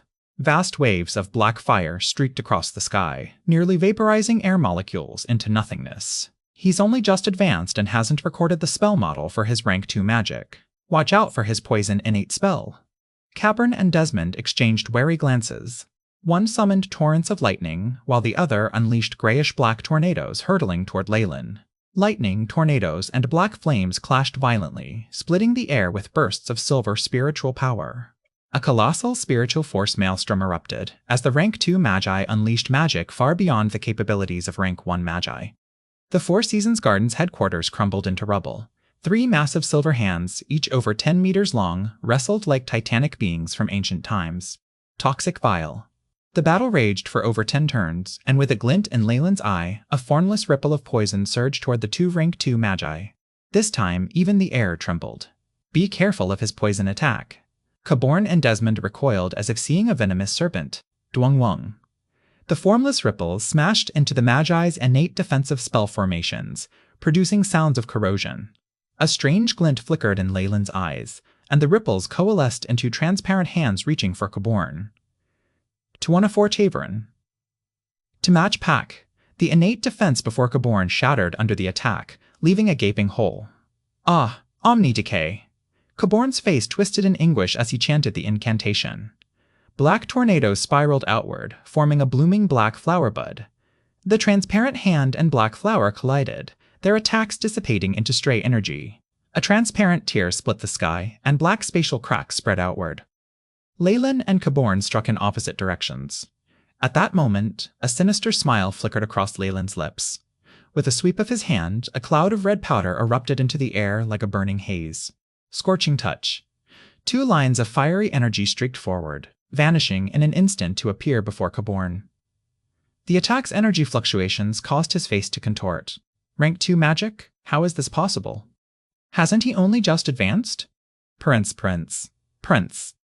The fiery streaks pierced through Caborn's lower abdomen and right shoulder, leaving 2 massive, charred wounds. The reason Leyland had been fighting these 2 rank 2 magi was to buy time, allowing him to analyze the rank 2 spells in the Book of Giant Serpent. After obtaining the Book of Giant Serpent, Leyland had received 3 rank 2 spell models. However, while he was still a rank 1 warlock, the AI chip had been unable to fully comprehend them. Only now, after his advancement, could the AI chip finally analyze these spell models. Leyland selected a fire elemental offensive spell and ordered the AI chip to analyze it. With the AI chip's powerful computational abilities, the spell model was finally decoded and the information was sent to Leyland's mind. Thunder Tempest. As he saw his ally injured, Desmond immediately charged out to help. A powerful lightning storm surged upward like a wave, sweeping toward Leyland. Chemoyan Scales. Leyland steeled his expression, and fine black scales appeared across his body. After advancing to rank 2, the scales on his body glowed with an even deeper black luster, and faint, incomplete patterns formed on their surface, vaguely resembling a dark elemental rune barrier. The barrier instantly shaped into a massive, solid black runic shield in front of the Tempest. Leyland paid no mind to Desmond's attack from behind. His eyes turned into amber vertical pupils, locking onto Caborn, who was retreating while spitting blood. Eyes of Petrification. 2 beams of petrification shot from Leyland's amber pupils, striking Caborn mid-retreat. Caborn let out blood-curdling screams, covering his eyes as ashen-white stone skin began to spread across his face. A rank 2 warlock's power surpassed that of a rank 1 Magus, and the 2 innate spells Leyland had originally possessed had received a massive boost. Even a rank 2 Magus was affected. Leyland's speed surged, and in an instant he closed the gap on Caborn, who was still fleeing. His eyes showed no emotion. The fiery red scorching touch was cast again. 3 fiery streaks merged into a thick arm-like beam, piercing through Caborn's brain. Ebeng. Caborn's head exploded like a watermelon, red and white cerebrospinal fluid and blood splattering the ground. Boom. The massive black shield shattered, lightning leaking through the cracks toward Leyland. Tess. Blue lightning erupted behind him, and he paled. Chapter 268, Obliteration. Now, it's your turn. Leyland turned back, coldly staring at Desmond. Days later, shocking news spread across the south coast. The Dark Magi had attacked the Four Seasons Garden's headquarters once again, and all the Magi there had been wiped out. The entrance to the secret plane had been destroyed, and even the rank 2 Magus who had come to support them had died in battle. What made this news even more shocking was that the Dark Magi had gained nothing from the battle. Not only had their leader, Caborn, died, but even their elites had been completely annihilated. After the battle, Leyland's name spread far and wide. As someone who had killed 2 rank 2 Magi and destroyed the secret plane's entrance, Leyland was now on the wanted lists of both Light and Dark Magi. Rank 2 Magi held immense power in the south coast and were highly respected. A rank 2 Magi operating solo, unbound by any restrictions, and possessing the ability to control a battle. Leyland's existence became a source of fear among high-ranking Magi. His nickname, the Demonic Poison King, began to spread. In a region called the Land of Eternal Light, a castle-like building stood upside down but upright. Defensive runes flickered across its surface. This was where the Botelli family, rumored to possess divination abilities, resided. Though their power had waned over the past few hundred years, they still retained remnants of their former strength. Beside the castle gate stood two peculiar stone guards. In front of the gate, two statues loomed, each wielding a massive sword plunged into the ground. These statues towered over 10 meters tall and spanned 2 to 3 meters in width. Whether through their imposing appearance or the weapons they held, they radiated an overwhelming sense of danger. Deep within the castle, a basement chilled with an icy stillness stretched ahead. The space was filled with translucent ice blocks, their surfaces glinting under the dim light. At the center of this frigid chamber lay a transparent ice coffin. Inside, a girl of noble blood and refined demeanor lay motionless, her hands resting gently on her lower abdomen. Though Jenna remained in a coma, the curse binding her body had already begun to spread. Blackened flesh and veins crept outward, forming grotesque lumps. A thick, black gas clung to her face, swirling like serpents in perpetual motion. These writhing tendrils caused her eyelids to flutter, betraying the agony she endured. A month had passed since Leyland had set the curse in motion, and it now teetered on the brink of complete collapse. Without intervention, Jenna would surely meet the same fate as Monla, reduced to a skeletal husk. Boom! The ice room's door burst open, and the elderly woman who had met with Lay stepped inside. "Jenna, our generation's guide! By the will of the Mother of Peace, you shall continue to exist in this world," the woman murmured, then placed a blood-red key atop the freezer. Wong wong.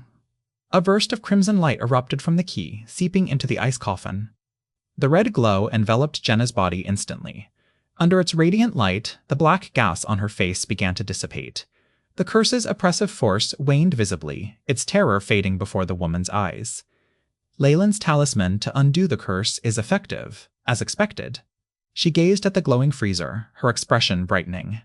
After trading the incomplete high-grade meditation technique, passed down through generations, for the talisman, she had managed to return before the curse fully erupted. "Leyland Farlier, you sinner, you shall be judged by the Mother of Peace." The woman made a series of hand gestures, whispering a prayer. Drip, drip. Blood-red droplets formed from the key, seeping through the ice and dripping onto Jenna's pale, snow-white neck. Tis, tis. A faint white mist rose from the area, as the wound began to heal visibly. I.e., as the wound began to heal visibly. I.e., Wong. Jenna, who had been unconscious for so long, suddenly opened her eyes. Boom, boom. The ice coffin shattered, sending strange ripples through the chamber. The woman, intimately familiar with this energy shift, recognized it instantly. This was the sign of their guide beginning a prophecy. "She's about to start." A puzzled look crossed her face. "I see countless deaths. A demon king. A demon king with toxic abilities is approaching."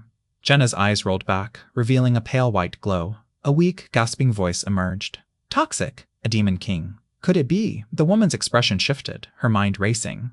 A Wayne wing, the blood-red key from before hovered in the air, radiating blinding light. "A tracking imprint? This is bad." The woman's eyes widened in alarm. At that moment, outside the inverted castle, Leyland in black robes appeared. "Is this the famed upside-down castle? It's truly peculiar." Leyland lifted his hood, surveying the structure before him, exhaling in admiration. After killing 2 rank 2 magi, he knew he would be pursued by both light and dark magi factions. Hence, he changed his clothes and escaped through a secret exit. Though strict testing methods were in place at each entrance, these were designed to detect the aura of precious materials gathered from the Eternal River Plain's secret plane, preventing them from being smuggled out. With Leyland's abilities as a rank 2 warlock, escaping was effortless. As for sensing items, he had placed them in a spatial leather pouch. The spatial rune's isolation ensured even the most refined detection spells couldn't detect any traces. Leyland raised his right hand. A red key-shaped imprint on his wrist pulsed with light. "It's here," Leyland grinned as he studied the tracking imprint. Finding Jenna's family was no easy task. Even Hyder needed the old woman's guidance to enter. There was no real map. In their trade, Jenna's family grandmother had ulterior motives. She wanted Leyland to take the incomplete high-grade meditation technique and be consumed by it. Leyland, similarly, was not kind. He had added a tracking imprint to the talisman. With the imprint's help, he finally located Jenna's family's hideout. Though the high-grade meditation technique, Sacred Flame, is incomplete, it's still unique. Its nature is extremely troublesome, and only one person in the world can train in it at a time. Leyland's lips curved as bloodlust took hold. He had no good impression of this egocentric family. Since he'd found their location, it was natural he wanted to end this quickly. Halt! The two statue guards at the gate came to life. Their muscles rippled as they bellowed in low tones. Two magical beings. Together, their power rivals a rank 1 Magus. Leyland's eyes flashed, already analyzing the guards. This level of defense for a Magus family is impressive. Leyland waved his arm. Two massive black fireballs erupted, colliding with the guards' weapons. AM, bang, boom. The fireballs smashed into the stone swords, engulfing the guards in a wave of flame. The two guards instantly turned into towering black torches, burning fiercely. Under the attack of Leyland's latent fireball, the ancient statue guards crumbled into a pile of black powder. Enemy attack. Who is it? Countless urgent voices echoed through the castle. A mournful copper bell's piercing sound followed. The runes on the castle's surface began to move. For an ancient family's defense, even a peak rank 1 Magus would struggle to breach it if fully activated. Leyland exhaled a long sigh. Silver spiritual force streaked from his body, lifting him into the air. A massive silver face formed around him. Toxic bile. From the silver face's lips, a cold incantation rang out. The poison from the terrifying giant Chamoyan serpent silently seeped through the castle's insides. The runes on the exterior were useless against poison. Every person inside, acolytes, servants, or even official magi, collapsed, their bodies beginning to rot. Beyond the castle, plants within half a kilometer withered and decayed. Silence! The eerie stillness of death blanketed the area, the castle at its center. No being survived, sinking into eternal darkness. Bang! The ancient gray gate, still adorned with intricate patterns, slowly crumbled under its own weight. Under the corrosive effects of the poison, not only the defensive formation but even the building itself was damaged by the destructive force. Within the granite, which seemed unbreakable, countless tiny holes had formed from the corrosion. The entire structure swayed, teetering on the edge of collapse. Leyland felt as though a single push would send the entire castle crashing down with a thunderous rumble. In the corridor, thick with a foul odor, rotting corpses littered the floor. Following the trail of footprints, Leyland advanced deeper into the castle, eventually reaching the ice room. He entered the chamber, where cold white gas filled the air, and found two corpses. The old woman had died in agony, clutching test tubes containing various antidotes. Yet her flesh was still decaying, and the antidote seemed useless. As an official Magus, her resistance was far greater than that of an ordinary person. Even in death, her body remained resilient. Chapter 269, Arrangement on the Icy Counter. Jenna's corpse lay motionless. Her face, mostly devoured, bore signs of madness, expressions of countless people fused together. A faint hint of relief lingered in her smile, making the sight even more eerie. The poison from the giant Chamoyan serpent had a relentless corrosive effect, devouring the spirits within Jenna's body. How pitiful, Leyland muttered, recalling the high-grade meditation technique Sacred Flame he had acquired. Using the AI chip, he had simulated its properties. This ancient technique, passed down through generations and preserved within the bodies of its descendants, was something even dark magi would find both fearsome and envious. Jenna, as the host, had become a vessel for madness, her mind shattered. In many ways, after training in Sacred Flame and inheriting her ancestors' spirits, Jenna had already died. What a strange meditation technique, and a pitiful family, Leyland mused. The power of Sacred Flame unsettled him. Until he fully understood its effects and found ways to counter them, he would avoid it. Half a day later, Leyland left the castle. Crash. As he departed, small stones tumbled from the structure, and massive cracks splintered its walls. Rumble. The castle collapsed entirely, reduced to rubble. From this moment on, the Botelli family ceased to exist. Thick clouds obscured the sky, with thunder and lightning flashing occasionally. Moments later, black raindrops began to fall from the horizon. At the Tel Jose volcano nearby, a towering column of fire erupted skyward. Volcanic ash rose into the air, mingling with man-made structures to form nutrient-rich raindrops. These fell upon the Tel Jose plains, revitalizing the land. The peasants, tending their fields, knelt by the roadside, praising the Magi of Nightless City. Under their protection, their harvests were abundant, ensuring they could survive without fear of hunger or poverty, despite their heavy taxes and dues to their lords. A large, black, handsome horse streaked through the rain, its rider's figure barely visible. "Hawk, what a shame," Leyland lamented as he urged his horse forward. In the secret plain of the Eternal River Plains, the spread of his toxic bile was too swift and overwhelming. Even Hawk, stationed at the edges of the headquarters, could not escape. In this indiscriminate attack, Leyland lost his reliable mode of transport. He now needed to deal with Caesar and establish the 10,000 spirit spell formation. He had to secretly notify Desmond, and his mind was racing. The Venom Wyvern Hawk was merely a pet, a means of transportation. Without considering its value, it had perished along with the Magi on the outer layers under Leyland's poisonous attack. However, due to the limitations of its kind, the Venom Wyvern can only reach the strength of a rank 1 Magus. Once I advanced to rank 2 Warlock, Hawk's usefulness would gradually diminish. I had planned to set it free someday, but Leyland sighed, taking a moment of silence for Hawk's tragic fate. He pushed the thought aside, his attention shifting to the towering nightless city, its spires piercing the rain. A cold smile curled his lips. He turned the horse's head, altering its course as it galloped toward a small town inhabited by ordinary humans. Due to its immense popularity, tens of large towns surrounded Nightless City like satellites. Every day, people from all walks of life, those aspiring to become magi, fugitives, or simply adventurers, discovered the brutal reality of the city. These humans were driven out and forced to linger in such towns. Leyland arrived in a town called Clint, found a bar, and ordered a cup of mead, drinking it in silence. Master. 10 minutes later, a group of hooded figures in black arrived. The leader, an old man, raised his voice. Come with me. Leyland tossed a silver coin and led the group away from the bar. The old man then guided him to a villa on the town's outskirts. Master, after receiving your message, we immediately gathered supplies and left Nightless City. We rented this house and have been waiting for your return. Inside the villa, the leader removed his hood, revealing silver hair. This was Damien, the level 3 acolyte slave Leyland had purchased and also served as his butler. He managed Leyland's assets in Nightless City. Number 4 and Number 5, the 2 female Grand Knights, stood nearby. Like guards, they kept watch by the door. The first time Leyland had met the boy and accepted Thousand Meddling Hands' spy mission, he had sensed something was wrong and ordered Damien and the others to flee Nightless City immediately. In hindsight, his decision had been wise. Otherwise, Damien and the others would have been captured by the Light Magi long ago. Damien? Number 4. Number 5. Can I trust you? Leyland's expression darkened. Master? Your wish is our command.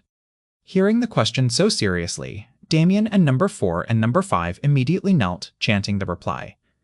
They were slaves bound to Leyland spiritually. Like Number 2 and Number 3, they could not disobey even if ordered to kill themselves. Good. Now I want you to cross the Death Channel and return to my hometown, the Chernobyl Islands, to protect my family. Understood. Damien and the others agreed. I want you to leave inheritances on the Chernobyl Islands, and swear an oath that your students will carry on this mission until the end of the world. Leyland's voice grew hoarse. Understood, Master. The 3 spiritually branded slaves trembled, bowing their heads lower. Good, Leyland nodded. With a flick of his hand, 3 black streaks shot from his palm, embedding into the foreheads of the 3. Tease, tease. The branded slaves grimaced, gripping the ground. On their foreheads, Leyland's secret imprint glowed. This is my blessing. Within lies a magic attack as potent as my full power strike. With some rituals, it can also be passed down. Leyland was now a rank 2 Warlock, and there were few who possessed this level of strength along the entire southern coast. A single attack could seriously injure an official Magus, or even kill them. The secret imprint had even more uses. The South Coast housed a few magi skilled in divination, such as astrology and prophecy. With this imprint, they would be largely immune to these spells. Leyland's current power as a rank 2 Warlock rendered ordinary divination methods useless against him. Magi were a source of terrifying radiation and pollution, and this effect was even more potent for a rank 2 Magus. Leyland could feel himself radiating like a constant energy furnace, constantly emitting frightful energy waves that distorted the air itself. At a certain strength level, even the external world would be affected. If anyone wanted to make a prophecy about Leyland now, an ordinary rank 2 mag, even a skilled one, would be woefully inadequate.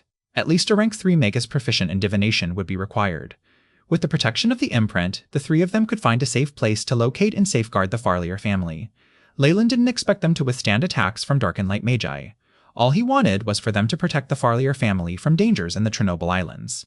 According to standard practice in the Magus world, no Dark or Light Magus would dare strike the Farlier family before confirming Leyland's death. Otherwise, they'd face the ruthless retaliation of a rank 2 Magus with terrifying destructive power.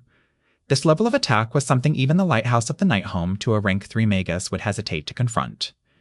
Thus, with the protection of these spiritually bound slaves, the Farlier family on the Chernobyl Islands were completely safe and would also receive a massive boost in development. These 3 people and their successors should be able to protect the Farlier family for at least 500 years. In that case, I no longer need to feel guilty toward them. Leyland exhaled a heavy sigh. His body belonged to the original Leyland Farlier. No matter what kind of person he had been, he still felt guilty for having taken possession of someone else's flesh and blood.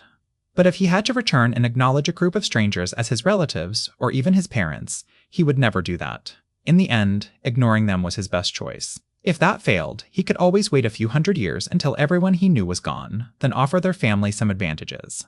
And this, Leyland pondered for a moment, then removed the dark red cross pendant from his neck.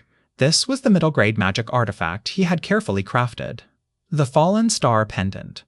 After becoming a rank 2 Warlock, its benefits to him were unparalleled. Due to resource limitations, it couldn't be upgraded further. Bring this back too. If a Farlier family descendant with potential to become a Magus appears, give it to him. Leyland handed over the Fallen Star Pendant, and at the same time, he felt as though a weight had been lifted from his shoulders. Chapter 270, Returning to Town. The cold breeze swept past, leaving behind fragments of dried leaves swirling in the air, dancing like butterflies. The crystal-clear stream flowed silently, adding to the tranquility of the area. A gray squirrel shook its fluffy tail and descended the tree as swiftly as lightning, rapidly gnawing on the acorn it held. From time to time, it twisted its little head to observe its surroundings. Ka-ka-ka, a dried piece of wood was stepped on and broke. The squirrel was startled. It dropped the acorn it held and climbed higher in the tree. It looked down with apprehension at the human figure who had disturbed the peace. The last time I was here was less than a year ago, wasn't it? To think it had actually changed this much, Leyland exclaimed as he glanced at his surroundings. He had returned to the small town where the old devil had led him on an expedition to the ancient spirit slaying sect. But the town was now in ruins. A murky green vine crept around the ruins, with occasional animal figures flitting past. There were no signs of human presence at all. From the visible clues, the town's inhabitants had voluntarily abandoned their homes shortly after Leyland's expedition. This is the fear toward Magi. Leyland shook his head. He didn't feel the slightest shock at this outcome. Though Leyland and the others had come here covertly and hadn't slain any of the townspeople, they had left them in a deep slumber for 3 days. Yet the residents would only associate these eerie methods with Magi. It was known that light Magi were more friendly to ordinary humans. But who could guarantee they wouldn't have encountered a dark magus? Hence, the flustered residents immediately reported it to the authorities. However, during that time, the Eternal River's secret plane had become public knowledge among all Magi. The strength of the light Magi had been concentrated there, so no one had the time to concern themselves with a desolate town suspected of dark Magi activity. Furthermore, no deaths were reported. Thus, the Light Magi Alliance had sent only a few level 3 acolytes to investigate. Naturally, these acolytes couldn't see past the disguise set up by an official magus. Hence, the entrance to the ancient spirit-slaying sect's secret plane remained undiscovered. After searching the area fruitlessly, the group of acolytes concluded and reported that dark Magi had long since left, apparently achieving their goals. This level of danger naturally attracted no attention from the Light Magi Alliance, and things had reached this state. Even if the Light Magi didn't treat it seriously, how could the residents who had lived there their entire lives not mind? After all, under the influence of the Light Magi, they had often heard stories of dark Magi eradicating kingdoms during their childhood and as they grew into adults. Though the investigators had already concluded the dark Magi had left, there were always lingering what-ifs. Hence, without further support, the residents chose to abandon the town. Later, several supernatural incidents in the area caused the few elderly residents who had stayed behind to disappear without a trace. These incidents led to the town being fully abandoned. Leyland bought back indifferently to the news he had received about the town. After instructing Damien and the others to defend his family, he had journeyed to this area to examine the ancient teleporting spell formation once more. To advance to rank 2 Warlock, he had destroyed one of the gates to the secret plane and even killed 2 rank 2 Magi. The animosity he had created was unusually intense. Though Leyland had confidence in his own strengths, he still had to be cautious about the fact that both light and dark Magi had powerful allies, Magi who had reached rank 3. Right now, Leyland admitted he wasn't a match for opponents of that level. Hence, after choosing his escape route, he decided not to linger. The dark and white Magi had already infiltrated every corner of the south coast, so hiding here was no longer possible. The south coast was home to many terrifying and dangerous regions. Even official magi faced a 90% chance of death. If Leyland ventured into those regions without proper information, he'd be a fool. Moreover, even if his luck held and he managed to survive the journey, he might end up in a barren wasteland like the Chernobyl Islands. Leyland still wished to walk further down the path of a Magus, so he would not risk entering such a place. However, the ancient teleporting spell formation was different. The teleportation spanned a vast distance, far beyond the south coast. It could even lead to another world. Surrounding the Magus world were countless powerful realms and planes. In ancient times, the ancient Magi conquered one world after another, analyzing their unique laws to strengthen their power. This ancient teleportation spell was likely tied to a world or domain the ancient spirit-slaying sect had once controlled. The destination was certainly a resource-rich realm, at least as valuable as the south coast. Otherwise, why would the ancient Magi have the leisure to create such a spell? The cost of creating one was astronomical enough to cripple a faction like the ancient spirit-slaying sect. Leyland was certain its creation served a far greater purpose than just providing an escape route. Speaking of which, I wonder what became of Gargamel, Old Devil, and Jay. Leyland stroked his chin. Though he had reached rank 2 as a warlock, he still feared the Gargamel, born from the fusion of countless vengeful spirits. After all, it had been sealed for who knows how many years by the sect, and upon its return it possessed the power of a rank 2 Magus. The black coral snake from the Dylan Gardens had regressed from a rank 3 Magus to an acolyte's level after such a long sealing period. According to Leyland's estimation, the Gargamel inside the secret plane had already reached the strength of a rank 4 Magus before being sealed. In ancient times, magi of this level were called Morning Star Magi, a title earned through their power. As described in the Book of Giant Serpent by Great Magus Sarhome, once a Magus reached rank 3, their body entered a prolonged bottleneck period. Advancing from rank 3 to 4 was far more challenging than any previous step. It was as if the difficulty of a regular human reaching rank 3 was far simpler than advancing from rank 3 to 4. Even in ancient times, rank 4 Magi ruled their regions. Their title, Morning Star, was a mark of unparalleled power. What was a morning star? A being high above, unparalleled, and eternal. Only those who reached rank 4 were worthy of such a title. Their lifespans were extended by vast amounts. Living to 1,000 years was mere child's play. To ordinary humans or even lowly ranked Magi, this was near immortality. At this level, Magi could command forces capable of flipping mountains and burning seas. Fighting such power with sheer numbers was futile. A single Morning Star Magus could rival an entire army of lower-ranked Magi. This was a stark contrast to the Lightning Corps. Ancient Magus armies numbered in the tens of thousands, with dozens of rank 2 Magi among them. Captains and vice-captains were always rank 3 Magi powerful leaders of their armies. If the Lightning Corps had been this powerful, Leyland would have been dead by now. However, a Morning Star Magus could obliterate the forces of the ancient Magus army. The Gargamel Leyland had seen before had already undergone a long sealing period, but upon its return it now possessed the strength of a rank 2 Magus. Its former strength must have been at least that of a Morning Star Magus. To put it bluntly, such an existence could kill Leyland with just a finger. If not for several sources of information confirming the Gargamel's departure from this area, Leyland would never have dared step foot here again. In an area near the Nightless City, Leyland had assigned several of his spiritually bonded slaves missions before infiltrating the city. With his current status as a rank 2 warlock, he could even avoid detection from a fellow rank 2 Magus, let alone regular guards, by using the spiritual force compression technique. After spending some of his magic crystals, he easily obtained the information he needed. All attention in the south coast remained focused on the Eternal River Plains' secret plane. As for the latest and hottest news, it was the emergence of a newly advanced rank 2 Magus Leyland. As someone who had destroyed a gate to the secret plane and killed 2 rank 2 Magi, Leyland had already become a target of both the Dark and Light Magi alliances. Even the danger level attributed to him was at its highest. In the south coast, a rank 2 Magus was already a force to be reckoned with, like Chairman Siley of the Abyssal Bone Forest Academy. If Leyland had still been at the academy, he could have participated in the turmoil over the chairman's successor. Although Leyland was listed as wanted on the surface, many organizations had secretly offered him a position and even promised abundant benefits. However, Leyland only chuckled at such ideas. The resources he had stolen were enough for him as a rank 2 Magus. Moreover, it wasn't easy to escape this mess, and he didn't want to be drawn into such troublesome issues again. Apart from his information, the other news that piqued his interest was the spirit plague in the western part of the south coast. In several regular human kingdoms, a very odd disease had been spreading. People infected with the disease showed no symptoms. Instead, tiny black spots appeared on their faces and waists, gradually thinning them out. After 7 days, when the black spots became enormous, the afflicted would die silently. Following the Light Magi's investigation, the spirits of the victims had vanished without a trace. The methods used were eerily similar to the spirit plague released by the ancient spirit-slaying sect. This disease had a high contamination rate, with over 100,000 regular humans already lost. Even the Light Magi Alliance, which had its sights set on the Eternal River Plain's secret plane, had sent a rank 2 Magus as the investigation head.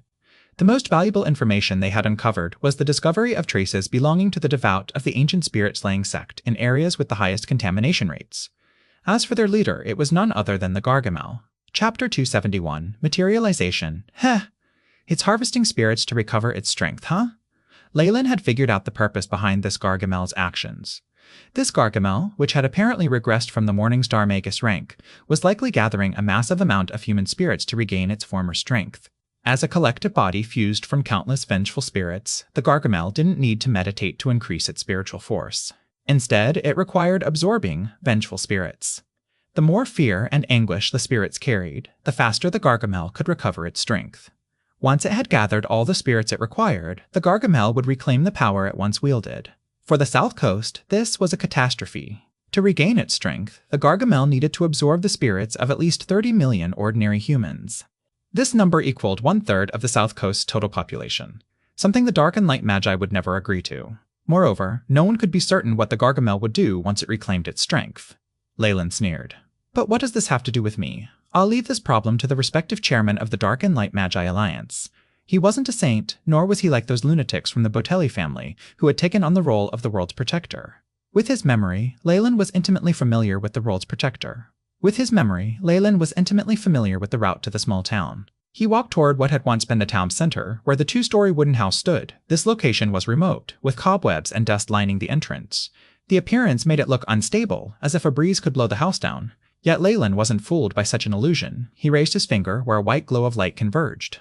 Wing wing. Leyland's finger seemed to trigger a resonance, and faint runes began to crawl like ants toward its foot. The barrier hiding this area is still active, Leyland murmured, surprised.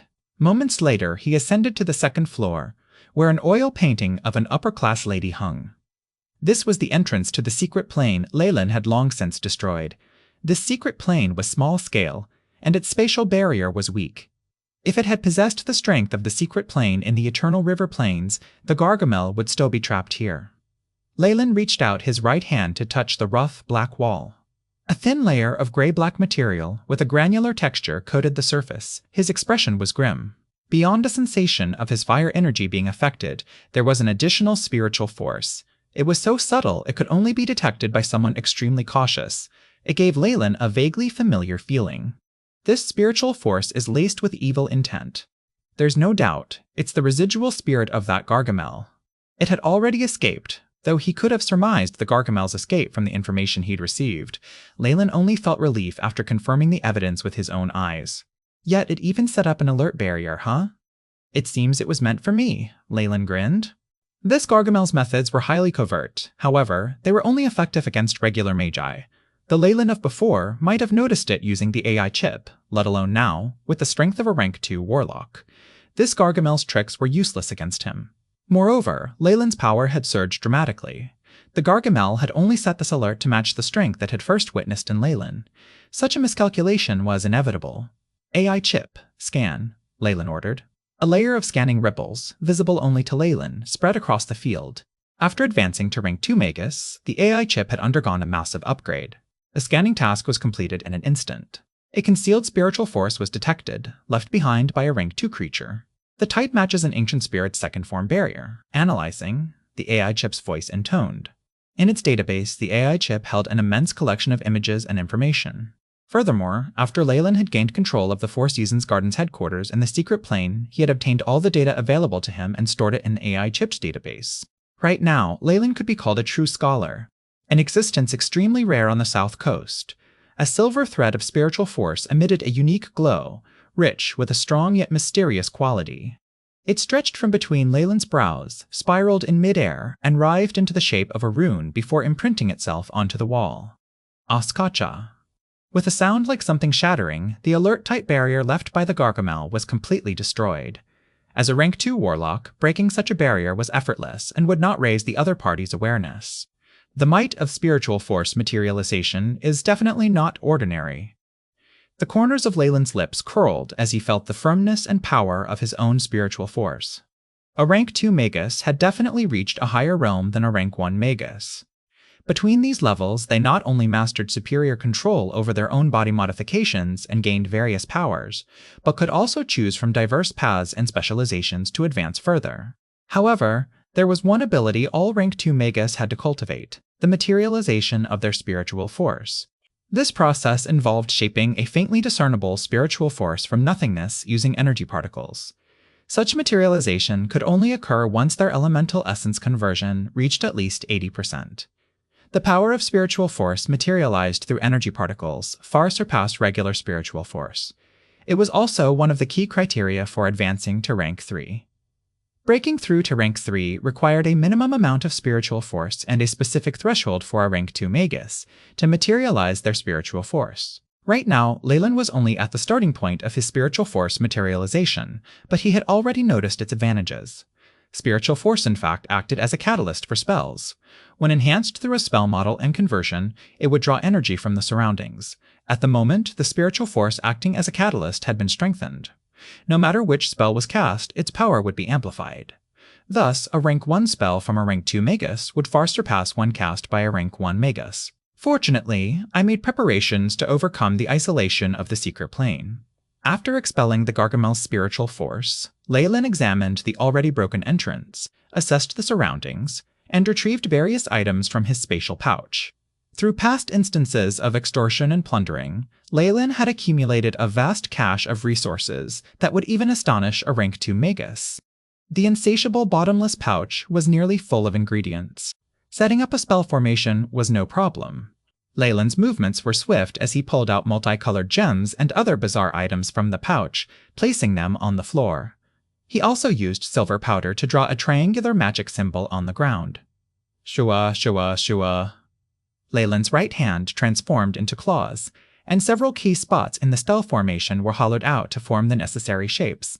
Soon after, he crushed the gems and energy jewels on the floor with his left hand. Kacha, resplendent layers of light slowly spread from the energy nodes of the gems, like water, filling the boundaries of the formation. The spell formation seemed to have come alive, trembling as beams of light radiated from it. Visible distortions began to swirl in the air above the formation. Tiny specks of red light flickered like fireflies within these distortions. What's next is localizing the secret plane's position. Leyland closed his eyes, recalling the memory of his last visit to the ancient spirit, slaying Sek's secret plane. He searched for the familiar aura within the air's distortions. The red specks, weak spots in the void, flickered. Choosing the wrong one would plunge him into the chaos of space, tearing him apart. At this moment, a darker red glow emerged, carrying an aura of spirits he recognized. Leyland opened his eyes solemnly, a silver light flashing from his pupils.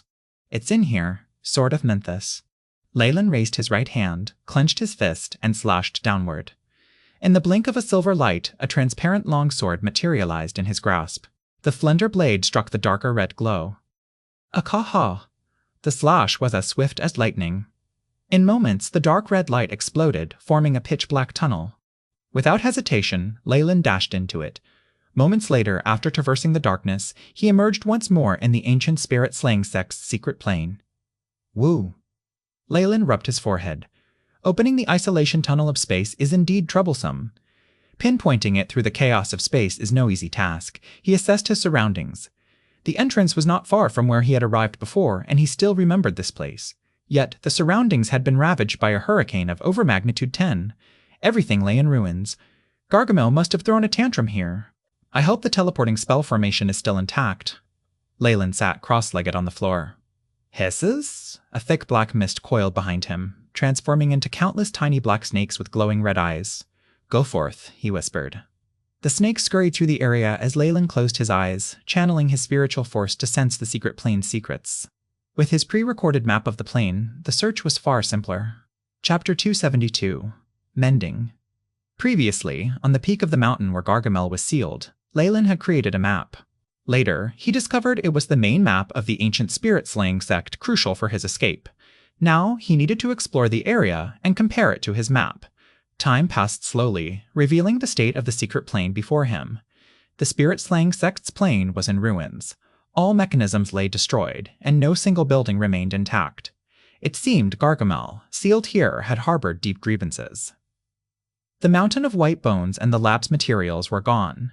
Even the cabinets filled with information were empty, a clear sign of the Gargamel's rampage. A small black snake, controlled by Leyland, approached a silver passageway, meant as an emergency exit. The metal remained well preserved, radiating power capable of subduing spirits. Yet, large stones had been thrown inside, blocking the path. The black snake easily slipped through the gaps between the rocks and came to the place where Leyland had initially found the secret room. Grumble. After pressing the power switch, a side of the wall slowly opened to reveal a secret room. This room was extremely small, with a black spell formation in the center surrounded by 4 stone pillars. Beside one of the pillars lay the remains of a Magus.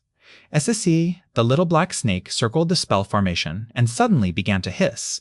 Black flames erupted from the surface of its scales. The flames grew increasingly intense, gradually forming a doorway etched with intricate spatial runes. "It's here!"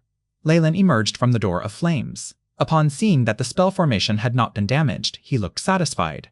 AI, chip, scan the teleportation spell formation. Leyland pressed his temples, and a blue light only he could see swept across the spell formation. Beep! Scanning complete. Intactness of spell formation is 98.7%. No energy detected. The AI chip responded swiftly. Compared to 98.8% from the previous scan, it has slightly deteriorated. Looks like the destruction caused by that Gargamel was substantial. This place even suffered damage. Leyland rubbed his chin and ordered, "Based on the information I received regarding teleportation, begin simulating the restoration of the formation." In his earlier exploration, Leyland had found a diary among the skeleton's remains, containing details about the teleportation formation. With additional knowledge he later gathered, he had mastered the ancient teleportation spell's technique. Fixing this minor imperfection would be no challenge. According to the AI chip's calculations, the formation only needed to be 97% complete to function, but there was still a risk of complications. Leyland would not gamble with long-distance teleportation. Whether it was spatial distortions or the explosions of spatial elemental particles, anything could leave him dead without a trace. He did not want to die in a stupid accident. Beep! Scanned incomplete portion, beginning simulation of restoration process. As the AI chip's voice echoed, Leyland felt as if he had arrived at the spell formation. His fingers moved with surgical precision as he repaired the teleportation spell. The runes carved into the formation were dense and complex, more than 10 times smaller than a strand of hair. Leyland lacked the confidence to complete this in one attempt without errors. However, with the AI chip's assistance, his movements were fluid and graceful. In under an hour he had fixed the incomplete sections. Wing. The blue light faded, and Leyland returned to normal. The sensation lingered in his mind. Before him, the black teleportation spell formation remained unchanged. The AI chip's simulated experiments are becoming increasingly vivid. Leyland's hands moved swiftly, forming intricate symbols and gestures. These were techniques he had used while repairing the spell. Every complex and profound sign was executed flawlessly, as if practiced countless times. Such a unique feeling had already become muscle memory. Witnessing the seamless execution of the signs, despite having used them only once in the simulation, it seemed as though Leyland had trained for a decade. A flash of awe crossed his face. He immediately thought of other applications for this skill. For instance, learning rank 2 spells. Though he had used the AI chip to aid him in using magic spells through the use of spell models. The movements were stiff and robotic, just like Magi who were training for the first time. But this situation was different. If he used the AI chip's simulation, his manipulation of his spells would reach a whole new level. Though this was just a short simulation, Leyland now had a deep understanding of the teleportation spell formation. Though he might not be able to set it up, basic maintenance was manageable. Leyland approached the site of the spell formation. "Thank you for your teleportation spell formation, Lord Magus." He first went to the skeletal remains of the Magus and bowed toward it. A large black hand then descended, countless tendrils extending and lifting the skeleton. Boom. A huge pit was dug with the hand, and the skeleton was placed within. Soil and stones fell, and this became a grave. The area is unsightly, so this is the only way to give you a proper burial. Leyland sighed and approached the front of the spell formation. Naz's hand, third formation. Leyland made a spell pattern, and from the tip of his fingers, silver threads were sent out and entwined themselves along the surface of the spell formation. 2 hours later, the teleportation spell formation was fully restored to its original state, as if it were brand new. Not only were a few damaged portions mended, but some of the original runes were also improved using the AI chip. Leyland looked at the surface of this new spell formation, and his breathing became a little coarse. Next is the most important step, which is to test whether this spell formation is functional. The leather pouch at his waist automatically opened, and a black crystal flew out and dropped into the energy groove in the teleportation spell formation. Within this crystal was a pure darkness, with even some transparent, distorted flames burning within. This was the essence of the magic crystals he had purified. The amount consumed totaled over 1,000 magic crystal cards, which meant a value of over 10 million magic crystals. Although the ancient teleportation spell formation could send a Magus far away, the energy required to do so was also monstrous. If not for Leyland's recent successes in plundering, it would be difficult to gather this amount of magic crystals. Rumble. After the essence of the magic crystal was deposited into the groove, the spell formation began to rumble. Mysterious magic runes began to light up, and bright rays illuminated every corner of the spell formation. Ka, ka, ka, ka, ka, ka, ka. Ka, ka, ka, ka. Threads of pure energy from the magic crystal were extracted from the spell formation and poured into the ancient spell formation. From the bottoms of the 4 stone pillars, rings of light emerged and spread to the tops of the pillars, until the top suddenly exploded to reveal a hole. Piercing light rushed out of the center of the pillars and formed 4 differently colored bundles of light, which hovered at the tops of the pillars. Earthen brown, fiery red, heavenly green, and azure orbs of light silently materialized in midair. Oh, this power! Within these 4 balls of light, Leyland could feel the familiar air of energy particles. These are earth, fire, wind, and water? Leyland was dazed and immediately recognized the natures of these balls of light. He touched his chin and pondered deeply. In some ancient schools of thought, there had once been a concept that earth, fire, wind, and water formed the foundations of the world. From the looks of it, the spirit slaying sect also shared this belief. Activate! Leyland exclaimed loudly, using a language he had never utilized before, which was full of a cryptic and ancient aura. This was the Turian language that the spirit slaying sect used. After recording information regarding this with the AI chip, Leyland had effortlessly learned this language. Wang Wing, 4 energy balls constantly fluctuated, different colored rays extending from them and converging above the heart of the teleportation spell formation. Ake-cha? As if the fabric of space had been split in 2, and as if lightning had descended, massive spatial distortions appeared before Leyland, forming a bottomless void. Now the teleportation is working. Leyland immediately devised a backup plan. Whether or not he would need this teleportation spell formation in the future, it would serve as an escape route if necessary. Should I go through? A tempting thought flickered in his mind, but he mercilessly suppressed it. Based on his conjectures and the AI, Chip's estimations regarding space, spell formations like these did not consume much energy from the magic crystals. However, the moment a real living subject passed through, the energy required would be enough to extract and consume all the power in the essence of the magic crystals. Leyland was still unclear about the situation at the other end of the teleportation formation. Naturally, he could not take such a risky chance. Moreover, the magic crystal consumption from the trip would undoubtedly break his heart. Without seeing a teleportation spell formation at the other end, he couldn't determine if he could return safely. What if it was a one-way trip? Spiritual force can't penetrate through, and detection spells are useless. There has to be another way. Chapter 273. Bramble's Iron Door. After that, Leyland tried several methods to investigate the situation at the other end of the tunnel, but none worked. His spiritual force still couldn't see through space, and every detection spell cast by a Magus was tied to spiritual force, so all his plans failed. After taking one last long look at the tunnel, Leyland hesitated before deactivating the Magus's formation. HCK-Cha. The magic stone crystal in the groove of the magic formation automatically flew into Leyland's hand, and the various light rays emitted from it dimmed slightly. 10% of its power was consumed? Leyland frowned slightly, feeling the loss in the magic stone crystal's energy. It was as if he had used 1,000,000 magic stones in an instant. Moreover, he hadn't sent any living creature through it, he had only used his spiritual force to investigate. Otherwise, the magic stone crystal would have been instantly depleted. In this case, I must use something like a puppet or spirit slave that can move automatically. It can enter the tunnel to check it out before being summoned back. Leyland rubbed his jaw. Following this thought, he no longer hesitated to leave the secret plane of the spirit-slaying sect. As he departed, he deliberately set a formation at the entrance to replicate the scene before he arrived as closely as possible. Though he could observe from various signs that the Gargamel would not be able to breach the interior emergency pathway, Leyland still didn't want to take the risk.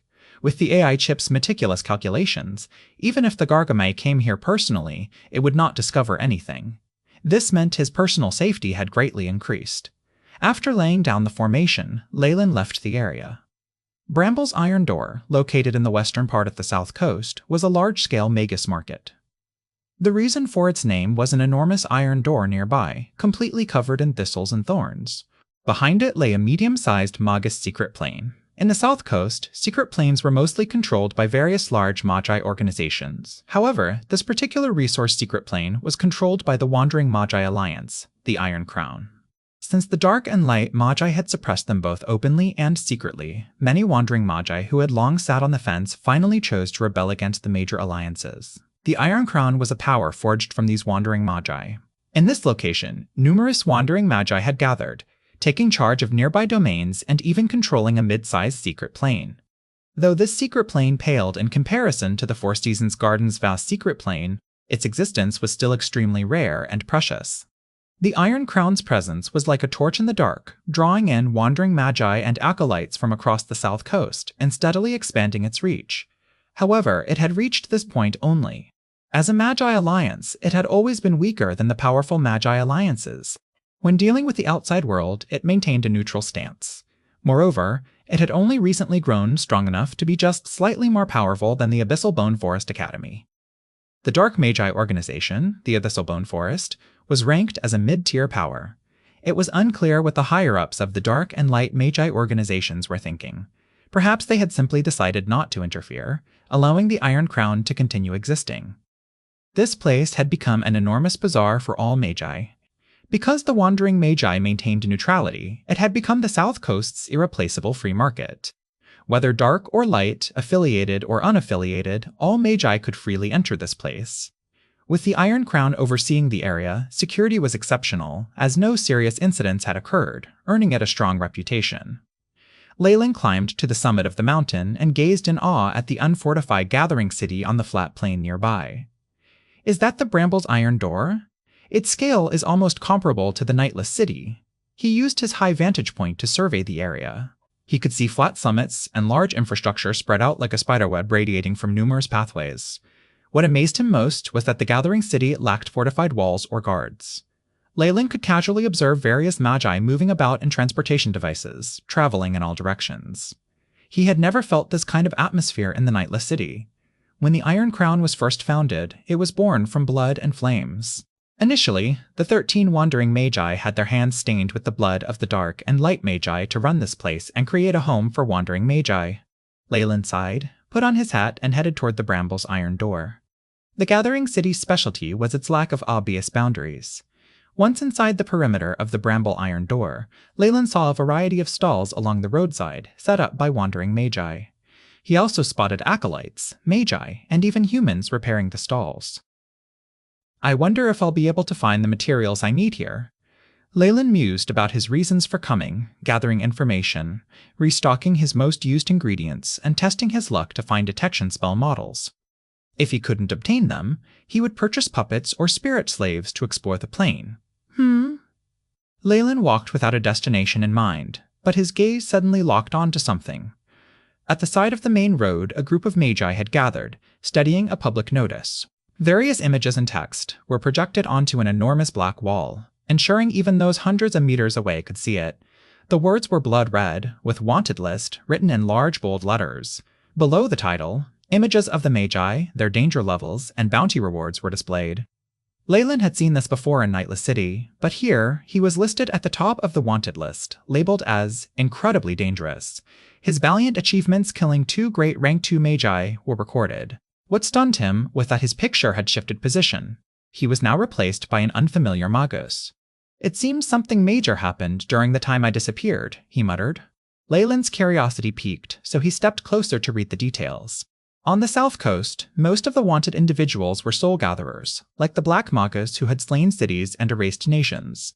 A rank 2 Magus appearing on the board was always monumental news. Such a figure would oversee a region on the south coast. No such person had been wanted in the past few centuries.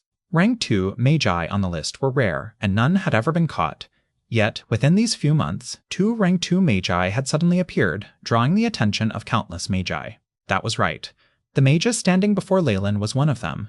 Leyland pushed forward to the front row to study the details. Alistair Farron, Rank 2 Magus. Title, Solitary Wolf. Crimes. During an expedition, he had killed the tree protector Alakan from the same faction, leading to the annihilation of 3 Light Magi Alliance army squads and the theft of vast resources from the Eternal River Plains secret plane. Risk level. Extremely high.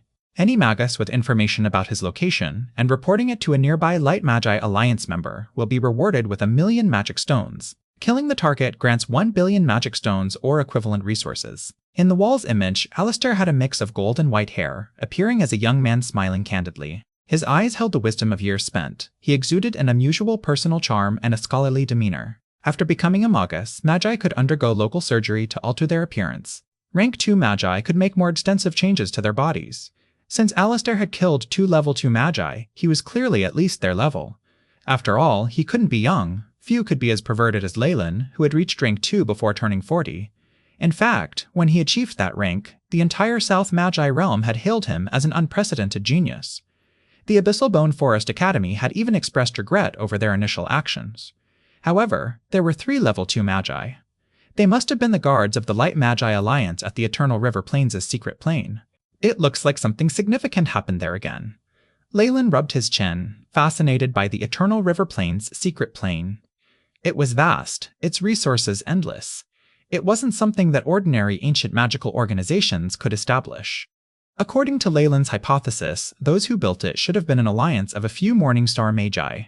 Moreover, the secrets hidden in the secret plane still had many areas left to investigate. It had reached the point where no one even knew which magical organization had created this secret plane. Currently, both the Dark and Light Magi were unable to provide an accurate answer. From the circumstances that caused rank 2 Magi to turn on each other and even kill one another, including the high rewards promised by the Light Magi Alliance, there must have been a remarkable incident in the Eternal River Plains' secret plane. Leyland's lips curled into an interested smile. He wore his cap as he re-entered the crowd. After a short moment and spending sufficient magic stones, Leyland received the report he had wanted. AH Chapter 274, Information Gathering. An important treasure? What is it?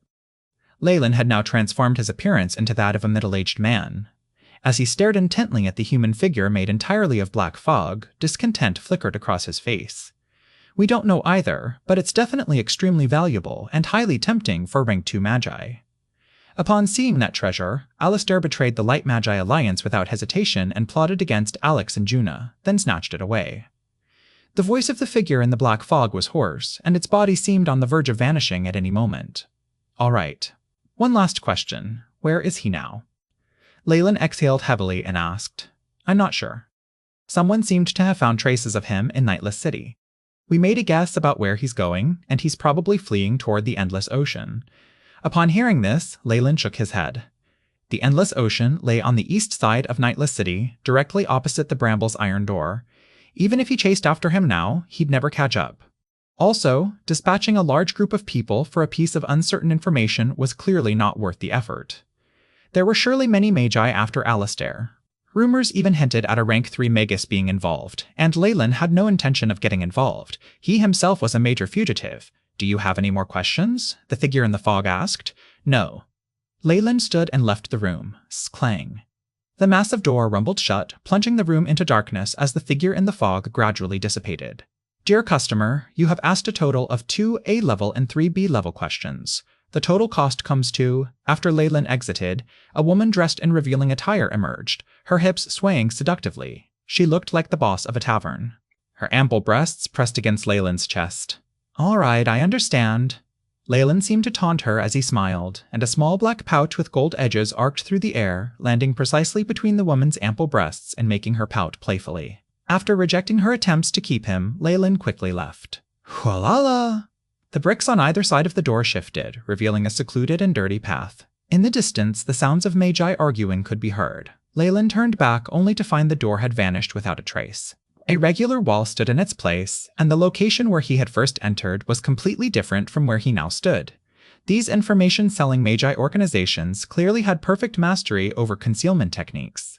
Leyland could guarantee their entrance at the Bramble's iron door was just one of many, and their headquarters could never be pinpointed from these entry points. Even this female boss was no easy opponent. Leyland rubbed his fingers and left with a smile on his face. After he left, in the place where the trade had taken place, the female boss's expression shifted. She collapsed onto a sofa, revealing her beautiful curves. At the same time, the immense spiritual force of a peak rank 1 Magus was slowly revealed. This female boss was actually a peak rank 1 Magus. Even across the entire south coast, such strength would be enough to awe or intimidate anyone. Now, however, cold sweat rolled down her face. How terrifying! This spiritual force, she patted her chest, fear still lingering in her heart. He's definitely a powerful rank 2 existence. Why is he here? She had sensed Leyland's probing from the start. In reality, if not for Leyland holding back at the end, she would have been in a far worse state. The alluring female boss lay on her sofa for a while longer, her thoughts racing. All of a sudden, her expression changed. Could it be that he's here because he received that information as well? Immediately, she paled and murmured in a low voice, "It's getting harder and harder to do business here. This is not good. I need to leave as soon as possible. These kinds of things happen every 2 or 3 days. I can't take it any longer." Leyland, who was elsewhere, was also recalling the whole matter. Strictly speaking, this incident had a connection to him. After he destroyed one of the gates into the secret plane, some mechanism seemed to have been triggered, resulting in the mysterious changes in the Eternal River Plane's secret plane. A huge ruin had appeared at the heart of the secret plane. Overjoyed by the unexpected good fortune, the Dark and Light Magi broke out in battle. After much difficulty, they reached an agreement and developed this place. The Light and Dark Magi had invested a lot of effort into their exploration. These were the remnants left behind by the Magus who had created the secret plane. If there was a possibility of gaining some inheritance, who wouldn't jump at the chance? The Light and Dark Magi immediately dispatched their elites. Teams led by at least rank 2 Magi entered and explored the ruins. In this exploration, Alistair, Alex, and Juna's 3 teams worked together and overcame a few difficulties. It seemed like they had obtained some incredible item. This treasure appeared to be an amazing item effective for rank 2 Magi. A-list. Air had chosen to betray his teammates for this item. After dealing with Alex and Juna on the sly, he swept up the treasure and fled. Upon receiving this news, Dark Magi immediately attacked, causing serious repercussions for the Light Magi side. Not only had 2 rank 2 Magi died, but even the core guarding the area outside the ruins were attacked. At least 3 core had been systematically annihilated. Ever since that matter, the Dark and Light Magi in the South Coast were in a tense situation. Though the Light Magi had held the upper hand before, it wasn't as if the Dark Magi were completely powerless. The difference in their power wasn't very significant. Now, within a few months, including Alistair, the Light Magi Alliance had lost a total of 4 rank 2 Magi. This definitely affected the power balance between the 2 factions. Though there were no losses among their rank 3 Magi, the strongest they had, the Dark Magi were starting to grow restless. Of course, this had nothing to do with Leyland. He was mostly drawn to that mysterious treasure. What could it be that would cause a rank 2 Magus to betray his faction and even plot against his companions? Traces of red appeared in Leyland's eyes. A voice seemed to shout inside him. Snatch! Snatch it! Snatch the treasure! A desire deep within his bones invaded Leyland's senses. That's weird. When did I become so irrational? Leyland's expression changed, and he grimly stared at the crystal on his wrist. The crystal was currently emitting a circle of red rays, as if about to drip fresh blood. The situation is getting worse. A sharp look flashed across his eyes, and he opened a flask, drinking from it. Gulp, gulp. Large amounts of liquid with a medicinal taste slid down his throat. Leyland's expression seemed to calm. As time passed, the red rays from the crystal dimmed, fading into a transparent, colorless state. It's getting increasingly serious. He kept the crystal, and a solemn expression settled on his face. After drinking the potion he had brewed, Leyland felt his spirit growing tranquil, the previous impulses fading. The effects of being a warlock are really troublesome to deal with. Leyland furrowed his brows. After his heart had been modified to fully fuse with the bloodline of the giant Kimoyan serpent, he could feel the intense emotions from the bloodline, suppressed by this potion of tranquility, now beginning to stir restlessly. After advancing to rank 2 Warlock, the situation had grown increasingly dire.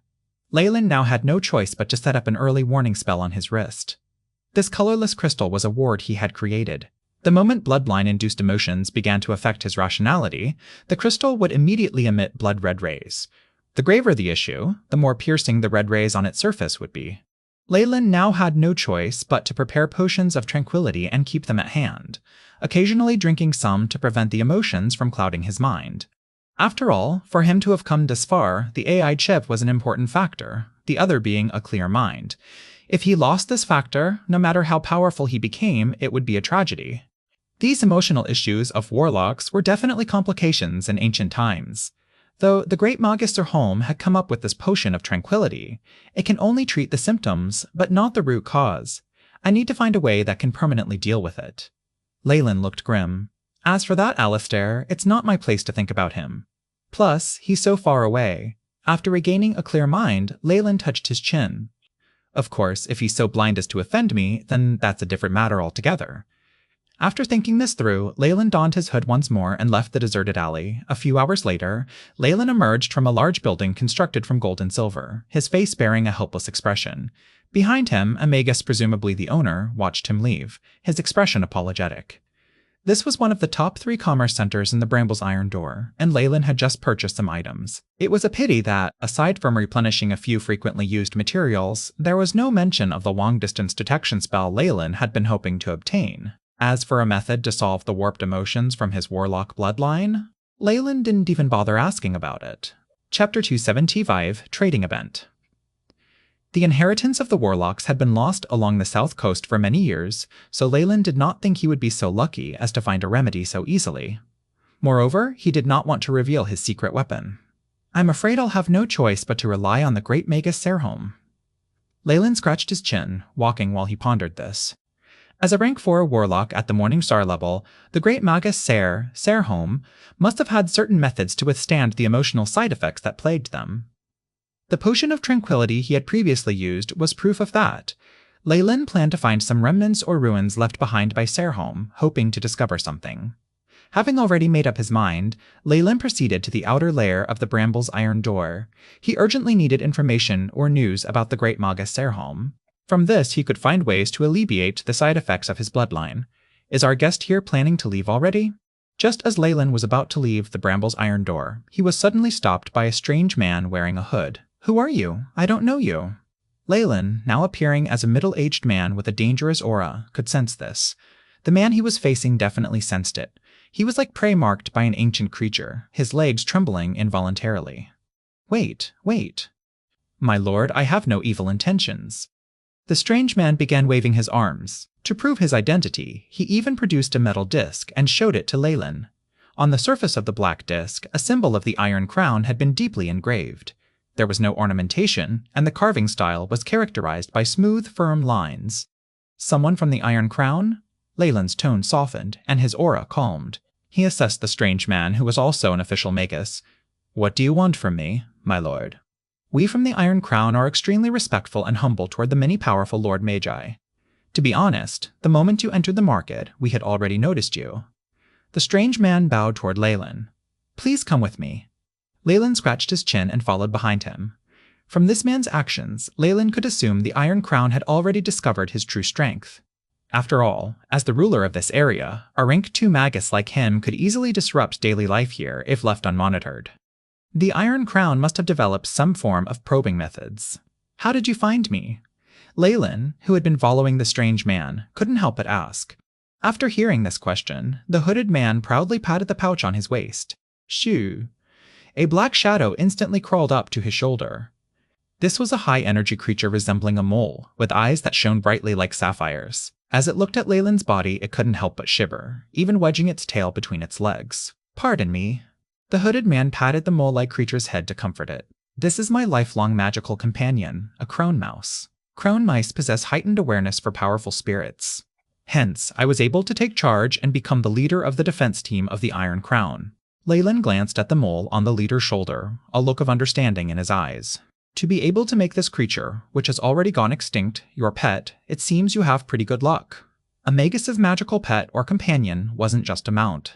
They required a strict spirit contract and could only have one magical pet or companion in their entire lifetime. Many top-grade magical pets possessed incredible battle power, and they could also enhance Magus's magic or physical abilities. It was said that certain legendary magical pets could help Magi overcome critical obstacles. Leyland had been searching for a magical pet fully compatible with him, but such a creature was hard to find. One could only rely on luck, and as a result, Leyland still hadn't decided on a companion. The crone mouse had no combat ability and lacked any special talents that could enhance one's magic or spell resistance. Its weak sensory capabilities were essentially useless. This Magus had abandoned all these possibilities in favor of acquiring a powerful detection ability. It was hard to determine whether he'd made a wrong choice. Leyland followed the defense team leader into a private room opened by other Magi. The space was eerily quiet, with only a few Magi present. It seemed the entrance was tightly guarded and restricted to members. "Alright, can you tell me why you brought me here now? I'll give you 5 minutes." Leyland was growing impatient. The leader, sensing this, quickly moved to the main point. "If I'm not mistaken, you must already have entered the rank 2 realm, right?" The team leader's question carried an underlying probe. Upon seeing Leyland's silence confirm his assumption, the leader straightened with renewed enthusiasm and bowed again. In the southern coast, rank 2 Magi were the absolute elite leaders of major academies or power holders in noble families. No matter where they went, they received treatment reserved for honored guests. "Oh, revered Lord of Rank 2, we of the Iron Crown have recently hosted a small gathering among high-ranking Magi. Seeing your dissatisfaction, I hoped you might find what you needed there," the leader explained, and understanding flickered in Leyland's eyes. Generally, while Southern Coast resources were abundant, they were accessible only to acolytes and regular Magi. Once promoted to peak rank 1 or rank 2, like Leyland, finding a market to meet their needs became nearly impossible. Hence, private trade meetings, exclusive to Magi of a certain level, became the norm. Many Magi resumed using material items for bartering after promotions, exchanging goods with peers of equal strength. Before, Leyland lacked the power to participate. Now, however, he'd been specially invited. "Is this an Iron Crown organized trade event? When is it? Where will it be?" Leyland asked. He already had plans to attend. Meeting fellow rank 2 Magi would be invaluable, and such gatherings often yielded rare items. "We are honored to have you join." A hint of joy surfaced on the leader's face as Leyland agreed. He handed Leyland a black card with both hands.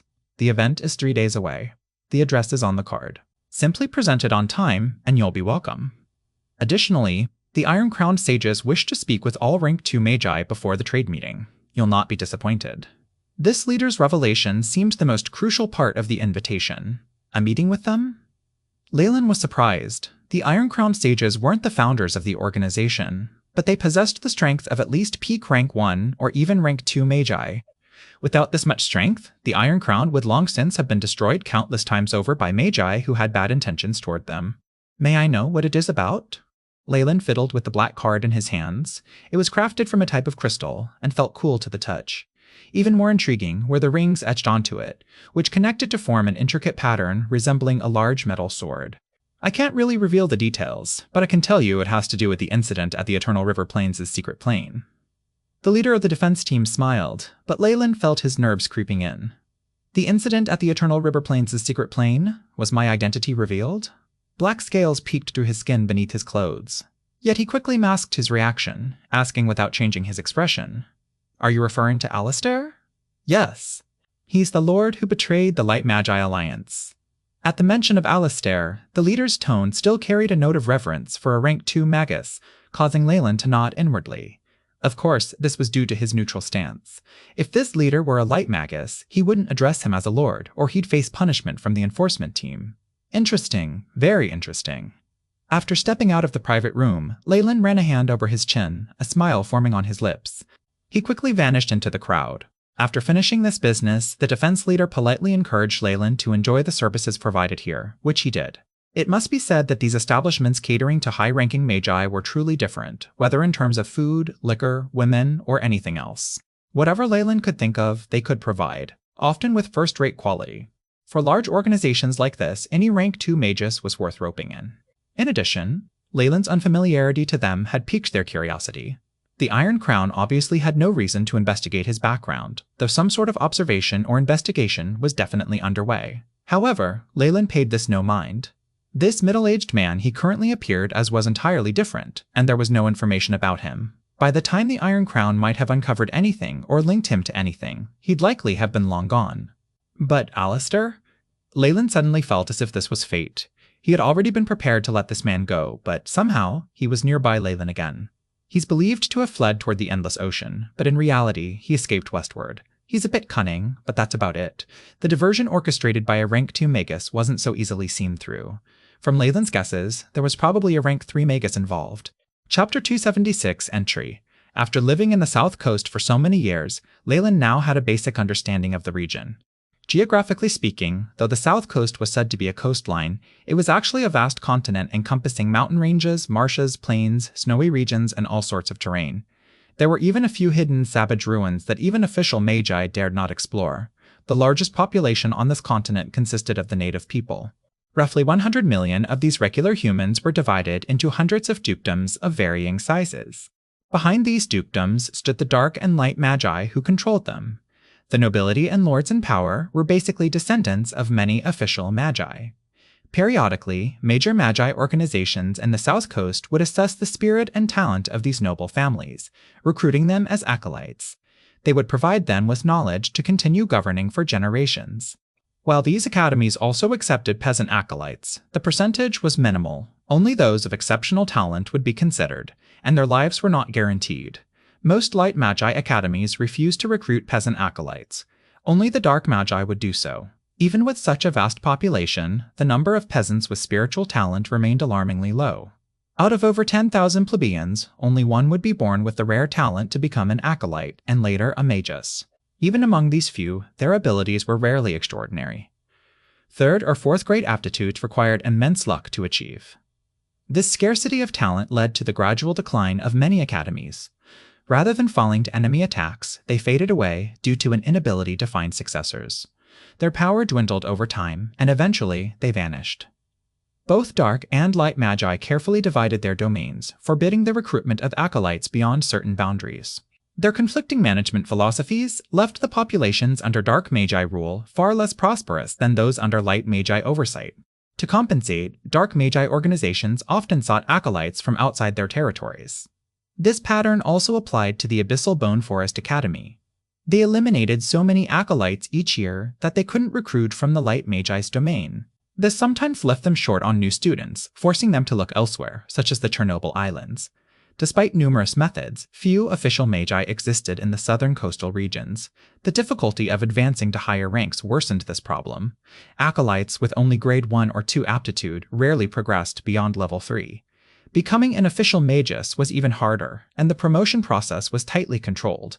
Peasant acolytes had never heard of high-level meditation techniques. Even if they managed to advance, they would likely remain mediocre at best. Ranked 2 magi were exceptionally rare. The entire southern coast had fewer than 100. This shortage significantly weakened the Light Magi Alliance after losing 4 rank 2 magi, stirring up the Dark Magi. If a rank 2 magi was the highest authority over rank 1 magi, then rank 3 magi were truly the rulers of the southern coast. Based on Leyland's knowledge, rank 4 Morningstar Magi had all but disappeared. Rank 3 Magi, however, held true power. This was evident in the fact that fewer than 10 rank 3 Magi had achieved notable feats, and each was a leader comparable to those from the Lighthouse of the Night. According to Chemoian's Pupil and the Book of Giant Serpent, when a Magus reached rank 3, they awakened a host of mysterious abilities. The gap between rank 3 and rank 2 was as vast as heaven and earth. If Alistair was being pursued by a rank 3 Magus, no matter how well he prepared, his efforts would be futile. Alistair is likely being hunted by a rank 3 Magus and has been fleeing in this direction. Leyland felt confident he had uncovered the truth. That scamming inn dared to trick me with false news. If I ever see them again, when comparing the inn to Iron Crown, Leyland naturally trusted the local tyrant more. Plus, he was intrigued by the exchange meeting. An exchange meeting held by the Iron Crown? I should definitely attend. Leyland pondered, then turned into a nearby alley. Next, a silver-haired old man emerged, vanishing swiftly into the market, 3 days later. Not far from the Bramble's iron door, at an overhanging cliff. The towering black cliff seemed to stretch beyond the horizon. A small platform hovered in the air, formed from a massive protruding rock. The surface held a patch of soil, along with weeds, vines, and flowers, whose names were unknown to all. Who? A black ray of light shot out from a distance, striking the platform. A rumble, A pit appeared in the soil, revealing a middle-aged, burly Magus. Based on the directions provided by the AI chip, this should be the place. The burly man pulled out a black card and approached the rock formation. The basic concealment techniques used by ordinary magi were easily detectable, and the burly man laughed, sending out spiritual force waves toward a layer of rock wall. ASBI. Bow. The rock walls parted like waves, revealing two magi in uniform, each bearing a metallic insignia on their chests. At the sight of the man, they were extremely polite. So, it's Lord Blacksnake. We are the Black Iron Guards of the Iron Crown, and we've been waiting for you. Upon seeing him toss out a card, they became even more respectful, bowing deeply. Please come with us. They entered a hallucini spell formation, and the burly man followed them expressionlessly. Within the spell, a flight of stairs led downward. After walking hundreds of meters, the magi guided the burly man into a luxuriously decorated room. After dismissing the servants, the burly man surveyed the area. Before him stood a massive crystal glass, revealing a vast dome of spectator seats and elevated platforms.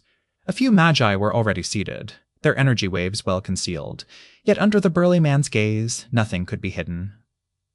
This was the power of a peak rank, one Magus, on the verge of breaking through. Recalling the many passageways and the sheer number of magi, the burly man sighed. Iron Crown has truly worked hard to open a path for us, rank 2 magi. This burly man was naturally Leyland's disguise. After receiving the invitation, Leyland lost all desire to explore Bramble's iron door. Instead, he found a random cave and spent the day meditating in his high-grade technique. He quietly waited for the exchange meeting to arrive. For Magi, meditation was a daily necessity, especially for Leyland. Kimoyan's pupil was a meditation technique that aligned perfectly with him. Every session, he felt his power grow incrementally, at an astonishing rate. Based on his estimations, his progress was several times faster than rank 2 Magi using high-grade techniques. The reason had already been analyzed by the AI chip tied to his bloodline as the giant Kimoyan serpent. After his heart was remodeled, Leyland fully fused with this lineage. The mysterious strength within was now awakening through Kimoyan's pupil, amplifying his power. Each high-grade meditation technique had a unique nature.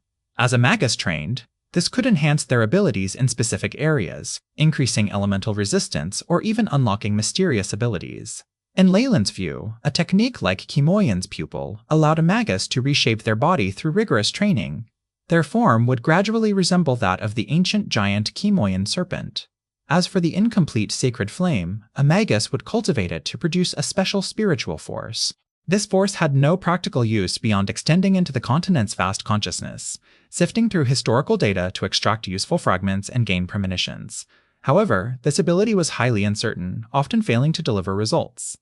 The technique itself was incomplete, a fact Leyland found deeply regrettable. Behind the crystal glass covering, a comfortable white sofa sat alongside a communication device adorned with runes. Leyland sat in silence, dull silver spiritual force instantly connecting with the device, and he immediately grasped how to use it. This was a communication device also used to relay quoted prices to the Magi. Magi could manipulate their spiritual force to conduct exchanges while avoiding detection by those they knew. The South Coast was small, and many rank 2 Magi harbored mutual resentment. If tensions flared into conflict, Iron Crown would surely face dire consequences. Thus, they avoided holding the exchange meeting at their headquarters, instead choosing this secluded location. For rank 2 Magi, Iron Crown was even more eager to please. On the small table beside the sofa, an array of snacks and fruits lay arranged. Some possessed the ability to enhance spiritual force and meditation, their value so high that even regular official Magi would envy them. These items were displayed silently, allowing Leyland to select as he pleased. Meadow-leafed fruit. Leyland effortlessly picked an apple radiating metallic luster and bit into it.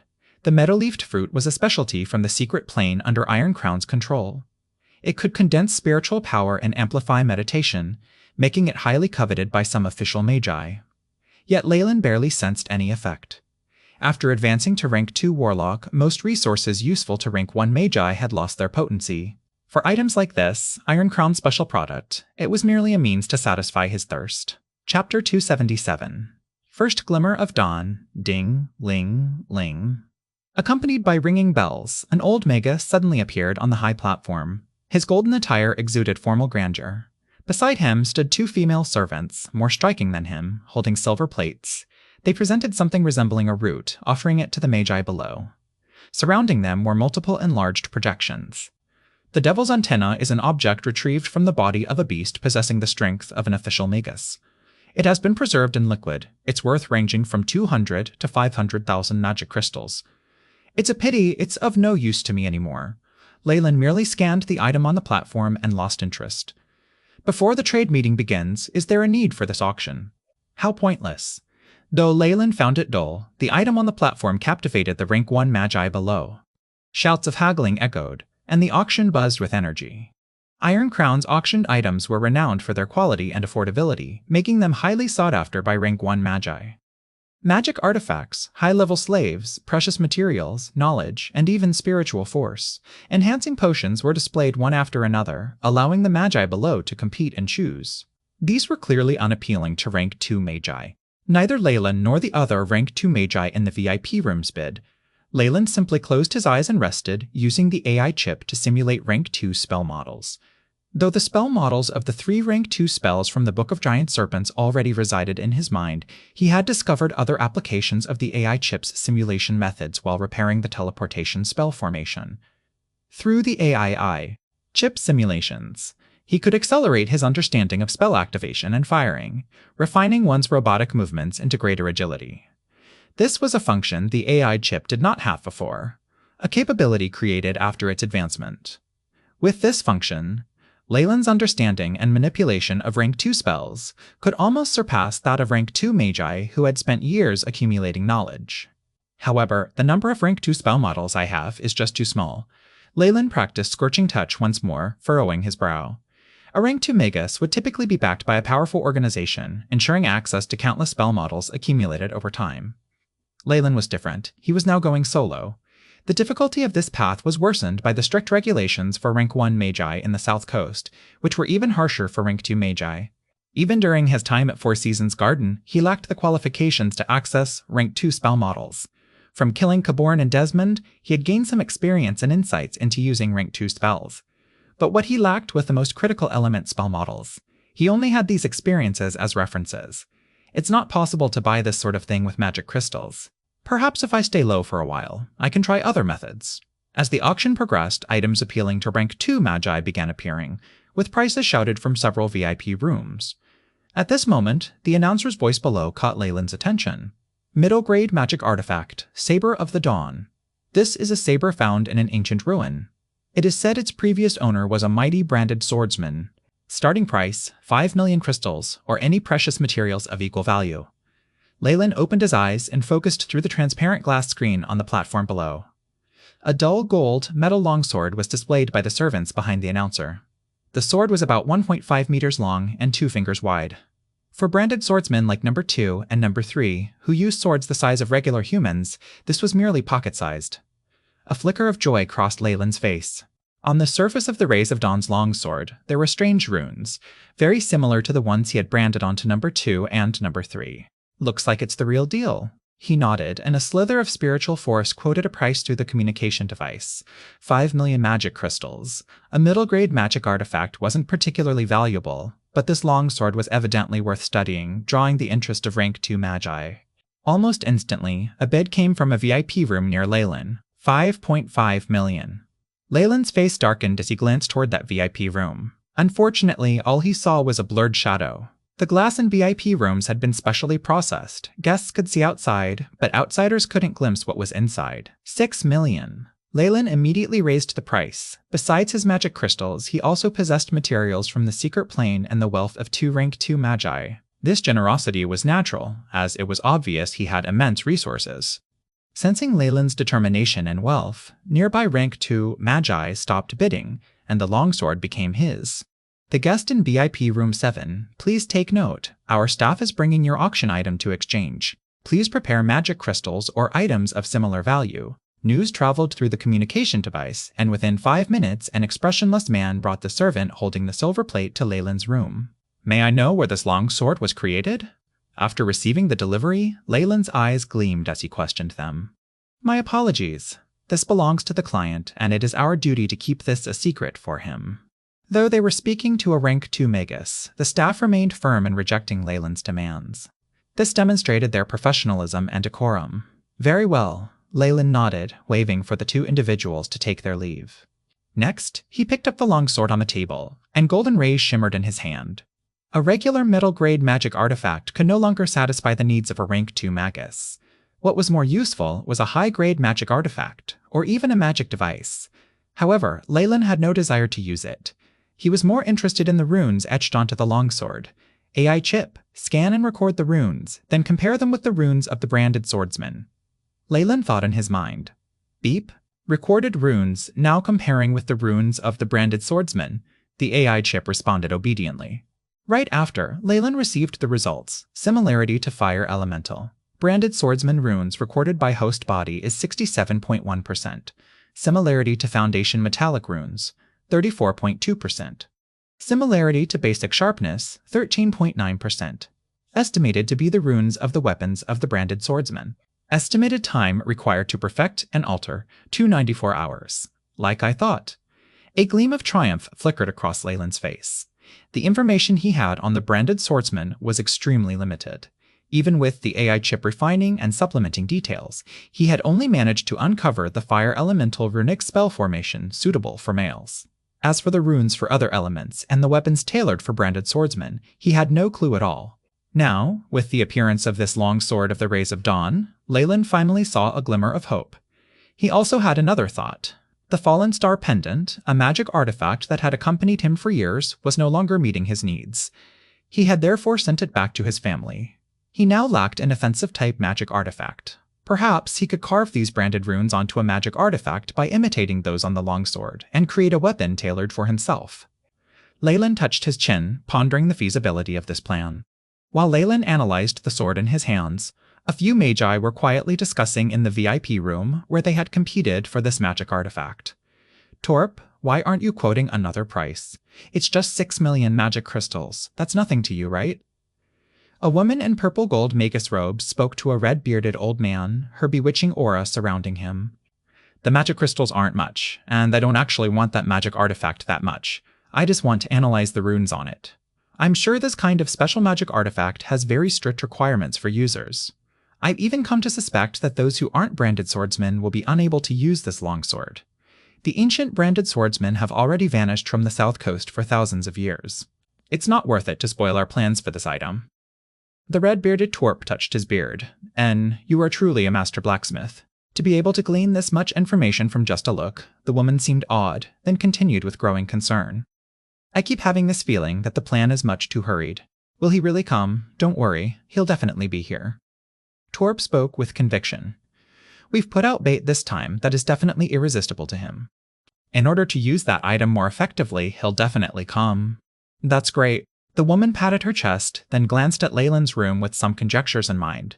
Say, do you think he's inside? Should I sound him out? Don't do it. Torp immediately stopped her. Don't act rashly. If it really is him, would he dare be so bold as to compete with us? Besides, offending an unfamiliar rank 2 Magus would probably be unfavorable to us. I'm just joking. You actually took it seriously. The woman giggled coquettishly, her figure vanishing into the darkness. She left the old man behind, who appeared to be in a difficult position. On the platform, the final item of the public auction was sent out. The announcer continued, "The auction has ended. We will now enter the session of the exchange meeting. Those who wish to leave may exit through the passages on either side." Miam, a rumble echoed as his words fell. The massive doors at either end of the hall burst open with a loud creak. Chapter 278, Bite, Many Rank 1. Magi left the hall on the first floor through the 2 doors. Though they knew little, the serious atmosphere that filled the hall after the announcer's words made them feel as though a mountain had descended upon them. Hua la la. The crowd dispersed quickly, and in an instant, only a few rank 1 Magi remained in their original seats. On the second floor, where the VIP rooms were located, not a single Magus left. Boom. The doors slammed shut, and the solemn atmosphere reached its peak. Oh? Is it starting? Leyland smiled faintly, watching the center of the hall as he prepared for an exciting show. All right, let's start with me. From a VIP room on Leyland's far right, a robotic voice, neither male nor female, emerged. It had clearly been heavily processed. I possess 1 portion of the potion, Sea of the Ocean. I wish to exchange it for the hearts of 3 fire scorpions or the core of a lava tyrant. Is anyone willing to make this trade? As the words echoed, a projection of the potion appeared, visible to everyone in the hall. I have 2 fire scorpion hearts and would like to replace the rest with magic crystals. How about 6 million? A hoarse old voice responded. No, I only need fire elemental materials. However, I can buy those 2 hearts from you for any price you name. This offer was unfortunately rejected by that Magus. Next, the 2 magi spoke through a communication device, their conversation now a secret to the magi outside. The MC on the platform had already stepped aside, leaving the area for the rank 2 magi to use. Leyland waited silently, observing as all kinds of precious items were traded. His expression remained calm, like a cheetah waiting for its prey to rise toward the bait.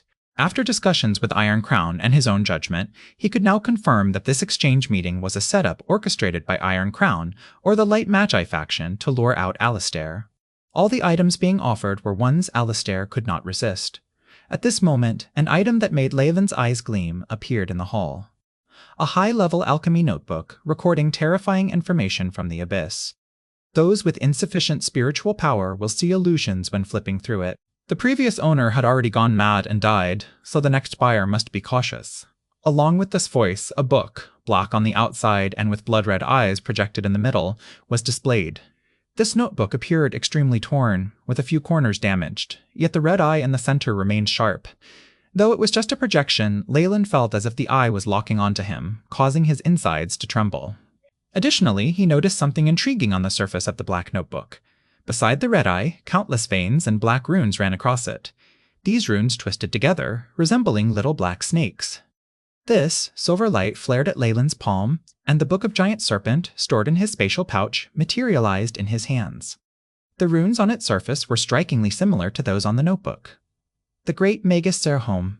This is likely the notebook he left behind, Leyland muttered to himself, his eyes blazing with crimson light. At the same time, blood-red rays erupted from the crystal on his wrist. 89. Warning, warning. Your body is secreting excessive adrenaline, and there is an 89% chance this will stimulate your nerves indefinitely, causing detrimental effects on your mind. The AI chip projected blue words before Leyland. How troublesome. Leyland growled low, then loosened a black water flask from his waist and drank deeply. The water infused with the potion of tranquility calmed the rising impulse within Leyland. At this moment, the sounds of people haggling over prices echoed repeatedly. It was clear that this notebook, which recorded information about the abyss, had drawn the attention of many rank 2 magi. After advancing to rank 2, countless magi lacking advanced meditation techniques had lost their direction. As a result, they were intensely eager to study details about the ancient era and other locations, hoping to uncover methods for their own advancement. The aura of the abyss radiated from this notebook with overwhelming intensity, causing Leyland's face to pale slightly. For this reason, the alchemic notebook had become a prized possession among rank 2 magi. Leyland contacted the Magus selling this notebook through the communication device, speaking in a low voice. What do you want? Evidently, this notebook was highly sought after, and the seller was waiting for a favorable offer before parting with it. 3 standard portions of an ancient spiritual force potion, something that can help a Magus break through a bottleneck. I can even throw in 500 gin of filthy magic dust. Since you possess this notebook, you must have conducted research on abyssal items. This filthy magic dust is a rare ingredient directly harvested from the abyss. Leyland considered briefly and then stated his terms. The Tears of Mary potion was no longer useful to him. Moreover, the rank 2 magi were now of little importance to him. He was also disguised, so this person would never be able to investigate his background. Even if they did, would anyone dare challenge a rank 2 magus? Leyland now had the power to protect himself on the south coast and faced no fear of confrontation. Hiss, an ancient spiritual force potion for breaking through bottlenecks, and filthy magic dust from the abyss. The Magus fell silent for a long moment, clearly stunned by Leyland's offer. After several minutes, the Magus responded, "Show me the potion." "Fine." Leyland paused, then produced a test tube filled with Tears of Mary. A shimmer of silver light coiled around a portion of the potion before vanishing into the Magus's room. It's truly an ancient potion. All right, let's proceed with the trade. Though the Magus tried to suppress his frustration, Leyland could still detect his impatience. All right, but I'm not getting a fair deal. You need to explain the origins of this alchemy notebook. Leyland remained calm, hoping to gain more insights. All right, I'll share everything I know. The silence lasted for a while before information was transmitted to Leyland's room. He carefully reviewed the details and nodded. The trade between these 2 VIP rooms moved at an astonishing pace. Outside, the spiritual forces of numerous rank 2 magi hovered, all intensely curious about the exchange between these two individuals. Yet neither Leyland nor the Magus intended to reveal anything. Moments later, rank 2 magi continued the exchange, and a variety of rare, precious items were displayed. Next up is a treasure from the Eternal River Plain's secret plane. A lazy voice emanated from the VIP room at the center. In an instant, everyone seemed to hold their breath, all eyes fixed on the VIP room where the voice originated.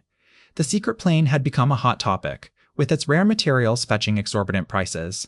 Upon hearing that a rank 2 Magus in the VIP room intended to sell, even the few rank 1 Magi downstairs whispered among themselves after recovering from the shock. Is it coming? Kimoyen's scales emerged on Leyland's skin as he stared intently at the room. From the information he had gathered, Leyland knew that rank 2 Magus Alistair had only stolen a treasure from the ruins. What he did not know was that this treasure could only display its power when paired with another item from the ruins. It could even help a rank 2 Magus advance. With his desperate desire to break through, Leyland realized that even if he knew this was a trap, there was a high chance Alistair would still charge in. What appeared on the screen was a thick green liquid forming a ball, floating in midair. This is the extract of a wisdom tree. Its purity level is 5, the highest possible. Ancient wisdom trees possess the intelligence of an enlightened Magus, and their extract could elevate one's spiritual force. When used with other treasures to break through, it was extremely effective. The hall erupted into chaos. Even potions that could help acolytes or rank 1 magi increase their spiritual force would spark fierce competition. A precious item like this, one that could aid a rank 2 magus in advancing to rank 3, had never appeared on the entire south coast. Wisdom tree. Leyland's eyes lit up. Indeed, only the crystallization of ancient wisdom, like that in legends, could provide enough spiritual force to help a rank 2 magus break through. In myths and legends, the wisdom tree was a benevolent old being. Many famed ancient magi had received its teachings, enlightenment, and even its blessings and gifts, which helped them achieve great feats. From ancient texts, Leyland had seen how magi had received gifts from the wisdom tree. After drinking the extract, they had been able to break through. For rank 2 magi, the extract's effects alone were insufficient. It required storage over time. That's why the item in Alistair's possession was essential. Leyland quickly pieced together the entire story. We'll just have to see if Alistair comes. Chapter 279, Lone Wolf. Usually, the extract of the ancient wisdom tree would be securely stored in the Light Magi headquarters, with a rank 3 magus overseeing it. It would be nearly impossible for Alistair to obtain it. To lure him out, they had brought the real essence of the ancient tree. The rank 3 magus had also temporarily left his post. Magi were not fools, and Alistair was no exception. Before confirming there was no rank 3 magus present, he would never appear. Alistair's nickname is Lone Wolf. He's accustomed to working alone and possesses the strength to overpower entire groups. He must have confidence and power. To severely injure 2 rank 2 magi in a single move, he himself must be formidable. Leyland was certain of this. Even among rank 2 magi, Alistair was definitely above average and possibly nearing the peak, just a step away from advancing to rank 3. Once he confirmed there was no rank 3 magus here, there was a strong possibility he would attack and attempt to seize this item. When that happens, it's all up to us. Leyland surveyed the VIP rooms. How many of the occupants were dark magi, and how many were light magi? How many harbored ulterior motives like himself? Obviously, the wisdom tree extract had drawn the attention of all the present rank 2 magi. One after another, spiritual forces from multiple magi, each driven by a strong desire to complete the trade, rushed into the room where the magus was located. For regular magi, rank 2 was usually the limit unless they possessed advanced meditation techniques. When that occurred, their innate spells would have already been finalized. Even if they switched to a high-grade meditation technique, advancing further would be impossible. To forcibly alter a crystallized core consciousness that had already taken shape required a method that did not exist in the South Coast. There were rumors that it could be found in another world or in the central continent, but this was something the magi of the South Coast would never have the chance to encounter. Hence, the essence of the wisdom tree, which could provide enlightenment and help a rank 2 magus increase their spiritual force, was their only hope of being promoted to rank 3. They were willing to pay any price for this. While rank 2 magi in the VIP rooms were fiercely communicating through their spiritual force, a voice broke the silence. 100 million magic crystals, and 50 standard portions of the crystallization of spirits. This voice used no spiritual force, and was instead shouted directly from one's throat. The origin of the voice surprised Leyland even more. It came from a rank 1 magus on the lower level. Interesting. He's just a rank 1 Magus, but he dares to enter this contest among rank 2 Magi. Leyland assessed the Magus who had shouted with curiosity. There were certain rules in private trade meetings such as these. Rank 2 Magi formed exclusive circles, and it was impossible for rank 1 Magi to participate. This rank 1 Magus had dared to speak so boldly. If he lacked outstanding power, it meant there was a powerful organization backing him. Or could it be that their target had appeared? Leyland focused his attention on this rank 1 Magus. He was of average build and wore a black robe. His face remained unseen, but under the gazes of numerous rank 2 Magi, he still maintained his composure. This Lord rank 2 Magus did not specify any materials, and only stated that the person who can offer the most valuable materials will obtain it. I wonder, is what I'm offering the highest value here? For lower-ranked Magi, having the attention of rank 2 Magi was like a weak, frail rabbit dropped into a pride of lions. Most Magi would long since have been scared out of their wits. Yet this rank 1 Magus remained calm. How is it? Can you confirm it's Alistair? In the room of the Magus Leyland had vied with for the rays of dawn, the lady asked the old man, Torp.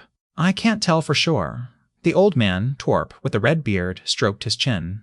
His attire is extremely unfamiliar, and I don't feel the aura of anyone I know. Out of all the people invited here, we have the least information about him. That means there's a high possibility it's him. The woman extended a forked tongue and licked her lips. It's very possible. Prepare to attack. Torp nodded, and concealed waves from a spirit imprint began to spread. Target is suspected to have appeared. Prepare to attack. All right, understood. Clear. Different voices echoed through the surrounding VIP rooms. All right. The place fell silent, and the voice of the rank 2 Magus selling the Wisdom Tree's extract was heard from the VIP room. As he spoke, golden yellow rays of light wrapped around the green extract, vibrant with vitality, and it slowly floated out of the VIP room. Many thanks, my lord. A glint of excitement flickered in the eyes of the rank 1 Magus who had bid, and he bowed slightly. A bundle of materials and crystals burst from his body. The items meant for trade collided mid-air. All at once, fierce red light erupted from the green extract. The dazzling glow seemed intense, almost like an alert signal.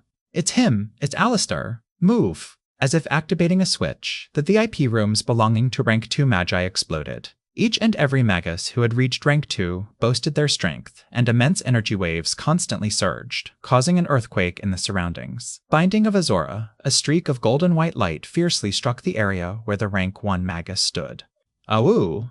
At that moment, the Magus suspected to be Alistair ripped his shirt open, revealing fangs and a black tattoo of a massive wolf still dripping blood. With a roar, a colossal black wolf leaped from the Magus's chest, its massive, sharp claws slashing forward. Bang! The golden yellow binding lights shattered under the wolf's claws, disintegrating into golden sparks that vanished instantly. The totem of the giant wolf. There's no doubt. It's Alistair. More Magi surged from the VIP rooms, charging toward the rank 1 Magus like sharks closing in on prey. An immense repressing force field suddenly erupted in the trade arena. The wandering rank 1 Magi on the first level fled in disgrace, their retreat pitiful. Some were even worse off. The powerful spells of rank 2 Magi had brushed past them, leaving serious injuries in their wake. Damn it. I shouldn't have come here. A black figure was caught in the intense red rays, forced to dodge pitifully as their body burned away. The figure's hood slipped back, revealing the face of the black-clad woman. Surprisingly, it was the lady boss Leyland had seen before, specializing in selling information. Damn it, damn it! Are the organization's leaders stupid? Everyone here is a rank 2 Magus. They hid this from the other Magi and sent me, a puny rank 1, to coordinate their plan and walk into the lion's den. Did they want me dead? S-bang. Sparks from a massive green fireball screeched past, crashing into buildings behind her. A corroded crater remained as proof of the attack's devastation. The female Magus froze for a second before sprinting toward the door, never looking back. Damn it, do whatever you want. I don't care anymore. Compared to a rank 1 Magus, rank 2 Magi's spells lacked the flashy flair, but their power was as formidable as mountains or seas. A mere touch could reduce objects to dust. HKA. Numerous black figures, like ancient savage beasts, leapt from the surroundings, sealing all escape routes for Alistair. Among them were white-haired elders, dignified ladies, and haughty gentlemen in formal attire. All bore the symbol of the Light Magi Alliance on their chests. Alistair, you dare betray the glory of the Light Magi? The Supreme Alliance will punish you. The red-bearded Torp roared, his hand sweeping outward. Immense flames and lava erupted from his palm, coalescing into a fiery red hammer. Lava hammer. Lava churned at the hammer's surface, radiating energy waves from a rank 2 spell. Keke, I only temporarily joined the Light Magi Alliance. All I gained were items from trade. How have I betrayed anyone? Alistair, clad in black robes, laughed in a voice like a wolf's howl. This is definitely Alistair's voice. Go. What else is there to say to traitors who can't even repent? The many rank 2 light magi roared, their colorful spells engulfing Alistair. The black wolf totem he had summoned disintegrated under the combined assault. Surprisingly, Alistair spread his arms, sneering at the surrounding magi. I've done no wrong. I must ascend to rank 3, and then darkness will consume this land. He chanted words like a prophecy, his body cracking under the relentless spell attacks. Pack, pack, pack. Black fragments scattered in all directions. This is a dark Magus's corporeal body puppet. Noticing something was wrong, Torp bellowed. Beware. This is not Alistair's real body, but a temporary flesh puppet. A ring of lava surrounded the puppet's body. Buck puck. The black fragments from the flesh puppet melted into liquid in mid-air, forming large black nets similar to spiderwebs. These nets covered all the nearby rank 2 magi. Boom. The roof of the exchange hall shattered. A Magus who looked exactly like the flesh puppet emerged from the rubble and dust. He howled at the Magus selling the extract of the wisdom tree. Awoo. Faced with the wolf's howl, the Magus's eyes glazed over and he appeared temporarily stunned. The howl of the lone wolf, Alistair's unique mental attack. The trapped rank 2 magi let out expressions of immense hatred. Chapter 280, rank 3. However, it was too late. With a sly grin on his face, Alistair suddenly transformed. Muscles bulged and thick, coarse wolf fur covered his body. Fangs grew, and fur spread across his face. His ears had also transformed into those of a wolf. He lunged forward, and in that instant, he became a werewolf. Pock! Sharp wolf claws sliced through the air, and a rank 2 Magus's head was smashed to pieces. Red and white brain juices spilled across the ground. The massive werewolf didn't stop. He retrieved a vial of green liquid from the corpse. His eyes gleamed with madness and exhilaration, and he was ready to leap away. Alistair. At that moment, the announcer, who had retreated to the sidelines, suddenly stepped forward. Under the glow of white light, his body underwent a dramatic transformation. His face elongated, and a white beard dragged across the ground. An overwhelming, tremendous, and unparalleled spiritual force descended upon the area. Giant tree. As the old man spoke, a massive plant erupted from the platform's center. The thick vines on the tree extended relentlessly, crushing even the hardest rocks into powder. The colossal tree blocked the entrance at the top, sealing off all escape routes for the werewolf. Awoo. The werewolf howled at the old man. A rank 3 light Magus. Leyland, in the VIP room, widened his eyes in surprise. This was the first time he'd encountered a light Magus at the highest rank. A rank 3 Magus was the absolute peak in the South Coast. They were indomitable forces that controlled both dark and light magi. The moment this light Magus attacked, magnificent life spells ignited across the auction area. The wooden tables and chairs seemed to come alive, spores growing on their surfaces and transforming into vines and plants. In that instant, the entire area became a lush green paradise, with the ancient tree standing at its center like an emperor, towering and unyielding. When plant-type spells reach this level, they're already touching the surface of being a domain. Leyland, guided by the Book of Giant Serpent, foresaw far beyond the rank 2 magi present. He recognized how extraordinary this rank 3 magus was. But plant type, this somehow feels very familiar. Dark energy particles exploded in Leyland's hands, and the green plants in the VIP room instantly turned to dust. This rank 3 spell immediately reminded him of Reynold, the rank 2 magus from Four Seasons Garden. Whether in terms of spells or aura, they were eerily similar. Could it be that this rank 3 magus is Reynold's mentor or relative? With this thought, all of Leyland's plans to participate vanished.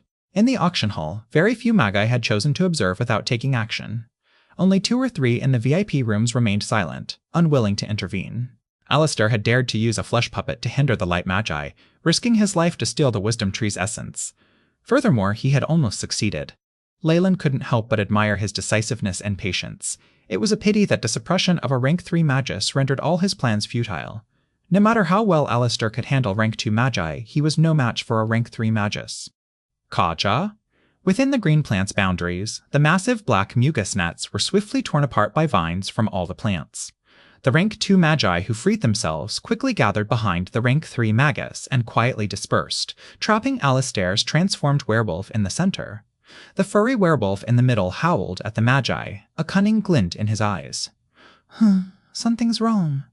Leyland suddenly noticed an issue. Alistair, who was surrounded, remained unnervingly calm in his dire situation. Grab him. The rank 3 Magus, whose beard reached the ground, seemed to have noticed something amiss. His brows furrowed, and he swiftly commanded the magi behind him. Abang, bang, bang, bang. Several streaks of translucent magic arrows cut through the sky, producing whistling sounds. Several magi's heads exploded. Bang, bang. A few light magi collapsed instantly. What's going on? The light magi around them retreated, their bodies flashing with innate defensive spells. Unfortunately, this was all futile. The translucent arrows possessed terrifying magical power. Even the defenses that rank 2 magi pour their energy into could not withstand them. Greta Abyssal Arrow? Fedlin, it's you. The rank 3 light magus roared in surprise. Green rays of light erupted from the foliage. Under the green rays, vines transformed into massive hands, breaking through space to intercept the translucent arrows. The surviving light magi clung to the rank 3 magus, surveying their surroundings with fear. You dark magi dare betray the Alliance's contract? Aren't you afraid of punishment? The rank 3 light magus recognized his opponent's identity and immediately responded. Hee, light magi, the Alliance's contract. Those are relics of the past. From now on, darkness shall unify the continent. Along with his strange laughter, a dark green figure materialized within the auction hall. Once revealed, green fluids and light rays engulfed half the area, clashing with the light magi's plant domain. Immense energy waves radiated from the dark green figure, comparable to a rank 3 magus. Hoduk, my old friend, isn't it obvious? The continuous betrayals and falls of rank 2 magi reveal a deep flaw in your light magi reveal a deep flaw in your light magi's values. Only dark magi are fit to rule the South Coast. The dark green figure spoke as if discussing a trivial matter, but the light magi's faces twisted in horror. The immense temptation of the Eternal River Plain's secret plane, combined with the ongoing damage to the Light Magi Alliance, had finally pushed the Dark Magi to shatter this fragile balance and ignite war across the South Coast. Come out! Shwa shwa! As the Dark Magus spoke, figures emerged in the hall's center. All wore black head covers, their bodies exuding a pungent blood scent. Their energy waves rivaled that of a rank 2 Magus. Seeing this, the rank 3 Light Magus's expression darkened. Our rumble. Black mucus surged toward the heart of the giant tree. Enveloped in white gas, the tree withered visibly, collapsing to reveal a black rock with a hollow inside. Let's go. Don't forget our agreement. Fedlin ordered Alistair, still in his werewolf form. Awoo! The werewolf howled at Fedlin, leaped into the black hole, a hidden passage, and vanished. The essence of the wisdom tree is invaluable. They absolutely can't obtain it. Hoduk, whose beard touched the ground, paled. Spotting Alistair's escape, he barked orders to the magi behind him. I'll hold off the dark magi. You must retrieve the essence. As a rank 3 magis, Hoduk understood the dark magi's lack of preparation. Though they faced a severe disadvantage, they couldn't let Alistair flee. Otherwise, the loss wouldn't stop at a few rank 2 light magi. This was a matter of imbalance in power between rank 3 magi. A portion of the wisdom tree's extract might not be enough to help a rank 2 magus break through, but with the treasure in Alistair's hands, it was a real possibility. Hoduk knew very well that the treasure in Alistair's hands would create a heaven-defying effect when paired with the essence of the wisdom tree. My old friend, we haven't exchanged blows in 200 years. I wonder what kind of changes your Wailing Earth technique has undergone, Hoduk muttered while the power from vegetation began to vibrate. 20 years ago, I finally succeeded in my experiments and refined 3,000 pure-blooded quarks. I blended their innate talents into Wailing Earth. I'm sure the result will not leave you disappointed. Fedlin laughed again. A huge phantom image filled with skulls and gravestones appeared, striking against the green mirage filled with plants. Is this the domain of rank 3 magi? Leyland observed the 2 rank 3 magi exchanging blows and commanded the AI chip to record everything carefully. Battles between 2 rank 3 magi were extremely rare, so this was invaluable information. Leyland, who possessed Kamoyan's People, the Book of the Giant Serpent, and much information from the Four Seasons Garden, naturally knew that the power displayed by these 2 rank 3 magi was still not a true domain. A real domain was a terrifying force that only rank 4 Morningstar magi could wield. In a domain, all magi weaker than rank 4 would have their abilities suppressed by several levels, perhaps even reduced to the power of ordinary humans. These 2 rank 3 magi had only grasped a faint hint of this concept and lacked the terrifying ability to suppress a magus's power. However, now that he had been forced into these 2 rank 3 magi's domains, Leyland couldn't help but emit a few large darkness elemental runes, as if wanting to challenge the domains. The domains of these 2 rank 3 magi are already beginning to affect the magi around them. Though the effect is very slight, it's still strong enough to be ignored. Leyland gave the 2 figures, now hard to distinguish, a long look and stood without hesitation. Chapter 281, Sage, Shadow Stealth. After standing up, Leyland used the spell with the most outstanding concealment abilities among all his rank, 1 dark elemental magic. With the added strength of his solidified spiritual force as a rank 2 Magus, Shadow Stealth was now terrifyingly formidable. Leyland's figure vanished from the VIP room in an instant, disappearing entirely from the sight of even the rank 2 magi outside. Alistair actually sided with the Dark Magi. With him as the leading cause, this sets the background for the Third Magus War. Leyland remained unmoved, his body like a mirage as he hurried forward.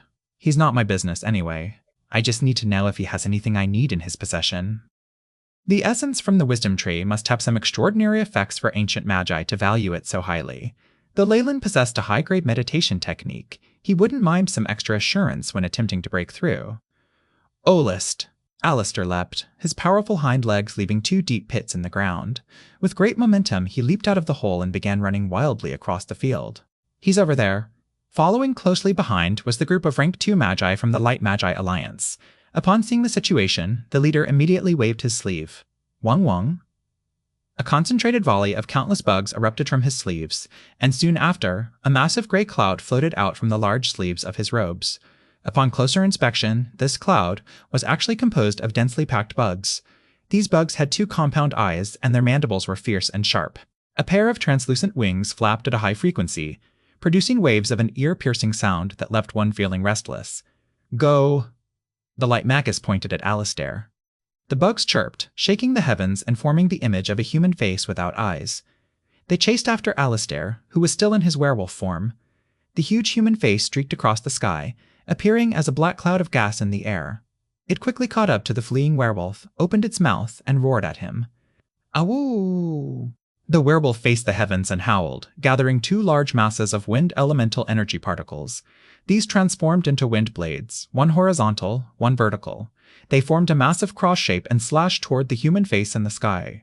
The wind blade trembled slightly as it streaked past the face. In that moment, the bug scattered and then regrouped, completely unharmed by the attack.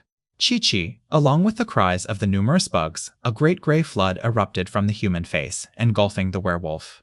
Upon closer inspection, the flood contained several worms smaller than most insects, their sharp mouths glinting with light. Chi-Chi. The gray worms wrapped around the werewolf instantly, and the horrifying sounds of something being gnawed on echoed through the air. Woo, woo. From within the gray worms, the werewolf's pitiful howls could be heard. All right. Now that he's been caught by the death insects, he can't run. The Light Magus who controlled the worms grinned. Go, get him. Steal the treasure and essence of the Wisdom Tree. As expected from the Deathbug manipulator, Jajane. The rank 2 Magi following him exclaimed in admiration and rushed toward their target. At this moment, a beautiful melody from a recorder drifted from some distance away. The formless sound waves swept through the area, and swarms of gray bugs fell one after another. Boom. The Earth's surface cracked open, and 2 rank 2 Magi in dark Magi robes rushed out, accompanied by 2 huge white fireballs striking the human face in the sky. Ah. The human face emitted a sound like a female's shriek, and the face began to distort. In mere seconds, it was shrouded in white flames, and large groups of deathbugs dropped. It looks like you've long since sided with the Dark Magi. The huge bug-formed face, connected to the Light Magus's spiritual force, seemed to flicker as it burned through. He visibly paled, but ignored his injuries and focused on Alistair, who had escaped the worm's attack.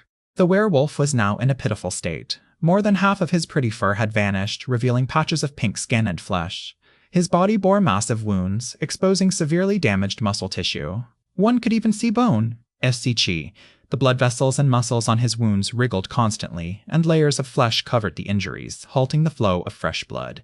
In areas where fur was absent, a fine layer of fur began to grow. The werewolf's abnormal healing ability shown here. Let's go. With a wave from a rank 2 dark Magus, countless white ribs and bone spurs materialized before the light Magus, forming a massive wall. The wall seemed alive, moving cunningly to trap the light Magus inside. Then, with Alistair in tow, the 2 dark magi left. Bang, bang. Inside the white bone cage, dull thuds of people ramming against it echoed. One after another, hemisphere-like shapes appeared around the cage, with minute cracks forming around them. These cracks expanded until the cage exploded open. The white dust from the shattered spurs dispersed, revealing the figures of a few light magi. There are still rank 2 dark magi reinforcements. The situation is getting more troublesome. Send out the signal. The Magus, leader of the light magi, roared. A Magus nodded and raised his hand, and a shooting star with alternating red and green hues streaked through the sky. Shoo shoo shoo shoo. Minutes later, 13 magi in black robes with iron crowns on their heads arrived at the scene. Alistair has already sided with the dark magi. There's now a rank 3 Magus holding Lord Hodok back, and 2 dark magi have taken Alistair away. The light Magus looked to be in a difficult position. It's the same situation we're in. Don't worry. We've sprinkled large amounts of the 9-threaded flower's pollen at the auction area. As long as he's there, he'll definitely be unable to escape the Patchy Bee's pursuit. A Magus whose crown was far larger than the others answered. We are extremely confident in the Great Sage's setup. The leader of the Light Magi bowed, showing his respect for the sage. These 13 Magi were actually sages of the Iron Crown, absolute existences in terms of their power. Their neutral stance forced the Light Magus leader to abandon his haughty attitude. Now that the Dark Magi are involved, we may not be able to provide you with more help. You know that our reputation as towering existences depends on our neutral stance, the Great Sage continued. Great Sage, the Light Magus's face fell, turning icy. We signed a contract stating you would pursue A. What do you mean by those words, Great Sage? But what about the Dark Magi? The Great Sage looked troubled. Meanwhile, the Light Magus's expression turned vile. Just attack. We'll take on the Dark Magus's expression. The contract's terms can be altered, and I can even concede on some matters. The leader fell silent for a moment before choosing to compromise. After all, they didn't have much time left. Hearing this, the Iron Crown Great Sage smiled, as if a weight had been lifted. He pulled a transparent glass bottle from his robes, revealing a creature with countless compound eyes at its center. This creature resembled a bee with a black eye pattern on its yellow wings, quietly resting inside the bottle. Flickers of intelligence and quick-wittedness passed through its eyes. The Great Sage uncorked the bottle, and after circling a few times, the small creature, the Patchy Bee, began flying in a specific direction. It has found them, the Great Sage exclaimed. Dense metal plating formed across his body, transforming into the armor knights typically wore in battle. Frangen, Ambang. A white skeleton of a massive horse rose from the ground, green spiritual flames burning in its eye sockets and billowing from its nostrils. My old buddy, I'll have to use you again. The armored sage stroked an old, tattered pair of reins and sighed with regret. He fiercely mounted the skeletal horse and roared from deep within his throat. Iron Crown. Glory for life. Advance for our responsibilities. The present sages answered in unison. The skeletal warhorse neighed, and black liquid metal covered its entire body. In an instant, the skeletal warhorse transformed into a giant metallic beast, its surface adorned with sharp barbs. Lulu, one after another, metallic warhorses emerged from the ground carrying the other sages. Some wore dazzling magic robes, while others donned metallic armor. Powerful spells erupted in a constant stream. In an instant, the 13 sages with iron crowns transformed into steel knights, their immense power now fully realized. Chase after them. Following the Great Sage's orders, the 13 warhorses charged forward, leaving behind traces of burning hoofprints. The inheritance from ancient magi. This is definitely a branch of the ancient magi. The light magi's eyelids twitched as they silently uttered these words. In the South Coast, whispers spoke of the magi organization known as Iron Crown, which maintained a neutral stance.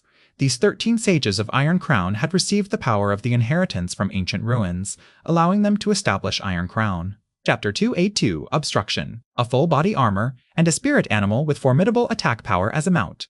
The light Magus muttered to himself, "This must be the inheritance from the ancient steel knights." Beside him, another light Magus sighed in admiration. In ancient times, Magi had access to abundant resources. Even high-grade meditation techniques weren't rare, and mere official Magi could obtain them as well.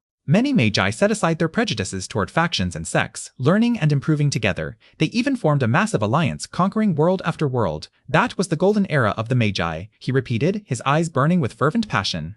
But for some reason, the ancient magi suffered a devastating blow. Historians speculated that a world far stronger than ours had thwarted our Magus world's attack. To prevent the war from spreading to our world, the ancient magi made the painful decision to seal the channel connecting them to this world, and all other channels to other worlds. Even then, the ancient magi, having suffered greatly, lost their ability to pass on their abilities and eventually declined. The leader of the light magi sighed ruefully, narrating this history as if it were an ancient poem. Even if magi could inherit the knowledge of the ancients, they still lacked essential materials from other worlds, making further progress impossible. Hence, modern magi now rely on meditation techniques to advance, as this is the most efficient path. Many can build on the experiences of their elders. The ancient magi who inherited this knowledge were pitiful.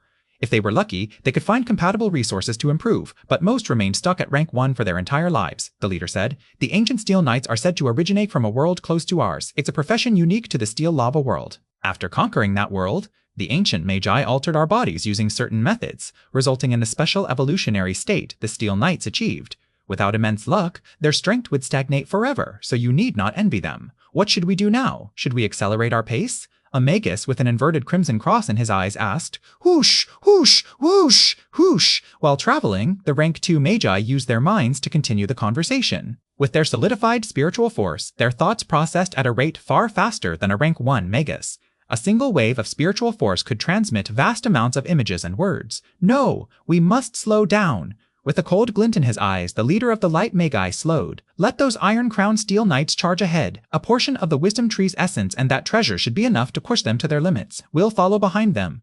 The leader declared coldly. This was actually a ploy. The steel knights knew the light magi might exploit them by following from behind, but the lure of the treasures made them pursue their targets anyway. As for the contract with the light magi, if they succeeded in obtaining the treasure, the light magi would pay handsomely for it. These steel knights were confident in their abilities, believing they could end the battle before the light magi arrived. Alistair and the dark magi fleeing at the front also halted. Before them, a figure suddenly appeared from thin air, blocking their path. This man appeared plain, and if he were in a crowd, he would be nearly impossible to notice. However, he possessed the unique energy waves of a rank 2 magi, causing the three of them to react. Hand over the essence of the wisdom tree and the treasure you possess. The middle-aged man sounded haughty, taking a large gulp from the flask at his side while maintaining an air of calm. You, the two dark magi behind Alistair grew visibly annoyed. After all, this middle-aged man was merely a rank 2 Magus. They had 3 magi who had reached rank 2. Awoo! Alistair's response was blunt howling at Leyland. His face, already half-wolf, twisted into an angry snarl as he lunged toward Leyland. Oh-poo-poo! While running, he opened his mouth, and 2 massive wind elemental energy balls erupted from his jaws like explosives. Meanwhile, the werewolf seemed to dissolve into the wind, slipping through the intense draft to approach Leyland like a hurricane, his sharp claws glinting with ice and bloodlust. Second stage of beast transformation. Leyland focused on the approaching werewolf, blue lights flickering in his eyes. With a sweeping motion of his right arm, red powder scattered through the air. Scorching touch! 2 streaks of searing heat pierced the wind elemental energy balls and shot toward the werewolf. Awoo! Alistair howled, his body twisting in erratic directions. Yet the scorching touch lines seemed to possess a navigational instinct, spiraling through the air to block the werewolf's path. Based on the simulations run by the AI chip, Leyland's use of scorching touch felt eerily familiar, as if he'd been studying it for decades. He'd even devised a few unique tricks of his own. Whoa! The werewolf strained to dodge the attack, but his right arm was struck directly by the red light. Alistair howled as his furry arm with a claw flew off. Bind! Leyland stretched his arms forward, and faint shadows coalesced into 2 black figures that coiled around Alistair, who now lacked an arm. Come help! Bang! Under the pressure of the shadows, Alistair was forced to undo his werewolf transformation and roared, his voice reverting to human. The 2 dark magi exchanged glances, then launched their attack. A bald Magus placed his hands on the ground, chanting mournful incantations that echoed like the howls of a vengeful spirit. Chi-chi! A black thorny bone spur forest erupted from the earth, its spines piercing through rock and plant alike. The forest expanded, its darkness closing in on Leyland. Bo! Bo! The 2 black figures were pierced by the bone spurs, yet Alistair felt not a single scratch. Hee-hee! Sile, you did well! Another dark Magus laughed, his black rod extending. Spirits lying dormant in the weeping abyss awaken. A green fireball formed at the end of the rod and exploded, scattering into starry fragments that rained into the bone spur forest. Kacha! Kacha! The bone spurs Siley had summoned levitated, forming thousands of skeletal soldiers wielding bone nail hammers and massive white hatchets, charging toward Leyland. A combination spell, Leyland cried out involuntarily. Among rank 2 spells, if two Magi spells produce similar effects, they could combine their attacks using secret techniques to create a combo. This type of magic was called a combination spell, and its power far surpassed that of ordinary rank 2 spells. However, few rank 2 Magi possessed the necessary physical and spiritual strength. The conditions for casting such magic were extremely strict, and only a handful of Magi met the requirements. Leyland never imagined that he would get to see this. Bang! The large white nail hammer slammed down, sending an ear-piercing explosion through the air. The pressure near him seemed to be siphoned away by the fierce wind, and Leyland momentarily felt suffocated. Estimated might of target's purely physical attack, 90 degrees. The AI chip provided the data in time. Leyland dodged the hammer, and a red layer appeared on his body. Purely physical attack? Did that mean there's still a magical attack? Caca! At that moment, a massive skeletal soldier that had seen Leyland escape opened its mouth. Multiple white bone spurs erupted like a storm of white rain, sweeping across every escape route he had planned. Rumble! The bone spur slammed into the layer on his body and exploded. The immense energy waves battered the red layer, causing it to flicker erratically, showing it struggle to withstand the attack. Ga ga! Behind the skeletal soldier, waves of soldiers began firing bone spurs as well. Ka-cha! Ka-cha! Under their relentless assault, the red protective layer on his skin shattered with a deafening crash. Bang! Bang! Black, densely packed scales erupted across his body as the shockwave from the explosion hurled him far away. Yellow rays flared as his shape-shifting effects dissolved, revealing Leyland's true form. Latent fireball, scorching touch, red and black flames surged outward, incinerating the bone spurs that filled the skies. Black flames, you're Leyland! The bald Magus who had summoned the black bone spurs couldn't help but exclaim, stunned. Long time no see, Director Siley. Leyland grinned as he greeted Siley. Siley, is this the student who betrayed your academy? He's actually advanced to rank 2. The rank 2 Magus who had partnered with Siley grew intrigued, studying Leyland carefully. He's quite talented. Chapter 283. Goodbye, Leyland. Do you also wish to obtain the extract from the wisdom tree? Siley studied the most outstanding student in the Academy's history, his expression a mix of complexity. On one hand, there was no need to prove Leyland's talent as a Magus. Advancing to rank 2 at such a young age and with such speed was an anomaly in recent Magus history. Siley believed that if Leyland maintained this pace, he could become a rank 3 Magus before his 100th birthday and ascend to the top rank of the southern coast. If Leyland had remained at the Abyssal Bone Forest Academy, the school would have entered its golden age. On the other hand, Leyland had already betrayed the Academy. His fierce retaliation had led to the death of Marb, the elder of the Lilytail family, one of the Academy's 3 major families. He had also slain a large number of rank 1 Magi, crippling the Lilytail family's power and nearly erasing their name from the Magus world. These contradictions left Siley with many thoughts about Leyland's return. Yes, Director. With his shape-shifting spell removed, Leyland had nothing left to hide. I hope you don't interfere. The essence of the wisdom tree and the treasure Alistair obtained are items I need. Leyland bowed slightly. Looking back, the Abyssal Bone Forest Academy had treated him well, disregarding the Lilytail family's actions. They had followed the principle of equal exchange, allowing Leyland to become a Magus and walk the path of strength. Unless forced by special circumstances, he had no desire to clash with Siley. How arrogant! You're just a newly advanced rank 2 Magus, yet you dare! Before Siley could react, the dark Magus beside him lunged forward, his anger boiling. In his eyes, no matter how brilliant Leyland was, he was still a newcomer. Though Leyland had the terrifying record of killing 2 rank 2 Magi, who could say he hadn't taken advantage of their injuries. His attitude toward Leyland was unduly harsh. Young man, let an elder like me teach you how to act among rank 2 Magi. 2 masses of black rays erupted from the rank 2 Magus's hands, forming a skull. What pointless preaching. How bothersome, Leyland muttered to himself, the red in his eyes growing more intense. On his wrist, the transparent crystal began to glow with a faint red light. What did you say? The rank 2 Magus who had spoken was startled. I said you should stop preaching, otherwise I don't think you'll live to see tomorrow's sunrise. Leyland suddenly raised his head, smiling brightly. Tess, Tess! A massive plume of white smoke erupted from one of the skeletal soldiers. The soldier's frame shattered, scattering into a pile of bones on the ground. The fragmented bones dissolved into black powder. From a circle of charred earth, corrosion spread outward in all directions, with Leyland at its center. Grass withered instantly, turning to mud. Swarms of insects fell to the ground and a mole flipped over, its body stiff and lifeless, rotting in place. The air grew eerily still as if the Grim Reaper himself had arrived. Slam! Thud. One by one, the skeletal soldiers collapsed, their frames disintegrating into dust. You used a wide-area poison attack. Alistair, already wounded, saw his right arm begin to fester under Leyland's toxic bile. Alistair looked miserable as he gritted his teeth, grabbing a test tube and pouring it onto the wound on his right arm. Arr! Rumble! A tongue of flames erupted from his right shoulder, filling the air with the scent of burning flesh. Alistair grimaced. Once the flames died down, the bleeding from his shoulder wound had subsided and the festering had vanished. Go, I'll stay behind and teach him a lesson. The dark Magus snarled coldly, his voice laced with bloodlust. All right, be careful of the light magi. I suspect they've made some agreement with Iron Crown. Alistair quickly replied, rushing to mount a magnificent flying carpet that materialized from his body. Suddenly, his eyes glazed over and he collapsed unconscious. Bang! Alistair's body hit the ground. Mysterious black patterns resembling serpents slithered across his face. Even the flame potion from earlier couldn't neutralize the toxins. What ferocious neurotoxins! It can lie dormant before fully flaring up. This is bad. The dark Magus, who had found Leyland a nuisance, saw his expression shift dramatically. Immediately, a thick black gas enveloped his body. The toxins of the fearsome ancient beast, the giant Chemoian serpent, began to erode his body and spirit.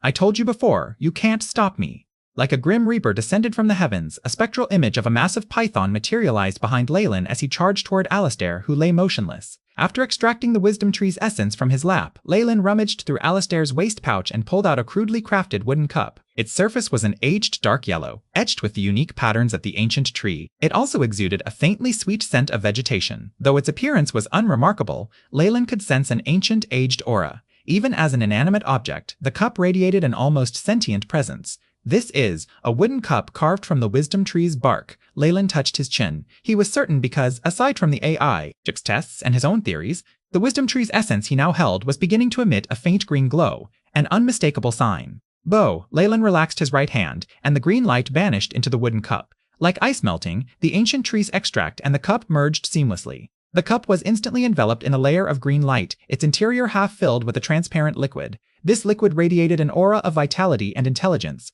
Leyland inhaled the liquid for a moment, and his mind felt clearer. The usual flood of thoughts that cluttered his mind began to settle, and the questions he'd faced during training started to resolve, leaving him feeling more at ease. Is this enlightenment? Joy spread across Leyland's face as a layer of light from his hands sealed the cup. The ancient wisdom tree. It's truly the crystallization of ancient intelligence. Even a small amount had such a profound effect. What would happen if I used it all? A fiery determination flared in Leyland's eyes, and with a flash of silver light from his hands, the wooden cup and its contents vanished. Unexpectedly, the former student had already surpassed me. Siley was also engulfed in a layer of black gas. As he glanced at Leyland, a bitter smile crossed his lips. The toxin's corrosion left him and his partner unable to harness even 70% of their true strength. Even combined, they'd struggle against Leyland. The dark Magus, who had despised Leyland, had long since fled, his body radiating the energy wave of dispelling spells. Unfortunately, the black poison had thickened, proving resistant to removal. At the thought of what he had said, the dark Magus' face turned red. Thankfully, his face had been completely obscured by the black gas, so no one could see the expression he wore. Seeing Leyland holding the target of their mission, the dark Magus had countless thoughts. His lips twitched, but in the end, he remained silent. Leyland's power far exceeded his expectations. He was essentially at the level of the elite within rank 2 Magi. Neither he nor Siley could handle Leyland alone. Attempting to fight would risk their opponent's hatred and cause more unnecessary deaths. Dark Magi were shrewd. Even if he could hold on to the essence of the wisdom tree, there was no way he could use it himself. Why would any dark Magus risk their life for it? Leyland naturally didn't know about the complex thoughts swirling in their minds. Based on experience, however, he could roughly guess their intentions. With that, he briefly nodded toward Siley and turned to leave. Stop! Stop! The rhythmic pounding of horse hooves echoed from the horizon. A team of steel knights approached, 13 in number. Though small in number, they moved like a flood of steel charging toward them. It's the 13 sages of Iron Crown, the Steel Knight Squad. Siley swallowed hard. Since when did they work with light magi, or was this just a routine deployment? At this moment, he couldn't help but glance at Leyland. Their target could only be Leyland, who had stolen the essence. Lulu! 13 towering steel beasts, spewing flames and glowing with green light, halted before the group. They fanned out, surrounding the magi. Ka! Ka! Ka! Or Ka! Cha! The leader's helmet split open, revealing the face of the great sage. Who possesses the essence of the wisdom tree? He scanned the surroundings with suspicion. Their target, Alistair, lay collapsed on the floor. No one knew if he was alive or dead. There was a high chance the essence had been divided among the magi here or stolen. Naturally, he didn't recognize Leyland, who had just arrived. What annoyed him most was that all the magi present regarded him as if he were already dead. Chapter 284 Prowess. What's happening? The great sage looked surprised, and suddenly his strength vanished. Boom! Multiple steel creatures collapsed to the ground. The spirit flames in their black eye sockets died out. In seconds, they turned to brittle bones once more. Old friend! The great sage wept bitterly. His bond with his steed had been severed. In other words, the spirit of his longtime companion was gone, erased from this world. Who is it? His eyes turned blood red. The dark Magus and Siley turned in unison, staring at Leyland, who wore a helpless expression. It's you! The great sage's face twisted in fury. "You wretched trash! You dare! How pointless!" Solidified blood-red rays shot from Leyland's eyes. The red glow on his wrist intensified, reaching its peak. Bang! The early warning crystal shattered, scattering into sparkling dust. Shadow domain, toxic bile, total darkness engulfed the area. Behind Leyland, a swarm of shadowy serpents coalesced into the terrifying visage of a devil king. The massive shadow consumed everything in its path, spreading like a beast that devoured all. At its center, the sickening sounds of corrosion and the low groans of those facing death filled the air. A bang! A moment later, the black shadow vanished, leaving the 13 sages with empty, lifeless eyes as they collapsed. Even the spirits within their bodies had been devoured by the poison. Demonic Poison King. It's Demonic Poison King. Leyland. In an area not too far away, the few light magi who were planning to take advantage of the decision turned pale in fear at the rotted corpses under the black mist. Though they had heard of Leyland's nickname as the Demonic Poison King before, they had never understood how terrifying he could be. Leyland, you, not just the Dark Magus, even Siley was a little stunned as he looked at Leyland, whose eyes were still shooting out blood-red rays. The 13 sages of the Iron Crown were a firm force that had been safeguarding this region. Every one of them had the strength of a peak rank 1 Magus, and their leader, the Great Sage, was even at rank 2. Siley knew that if he were trapped by this group, things would be extremely troublesome. Even fleeing would be an issue. The terrifying vitality of the spirit beasts was something that magi who developed their strengths based on spells were unable to contend against. Now, however, this small group of Steel Knights that had been around for hundreds of years had died, just like that, and their killer was a newly advanced rank 2 Magus, Leyland? Siley scratched his bald head, wondering if he had been caught in some rank 3 Magus' illusion. Who else is there? Leyland's expression was a little strange, and he began to roar. The blood-red glow in his eyes became more prominent as they swept in the direction where the light magi were hidden. "This is bad! He's bound us!" the leader whispered softly, and the entire group rapidly withdrew a large distance. It couldn't be helped. Leyland's poisonous attack, which could affect a large area, had terrified them. Leyland's current situation was dire. Not only were there a few small wounds left behind by the retaliation of the Steel Knights, his expression was also crazed. White streams of air exited from his orifices. Liveliness of blood cells in host's body has exceeded threshold, beginning procedure to forcefully control situation. All of a sudden, a flash of bright blue rays covered Leyland's body, and his body temperature lowered. The white mist condensed into fragments of ice inside and scattered all over Leyland's body. Damn it, I got emotional again. Under the control of the AI chip and the stimulus from the biting cold, Leyland was finally able to regain his senses. His eyes flashed with intelligence. "I can't fight anymore, or else I'll descend into a crazed state and go on a killing rampage till I die." Leyland surveyed the area, keeping the sight of the battlefield in his mind. Though walking the path of a warlock with a bloodline allowed him to possess an incredible might, to the point that he could use his innate talents from his bloodline to achieve victory against experienced rank 2 magi or even kill them and gain a reputation for himself, this branch of ancient magi, the warlock, had quite a few flaws. The issue of becoming overly emotional was one of the problems. Compared to the rational Magus, warlocks were easily affected by the external world and were often extremely emotional. Slaughter in battles would easily result in fury for warlocks, causing them to descend into a crazed state and lose part of their rationality. If he were to be surrounded by enemies, he would not be able to escape at all. My bloodline is much too pure. The moment it flares up, even a potion of tranquility will be rejected from my body. Leyland checked his stats. Leyland Farlier. Rank 2 Warlock, Bloodline, Giant Chemoyan Serpent. Strength 21.1, Agility 14.4, Vitality 27.3, Magic Power 53. Magic Power 53. Magic Power is in synchronization with spiritual force. Status: large amounts of adrenaline is being secreted. Similarity to emotional outburst of Warlock 98.7%. Dispelling Potion of Tranquility. AI Chip, use Plan C. Leyland could only laugh bitterly and give out the command. Received authorization, beginning small operation on host's body. The AI chip loyally answered. In that moment, Leyland's pupils turned sky blue and cold energy particles emerged from all over his body. He seems to have a problem. Go! The light magi who had been pursuing them noticed Leyland acting strangely. Excited, the leader of the light magi waved his sleeves and countless flying bugs coalesced into a half-human face, flying toward Leyland. "You just don't know when to stop!" A fire ignited in Leyland's heart, but the chilling force swiftly suppressed it. His right hand slashed downward and a formless, translucent ripple spread like a wave through the air. The ripple immediately collided with the swarm of bugs. Bang! The half-formed human face froze for a moment, and a torrent of flying bugs plummeted to the ground, their compound eyes no longer moving. Their bodies stiffened and began to rot. Hua hua! Like rain, the bugs fell from the sky, forming gray droplets. The formless poison seemed to pierce the void, connecting to the Magus' spiritual force and corroding his physical form. The Magus who controlled the flying bugs staggered back, black, snake-like tendrils spreading across his face. "Quick, protect me and help me escape." At this moment, the leader of the Light Magi finally regretted his greed. Even in his strange state, Leyland was someone he couldn't handle. You're thinking of leaving? Not far away, Leyland's lips curved into a sly smile and the black defensive item on his hand exploded. Black rays coalesced into a longbow shape. Toxic Bile. Leyland unleashed his innate rank 2 spell once more. His left hand pulled the string, releasing an arrow toward the fleeing Light Magi. Bung! The vibration from the string sent a formless toxic arrow streaking through the sky, distorting the air as it passed. Along its path, the ground turned black, plants withered, creating a unique trail marking the arrow's route. No! You can't kill me! My father is! The Light Magus, mid-flight, trembled in terror, as if his spirit had fled. Next, his body convulsed, his expression twisting. Ka-cha! The clothes on his back tore open, revealing a translucent palm. This palm, the size of a regular human's, reached for the transparent toxic arrow. Bang! A formless ripple spread, and the surrounding Magi recoiled, fearing the toxins. The protection of a rank 3 Magus?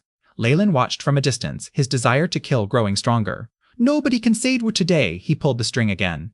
XBZ. With the sound of vibration, the toxic arrow, locked in a deadlock with the translucent palm, exploded, scattering into countless tiny arrows flying in all directions. Tiss, tiss! The palm shattered, leaving numerous holes and causing it to collapse. From within, the roar of an old Magus echoed. With a face contorted in disbelief, the Light Magus stiffly collapsed. A large wound from the explosion marred his back. His proud, innate defensive spell had proven utterly useless. You actually killed him! His father is a rank 3 Magus! Siley's voice quivered. Leyland, still under the influence of the Warlock bloodline, paid no attention. He turned, his cold, glacial gaze locking onto Siley. Siley shivered, suddenly remembering his life still depended on his opponent. He forced a smile. All right, I was just pointing it out. You can do whatever you want. Doubt and struggle flickered across Leyland's expression, and dense black gas enveloped his body. Whoosh, whoosh! Strong black gales howled toward the distance. In an instant, they vanished into the horizon. That crazy guy is finally gone. Siley and his partner glanced at each other, then exchanged bitter smiles with A-List, who was heavily injured and unable to rise. What should we do? Tijoni's dead. Lord Eric won't let us off. Scot-free. The other Light Magi let out unified sounds of indignation. Kill those Dark Magi and avenge Tijone. A Light Magus fixed Siley and his partner with a glare of deep hatred. Siley steadied his expression, stood firm beside his partner, and summoned a ring of defensive energy particles. Pooh! Pooh! Pooh! In that instant, the expressions of the present Magi shifted, the fierce toxins flared to life. Previously, the toxins from the giant Chamoyan serpent had left lingering effects on the Magi present, making them difficult to purge. The Light Magi had also been wounded by the attack on Jojona, their injuries far worse. The two groups exchanged wary glances and, after a moment's deliberation, decided to leave in a huff rather than clash. Chapter 285, The Chase. In a grassland stained crimson by blood-red pastureland, an old male Magus, with a head of white hair and a kind smile, guided a few acolytes along the terrain. In their hands were harvesting tools of metal. The reason for our existence is to seek truth. A Magus's path is a continuous search for the truth-researching phenomena and objects, uncovering their rules and applying these principles to ourselves. This is the source of our motivation and strength. As they walked, the old Magus taught his acolytes who trailed behind. I've already explained the unique properties of the bloody grass. However, you've only seen pictures and samples. Now, I've brought you here, where it grows naturally. Arnold, take a look at this. Is this bloody grass any different from the rest? The old Magus asked a male acolyte with freckles on his face. Yes, it's thinner than usual, and the blood-like veins on its surface are faint. It might have encountered a natural predator specifically. Arnold, still a large boy with stubble above his lips, walked ahead and reached out to examine the bloody grass. Shoo! A red shadow erupted from the plant, hurtling toward Arnold's face. Ah! Arnold staggered back, startled. Pack! A burst of black light shot from the old Magus's hand, striking the shadow down. It was a red beetle-like creature with gray spots, its sharp mandibles glinting coldly. Its teeth, half its body in size, still moved. This is the sawtooth beetle, the natural predator of the bloody grass. It gnaws at the roots of the plant. If cultivated, one must patrol daily and eradicate such insects. Arnold, you didn't even perform the most basic defense before observing the grass. This carelessness could cost you your life. The old Magus shook his head and continued onward. Arnold blushed as he rubbed his head, quickly standing and catching up. Hey, big guy, you are lucky. The spiral sawtooth attack of the sawtooth beetle is something even level 2 acolytes might struggle with. Without your mentor, you'd be a cold corpse now. A female acolyte approached, snorting in disdain. Hee, Arnold scratched his head, looking even more clueless. Let's go. How could you even become an acolyte with that level of intelligence? It's a disgrace to us and our mentor. A boy in fancy clothes, who seemed to have been raised on noble etiquette, strolled past, leaving Arnold far behind. Mentor, the bloody grass can strengthen one's body to a certain extent, and it's a huge temptation to high-energy beings. It is usually found in places where high-energy beings hunt. Should we be more careful? The noble acolyte ran in front of the old Magus. You're on the right track, but I've already scouted the area. The only high-energy being here is a gale-shackled weasel, which is about the limits of what you're able to handle with your abilities. The old Magus nodded, praising him. Though bloody grass can strengthen the body to a certain extent, its poison is too strong for us humans. It needs to be processed before it can be used to make a potion. Your mission now is to harvest enough bloody grass to brew a standard portion of body-strengthening potion, as well as remove the poison within. The old Magus began issuing the task. Understood, Mentor. A few acolytes immediately brought out their apparatus and separated, with the old Magus at the center so he could help each of them in time. Good. Seeing this, the old Magus nodded in satisfaction. Ekshu! A sawtooth beetle shot out of the bloody grass, brushed past Arnold's face, and scared him so badly he fell. Haha! Look at that idiot! Mentor had already demonstrated that there could be beetles hidden in the bloody grass that looked less healthy, and yet you still try to harvest it. The noble acolyte coincidentally walked past. He raised his hand and chanted a few syllables, and a corrosive ball shot out, killing the beetle and mocking him relentlessly. Look! I've almost gathered the required amount of resources, and you haven't even filled the bottom yet. The acolyte opened his bag and proudly showed it to Arnold. Don't bother with him. Levi, come help me. The roots of this bloody grass are too hard. The girl from before hummed with dissatisfaction. All right, I'll be right there. Levi quickly cast Arnold aside, approaching the girl and being particularly attentive to her. Though they were still children, the youngsters of the South Coast usually matured early. There were already indications of this early on. Upon seeing this, the old Magus reminisced. This is youth, he muttered to himself, producing a pipe with golden decorations on the surface and beginning to smoke. White circles of smoke constantly rose and drifted into the air. However, while he was recalling the past, a slight tremor began. This is. The old Magus immediately put out his pipe, this peculiar situation immediately arousing his interest. In the next few seconds, the tremors grew stronger until the ground began to shake violently. From a distance, a group of strange beings, two-headed wolves, four-legged mutated elks, and all sorts of high-energy beings, normal creatures, carnivorous and herbivorous animals banded together, forming an unstoppable wave. At the very front, the old Magus even spotted a few large, terrifying beasts that gave him a sense of danger. Assemble! Gather here, the old Magus yelled, his voice a little hoarse from his nerves. What the hell is going on? The noble acolyte, Levi, raised his head and stared at the scene, stunned. All of a sudden, he was overwhelmed by the sheer numbers of sawtooth beetles flying out from the bloody grass. The girl with him couldn't escape death either, the sound of flesh and blood being gnawed on constantly echoing. The group of beetles were like gray spots constantly rising from the bloody grass, forming a cloud that merged with the wave. What's going on? Why are there animals fleeing from danger in this season? Is there some extremely dangerous being chasing them? The old Magus wondered to himself, not even sparing a glance at Arnold, who had been running pitifully. Ekshu! A human figure streaked through the sky at an incredibly fast rate, creating two airwaves with long ripples trailing behind. You can't escape! A massive voice echoed from behind the figure. Following the sound, a massive beam of white light appeared in front of the black figure, transforming into a large shield. Scorching touch! With a wave of his hand, two streaks of red rays shot out from the shadow, carving two massive holes through the shield. The shield shimmered under the relentless assault of white light, quickly restoring itself to its original state. The shield's resistance halted the black figure, revealing the form of a young Magus. He had jet black hair, his features both handsome and sinister. Behind him, a line of white light erupted, carrying immense pressure as it surged toward him. Wang! A formless energy boundary exploded outward, dissipating in all directions with the light at its core. A radiant realm of light and beauty suddenly descended upon the area. This is the domain of a highly ranked Magus. It's a rank 3 Magus. The old Magus gaped, his eyes nearly popping from his skull. Who in the world is he chasing? Is it also a rank 3 Lord Magus? The rays faded, revealing the figure of a blonde Magus. Poison King Leyland, you dare kill my blood! Even though Jahane was just trash, our family name must not be tarnished. Countless pikes erupted from his body, forming a colossal spear of countless smaller pikes. Heavenly Pike! The barrage of pikes rained down like a storm. Toxic bile! Leyland spread his arms, releasing a wave of toxins that clashed with the pikes. Wheat's chest! A thick plume of white gas sizzled, and the pikes corroded, hissing as they began to disintegrate. Though their power waned, they still charged toward Leyland. Chemoyan's scales. Black scales with incomplete runes erupted from Leyland's skin, unleashing a torrent of black light that formed a massive shield in front of him. Ka! Ka! Ka! Ka! The pikes pierced the shield, their energy converging on Leyland's body and sparking violently. An unnatural flush spread across Leyland's face as he recoiled. While retreating, he flared his hands. Latent fireball! Black flames engulfed the shield of light, burning fiercely. The shield, already weakened by the scorching touch, flickered with white rays before exploding into faint, milky white embers, consumed entirely by the black flames. Light domain. The blonde rank 3 Magus suddenly spread his arms, as if ready to embrace the world. Boom! The boundaries of light expanded, engulfing Leyland within. A crushing force erupted from the light Magus, dragging Leyland toward him involuntarily. As expected of a rank 3 Magus, though this light domain is but an imitation, it still slightly suppresses my power. Feeling the rapid surge of light elemental particles and the drastic decline of dark energy, Leyland's expression darkened.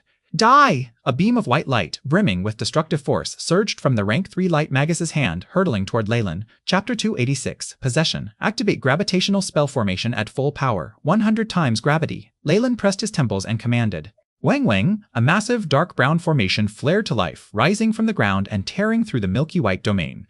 The light Magus froze, his energy ball in hand veering off course and missing Leyland. An ancient spell formation? When did he set that up? The light Magus stared at the terrifying formation stretching for kilometers, his expression a mix of shock and awe. I'll take advantage of this? Section spell formation. An inverted L-shaped rune ignited on Leyland's body, and as if pulled into a black hole, he vanished in a streak of darkness. What an interesting little guy. It's a pity that all your methods are useless against me. The light Magus calmly looked in the direction Leyland had fled. He suddenly laughed, glancing at the old Magus from the corner of his eye. Transforming into a ray of light, he quickly left the area. Poison? Then he must be the demonic Poison King Leyland, whose name has been circulating. I wonder which faction or organization that rank 3 Magus belongs to, the old Magus muttered to himself, dazed and unaware of the envy flickering in Arnold's eyes. Boom! A black shadow slammed into the spell formation. The powerful suction spell shattered. Leyland exhaled a long sigh. A rank 3 Magus is someone I can't handle yet. At first, driven by his emotions, Leyland had killed Jojane, who had strong backing. In his enraged state, he hadn't even taken basic protective measures. When he killed Jojane, a death mark from a rank 3 Magus was imprinted on his body. All Magi usually had this method. For Ley, a mark from a rank 2 Magus barely affected him, but the mark from a rank 3 Magus was clearly more dangerous. Leyland forced a smile and examined his sea of consciousness. Within the Crimson Sea floated a tiny, maggot-shaped milky white ray of light. While Leyland wasn't paying attention, it would grow. A significant amount of time and spiritual energy would be required to weaken and expel this mark. This was the best solution offered by the AI chip, but Leyland would be discovered by his opponent eventually. There wasn't enough time to address it. After several battles, Leyland gained a clearer understanding of his own strength. In his current state, he was a terrifying presence to rank 2 Magi who had managed to advance. With a high-grade meditation technique and a powerful bloodline, Leyland's progress as a Warlock always brought immense benefits and strength. However, for similarly ranked rank 2 Magi with comparable techniques, the gap wasn't so obvious. In my current state, I'm considered elite among rank 2 Magi. But facing any rank 3 Magus, I have no confidence at all. Even escaping would depend on luck. Leyland shook his head and walked out. Before him lay a small, desolate town, its ground covered in dust, trash, and tangled vines. No, the mark on my body is constantly emitting waves to track my location. No matter where I am on the south coast, I'll be found easily. I need to go to a place so far away that the distance interferes with the mark's signal. Leyland's eyes reflected his determination. This was the desolate town where the ancient spirit-slaying sect's secret plane was hidden. If this doesn't work, I can use the teleportation spell formation to leave this place. If I'm quick enough, he won't discover this location, and I might still be able to return. If the Magus didn't find the secret plane, Leyland could erase all traces of the mark and confidently return to the south coast. The moment the entrance was discovered, no matter how reluctant he was, he'd have to endure the pain of abandoning this place, destroying the teleportation spell formation, and leaving forever. I didn't think I'd need to use my last resort so soon, Leyland laughed bitterly, then stepped into the secret plane from a spell formation at the villa. As he passed through the void-bailing spell, he raised his hand, and a red ray vanished into the wall. I haven't been able to obtain probing spells or spiritually branded slaves. If I'm going to do this, I'll have to do it myself. Though I've already confirmed the teleportation spell is safe after checking with the AI chip, gambling like this really bothers me. Leyland furrowed his brows and approached the secret room hidden in the narrow pathway. Though he was certain the teleportation spell was fine, the surrounding environment might not be suitable. What he could confirm was that the other side of the spell lay far away. As long as he escaped and severed the connection between the two spell formations, he'd be free from the rank 3 Magus's pursuit. I'll take a look over there. If it's not a good environment, I can always come back, Leyland reassured himself. Puh! A bright milky white beam shot from Leyland's body, arcing upward into the sky as if piercing through the secret room's barriers. Leyland covered his head and staggered back. Within his consciousness, the milky white light spread outward, and no matter how he used his spiritual force to block it, it proved futile. Leyland seemed to see the blonde rank 3 Magus rushing toward him. The time he takes to detect me has shortened. He's found this place. Leyland's expression darkened. I'll have to use my last resort and abandon this location entirely. Not only that, destroying the teleportation spell was also necessary. If not, the Magus could pursue through it. With the mark, Leyland couldn't hide. Tis tis! Black smoke tendrils erupted from Lei's body. Meanwhile, within his consciousness, a flood of red rays surged toward the milky white spiritual force, encircling it and cutting it off from external influences. Rumble! The secret plane trembled as if a powerful presence attacked it from outside. Ulrich is attacking the secret plane! Leyland gritted his teeth as the crimson ring on his finger exploded. The alert spell the Gargamel had installed on the wall had been damaged by Leyland before. But as soon as the red rays flared, it reactivated and a hidden spiritual force traveled through a secret path. Kuala-la! In the area surrounding the small town, the grass and soil flipped violently and a strange corpse emerged. This corpse was shriveled, small, and resembled an old woman. Moreover, it had several deformities. Not only did it have 2 extra arms and legs, but a young face grew at the back of the old woman's head. It looked like a body shared by 2 people.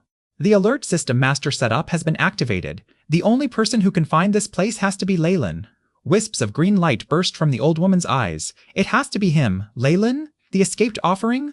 The young woman's face behind the old woman opened her eyes. Yes! If not for him, you would have gained a body of your own and not ended up in this state. The old woman gritted her teeth, hatred evident in her eyes.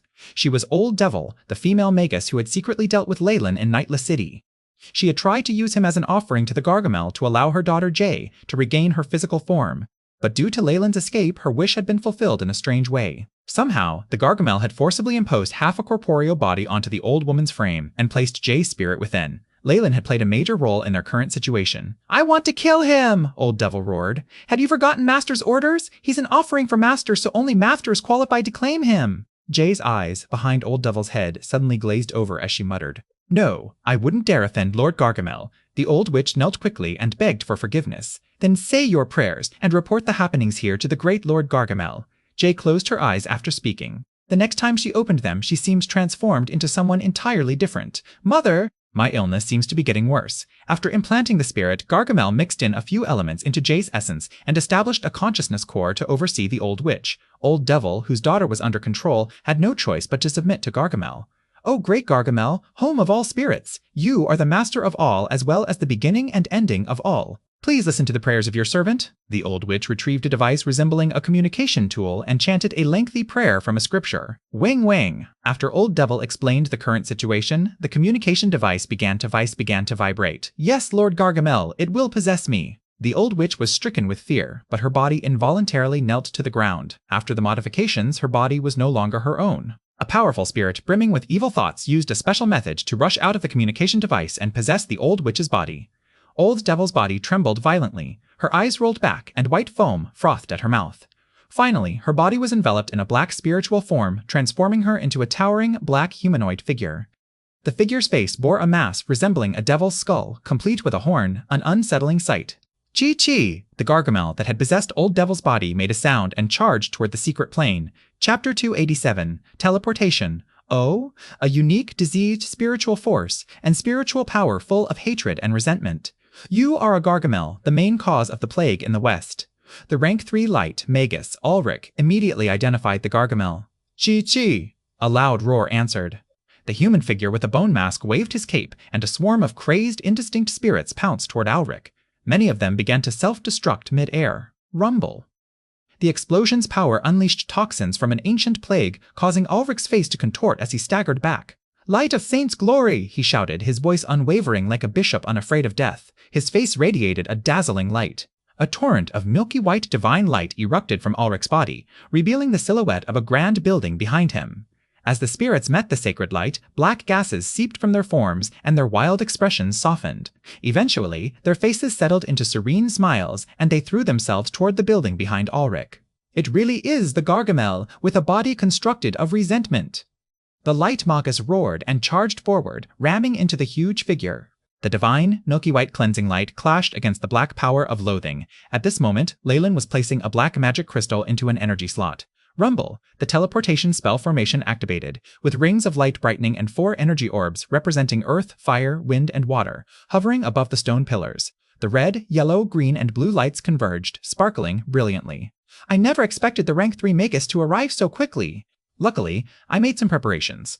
Leyland gazed at the forming spatial passage and exhaled a long sigh of relief. He had anticipated the rank 3 Magus would follow him. After all, every so often, the rank 3 Magus used the mark to track his position, leaving Leyland no chance to rest or remove the mark. To give himself more time, Leyland immediately thought of the Gargamel. It had obviously remembered Leyland and determined that he would definitely return to the secret plane. Hence, it had set up a secret alerting spell formation at the entrance. However, with Leyland's powers of detection, this was very obvious. The spell formation had been temporarily damaged and sealed by him. Leyland's previous actions had completely activated the alerting spell formation and drawn the Gargamel here. This would give him more time. Since the rank 3 Magus belonged to the Light Magi Alliance, how could it just let the Gargamel A being forged from resentment go? In addition, the Gargamel was directly responsible for the recent massive plague in the west. From the looks of it, everything was going according to plan. A pitch-black spatial passageway emitting silver rays of light was constructed from nothingness atop the spell formation. I need to leave this place, and I don't know when I'll be able to return. Leyland turned back to look at this region, suddenly feeling reluctant to leave. No matter what, this was the place he had grown up in. The memories of this place had already been branded into his heart. If the other side was a place with terrible conditions, and if the rank 3 Magus couldn't find this place, Leyland might even use the teleportation spell formation on the other end to return. However, it was evident that this was no longer possible. Leyland had no idea how long it would take for him to return using his own strength instead of the teleportation spell formation. "Goodbye, South Coast," Leyland murmured. Rumble. Just as he put one foot into the teleportation passageway, a rumble sounded out.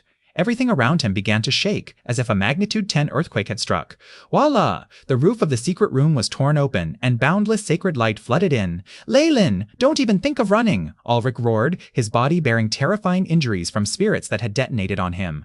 The Gargamel was an ancient being after all, its power even reaching the threshold of a Morningstar Magus.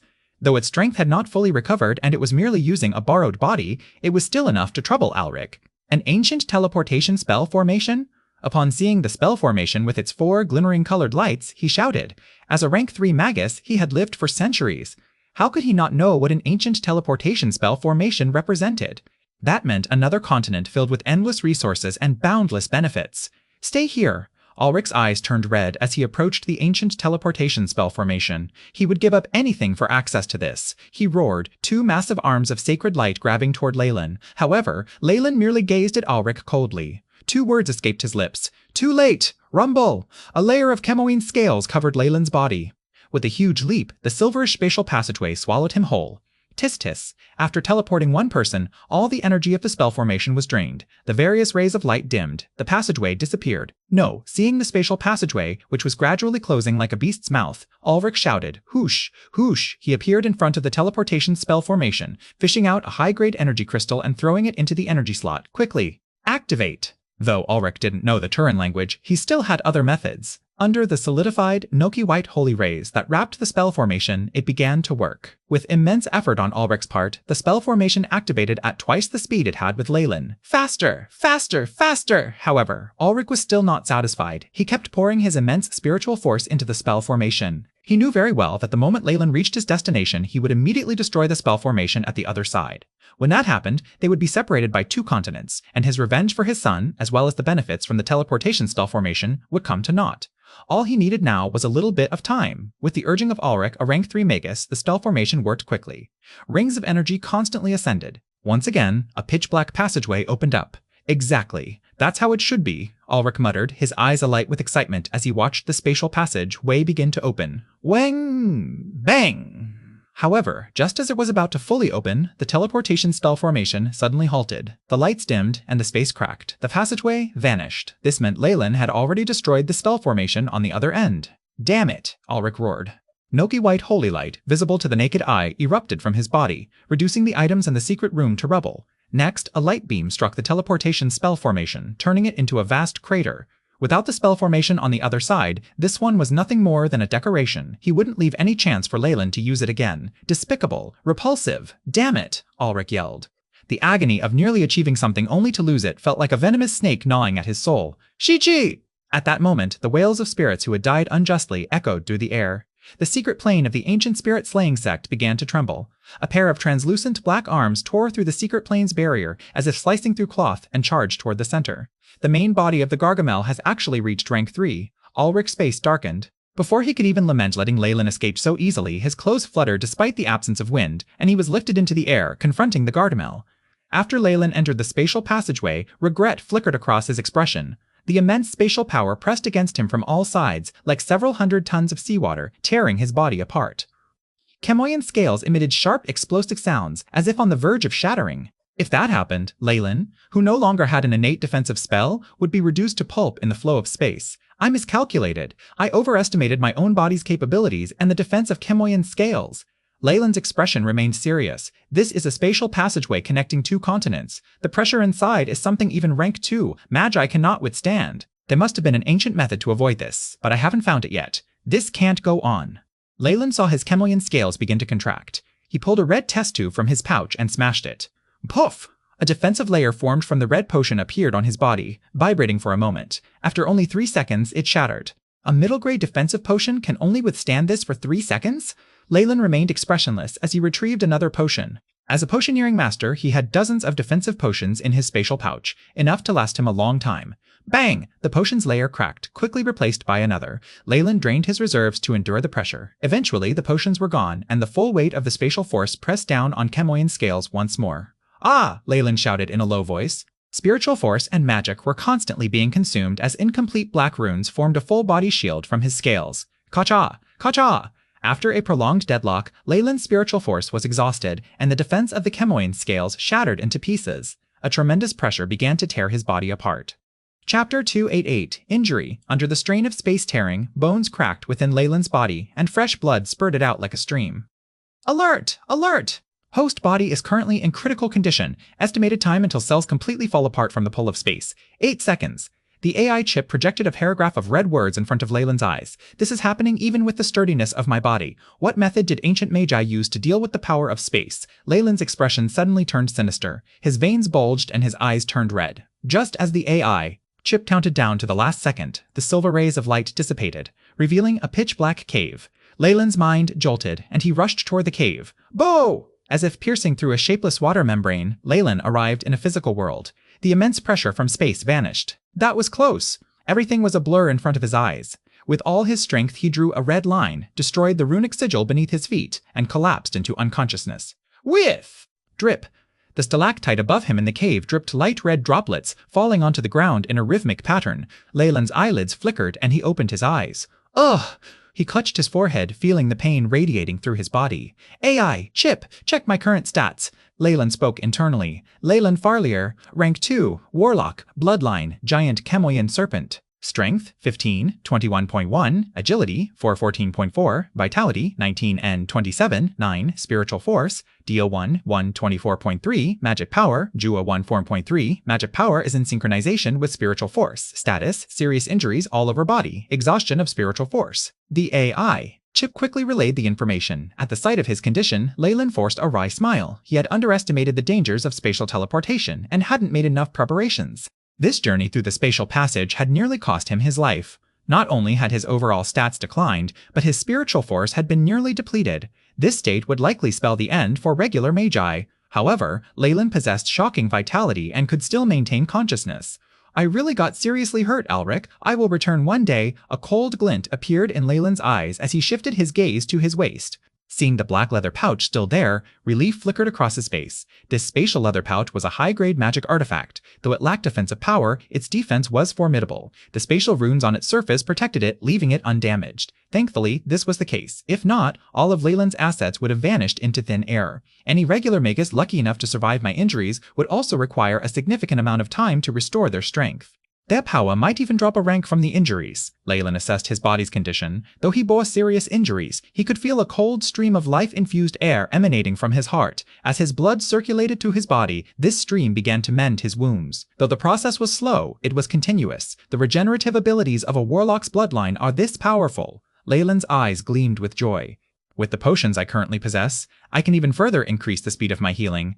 With this thought, he exerted great effort to lift the only limb he could move, his right arm, and retrieved a red healing potion from his pouch. He used his teeth to remove the cork and began drinking in large gulps.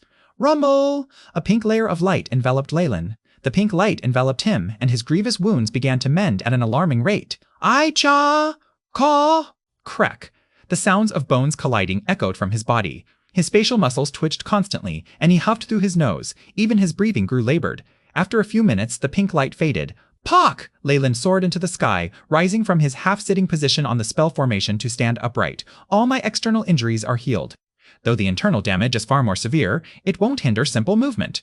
Leyland flexed his forelimbs, performed a few standard night drills, and frowned. No, my body can only withstand the strength and speed of a prepare than a preparatory knight, any more than that, and it would hinder the recovery of my internal injuries. In other words, until his injuries were fully healed, Leyland's power was limited to that of a preparatory knight.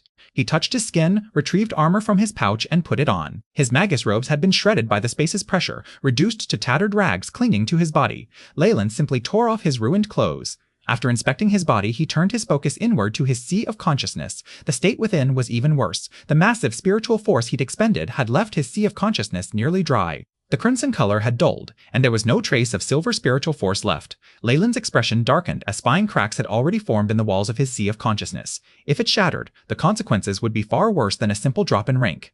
Spotting a faint white ray still lodged in a corner of his sea of consciousness, his face grew even darker. This was the mark left by Ulrich on Jajoni's body. After Leyland had killed Jahone, the mark had transferred to his own sea of consciousness, clinging like a stubborn stain. No matter what he did, it would not fade. The only way to remove such a mark was to expend vast amounts of spiritual force and slowly wear it down. Though it originated from a rank 3 Magus, the gap between them was immense. Without the original Magus's power, the mark would not survive under Leyland's spiritual force. But this required time he didn't have. Now, however, it seemed this was the moment to confront this lingering threat.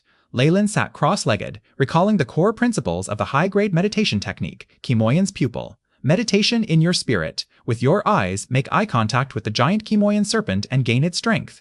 Daily meditation was a requirement for every Magus. Each time Leyland practiced Kimoyan's pupil, he adjusted the frequency of his spiritual force until it perfectly aligned with the technique's operation. This allowed him to pierce through time and space, glimpsing the ancient, terrifying amber vertical pupils of the giant Kimoyan serpent. This state was a phenomenon described in the Book of Giant Serpent, occurring only after one had studied it to a profound level. As Leyland meditated deeper, the crimson rays in his sea of consciousness grew stronger, and traces of silver spiritual force welled up from the bottom of his sea of consciousness, refilling the dried-up spring with new vitality. In the dark cave, spots of dark red light fluttered through the air like fireflies, then entered Leyland's body. This entire process was silent, but behind Leyland, a terrifying apparition of a giant serpent appeared.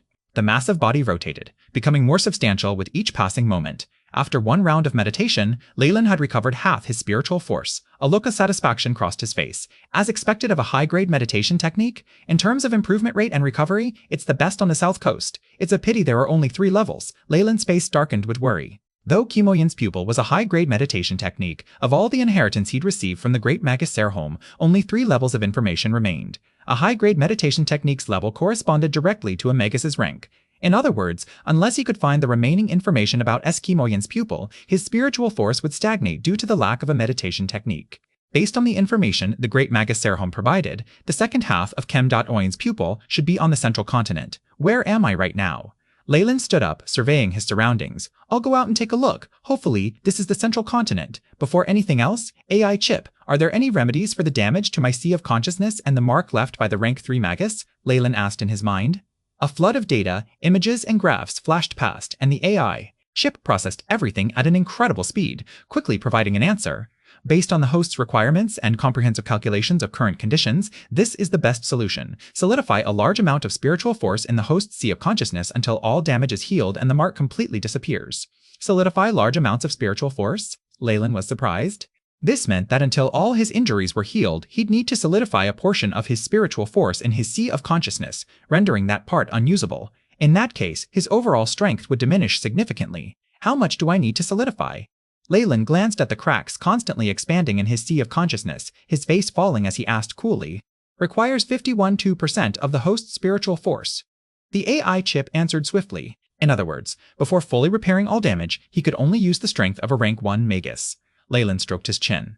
Chapter 289, Baron. To heal the damage to my sea of consciousness and dispel the mark from Ulrich, half of my spiritual force can't be used during this time, right? Leyland stroked his chin, deep in thought. A moment later, he made his decision. Let's start. Wang wang. The moment he gave the order, silver spiritual force in his sea of consciousness clung to the nearest cracks at the edges, then crystallized and solidified. The silver crystals covered about half of his sea of consciousness, and within the crystal, the milky white spot was frozen, like a little worm trapped in amber. After solidifying about half his spiritual force, Leyland realized the fine cracks in his sea of consciousness had stopped expanding after being reinforced by the solidified spiritual force. He exhaled a huge sigh of relief. This way, he had completely addressed the troublesome parts of his body. The cost of this was that he could only harness the power of a rank 1 Magus. After stabilizing his injuries, Leyland felt ready to explore his surroundings. The space was dimly lit, with moss emitting a faint glow that allowed him to see a few meters ahead. Beyond that, everything was pitch black. This must be inside a cave. I wonder which direction leads to the outside. Leyland exhaled slowly and examined the teleportation spell formation again. The setup here mirrored the one in the Ancient Spirit Slayer sect's secret plane. However, one of the corner runes had already been destroyed by Leyland. He believed that if he were the rank 3 Magus on the other end and wasn't personally monitoring, he would destroy the spell formation at the other location. Hence, this teleportation spell formation would remain unusable for a long time. On one end, the setup by the Magi of the Spirit Slayer sect was simple. There was only the spell formation in the cave, and beyond that, a long, narrow passage carved from stone walls. Night Vision. Leyland cast a support-type Acolyte-level spell on himself. A black glint flickered in his eyes, and darkness no longer obstructed his vision as he took in his surroundings. The concentration of dark elemental particles here is extremely high. It seems even stronger than the south coast. While using this spell, Leyland could clearly discern the difference between the two continents. If the South Coast's dark elemental particle concentration was rated at 1, this place had at least 1.5 or even up to 2. AI, chip. Test the air's elemental particle concentration and compare it to the South Coast's. Mission established. Beginning collection of data. Generating comparative diagrams. The AI chip swiftly sent 2 pie charts to Leyland. Each chart displayed the varying percentages of elemental particles, represented by different colors. On the right is the average data from the South Coast, while the one on the left is the latest readings.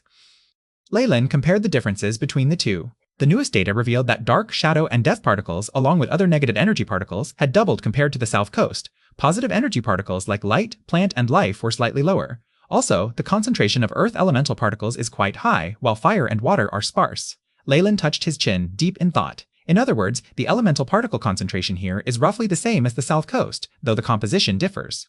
The negative elemental particles here match that of a small-scale secret plane, while the positive particles are comparable to the Chernobyl Islands.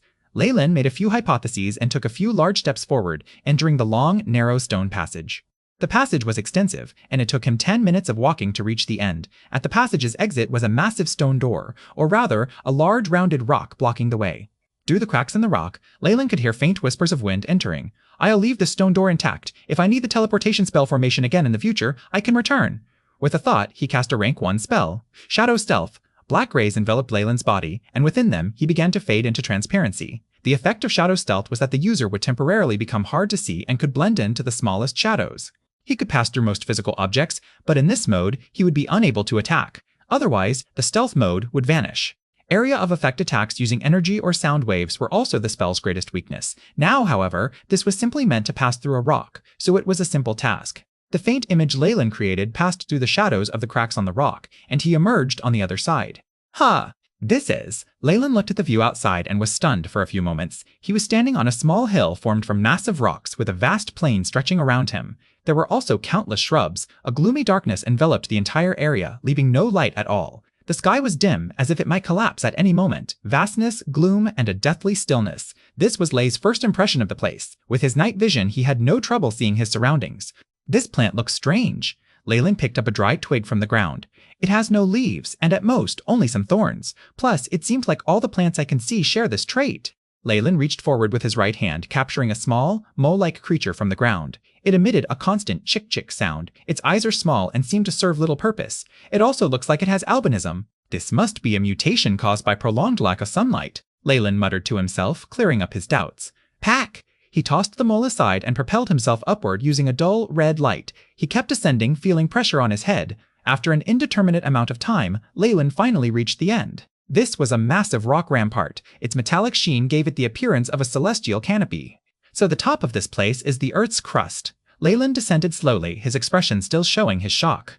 This is a subterranean world. On a plain made entirely of rock and moss, 2 small, boar-like animals used their thick, coarse snouts to dig into the earth, searching for edible food. Shoo, shoo, shoo. 2 black arrows suddenly flew, their sharp arrowheads piercing the backs of the 2 creatures and pinning them to the ground. Not a bad harvest today. 2 gray boars. I can change the menu. On a nearby hill, Leyland watched the scene and smiled, his joy evident.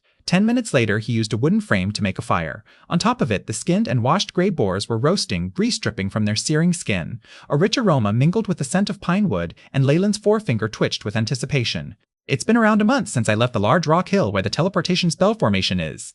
After gnawing through an entire gray boar, Leyland sighed contentedly and saved the other for later. A month of wandering had given him a clearer idea of how barren this subterranean world was. Here, it was possible to walk for days without seeing any life, with only moss and insects surviving tenaciously. The pig-like creature he had named Grey Boar was the largest animal he had seen so far, and also the tastiest. At this thought, Leyland felt a little regretful. While his precious spatial leather pouch was spacious, there was a limit to how much it could hold. It was already packed with valuable items gained through various methods, items even a rank 3 Magus would envy. Unfortunately, there was no good food or wine at all. Compared to precious materials, their value was far too low to justify storing them. Hence, Leyland found himself living as a barbarian. Water wasn't a problem. As a Magus, he could conjure large quantities of fresh water using a water elemental spell. Food, however, presented far greater challenges. While a rank 2 Warlock could survive without eating for 10 days or even half a month, going a full month without food was impossible. His living conditions in his former life and even now were far from ideal. He was used to 3 meals a day and even had strict standards for his meals. After a long search, Leyland had managed to find a few starchy plants and roots to eat. He might also be able to catch some birds or forage for berries. Leyland was growing tired of these meager meals. The boar-like creature he had named Grey Boar was by far the tastiest meal he'd encountered so far. Damn it! I hope this isn't a completely barren land.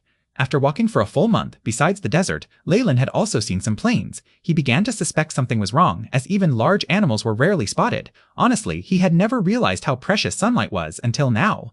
Chapter 290, Assistance Required. Leyland had previously read about the subterranean world's resources in an ancient book. Legends claimed the ancient Magus world was only a small portion of the Earth's surface.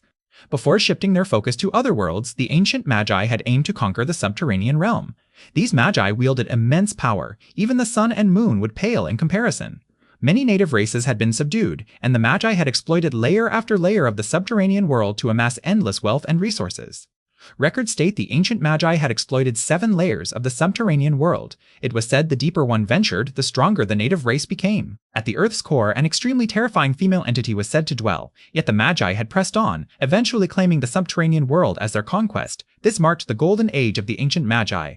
Later, still dissatisfied, they turned their attention to other worlds, conquering one after another until they faced an impossibly powerful realm. The final confrontation left both worlds devastated. The passage to the subterranean world had been destroyed in the war. Since then, the subterranean world had faded into legend. At least along the southern coast, Leyland had not encountered any subterranean life forms or discovered any passages to the subterranean world. Based on the information I've gathered and the sites I've seen, this must be the subterranean world. I just don't know which layer it is. However, based on the dangerous life form I encountered, it's likely at most the 3rd layer. If it were deeper, I would have faced many more dangerous high-energy life forms. The probability of the creatures I've encountered belonging to the 1st or 2nd layers is much higher. Leyland continued to ponder this. Though uneasy about the possibility of this being a barren region, he pressed on. The recent encounter with the Grey Boar had given him renewed confidence. As he walked, he meticulously recorded his surroundings. At the location of the ancient magic spell, Leyland's designation, Giant Stone Hills. The signs of life were so faint that, at most, one could spot moss and a few insects, nothing more. As Leyland pressed on, the traces of life gradually grew stronger. Soon, he spotted creatures resembling bat-like birds. Occasionally, he would glimpse grey boars, and as he ventured further, their encounters became more frequent. Thus, Leyland was certain. He had left the life-restricting region and entered the outside world. Beep, discovered energy waves. Estimate, these are the aftermath of level 0 magic. Direction, 15 degrees east, 3022 meters. Now, the AI chip had issued a message. Huh? Leyland's thoughts jolted. Finally, there are traces of an energy-based organism. He quickly packed up and headed toward the source of the energy waves.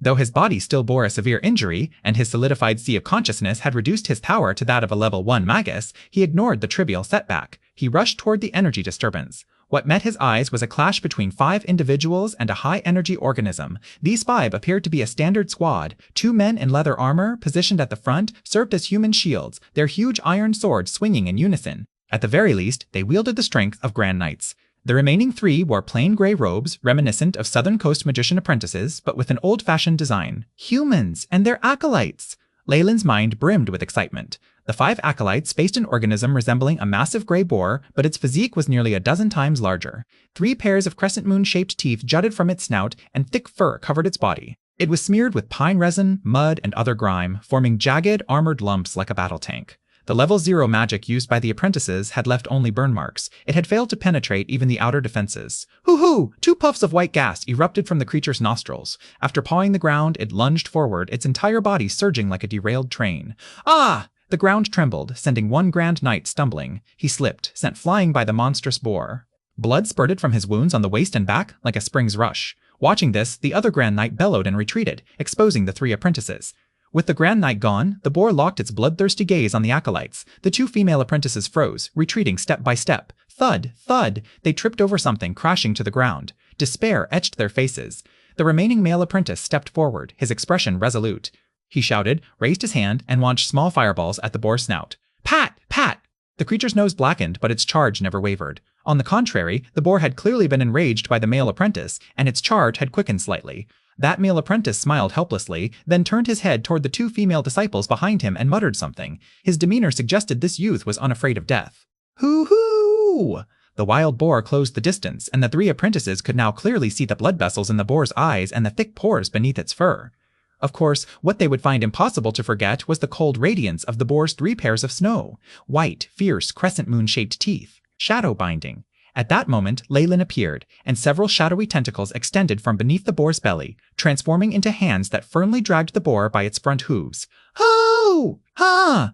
A pung! It sounded as if a magnitude 9 earthquake had struck. The boar, charging at high speed, suddenly collapsed with a deafening crash, its body erupting in the sound of breaking bones. Soon after, the 3 apprentices saw a Ute in leather armor stepping out from behind the fallen boar.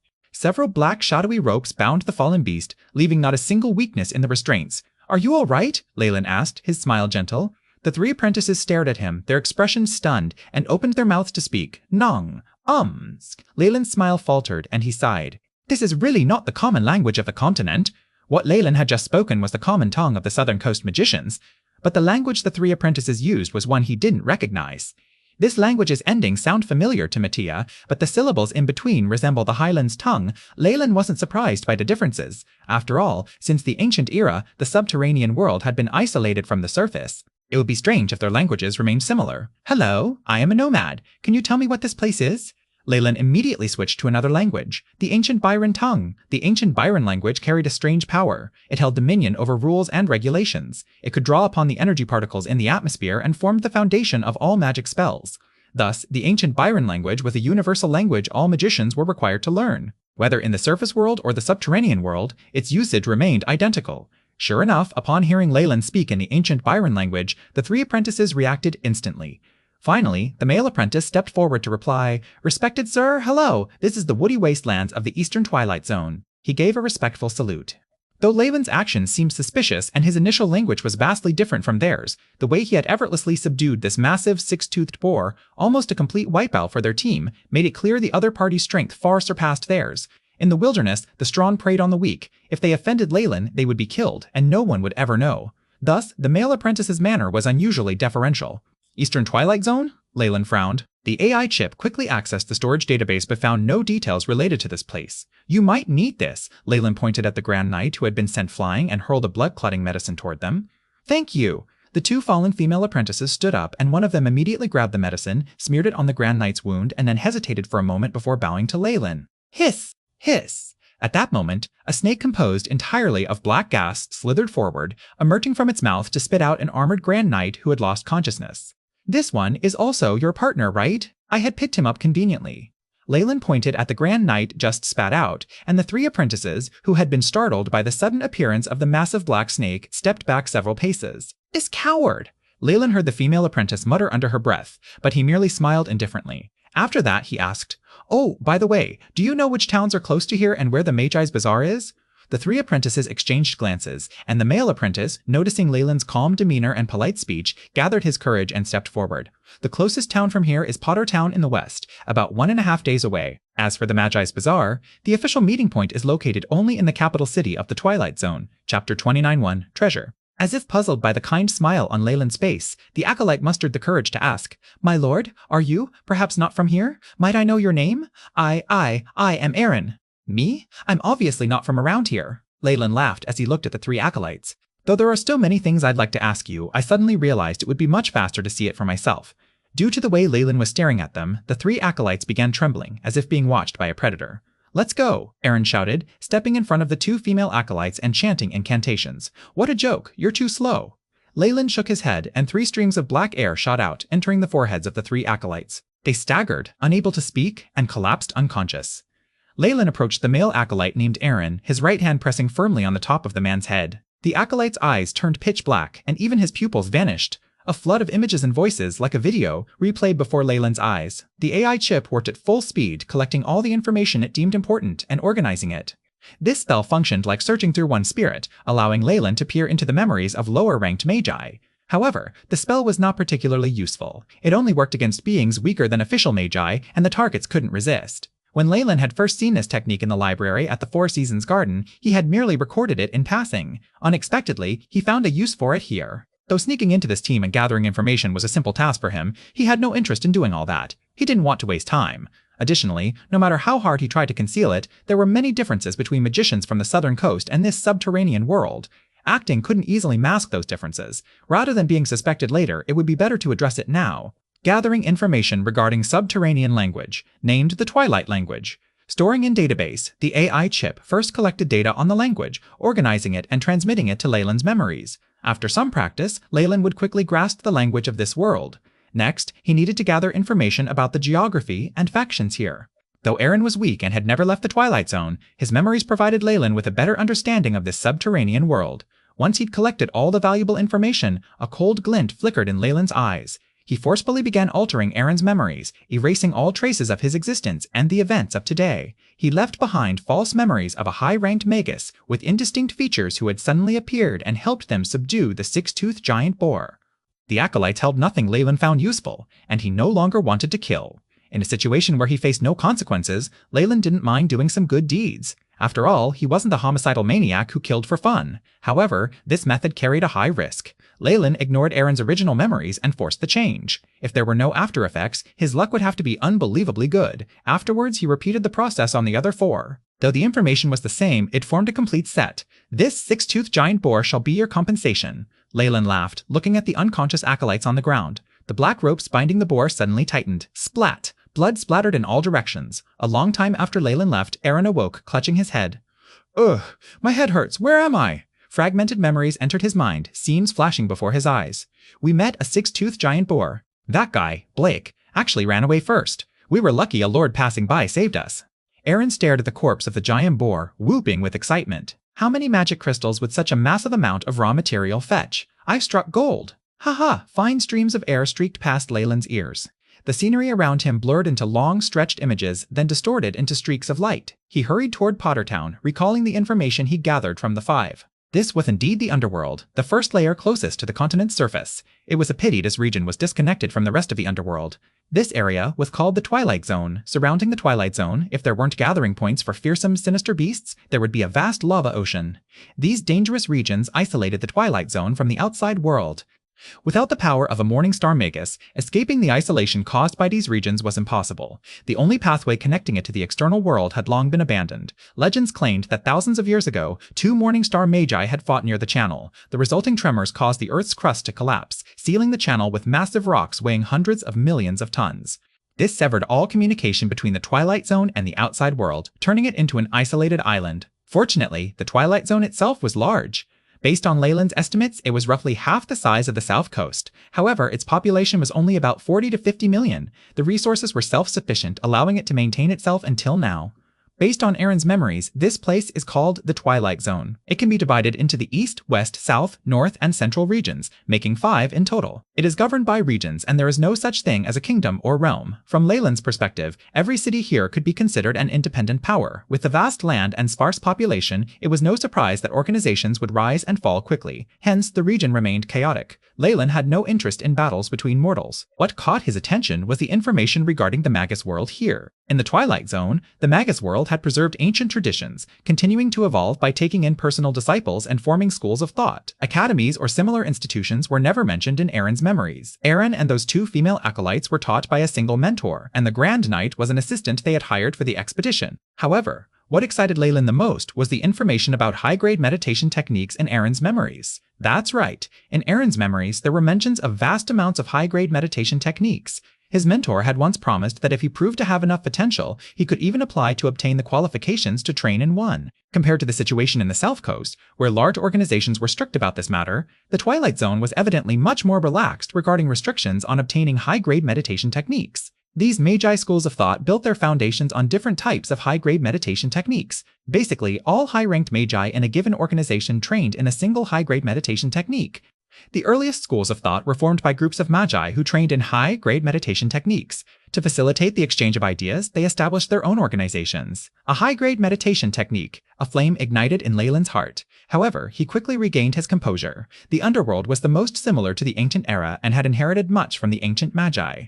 In addition, with the isolation of the Twilight Zone, the Magi environment here still retained the style of the ancient era. Hence, inheriting high-grade meditation techniques was not unusual. However, from the fact that a school headed by a rank 2 Magus can be considered a large school of thought, the high-grade meditation techniques must not be that effective. If they weren't damaged, there might be specific ingredients that cannot be found here. In Aaron's memories, the power of the Magi here was generally similar to that on the South Coast. Official Magi were highly regarded but rarely seen. Rank 2 Magi were the big shots, perhaps a few cities in the 5 zones were under their control. In general, the Magi here encounter more high-grade meditation techniques.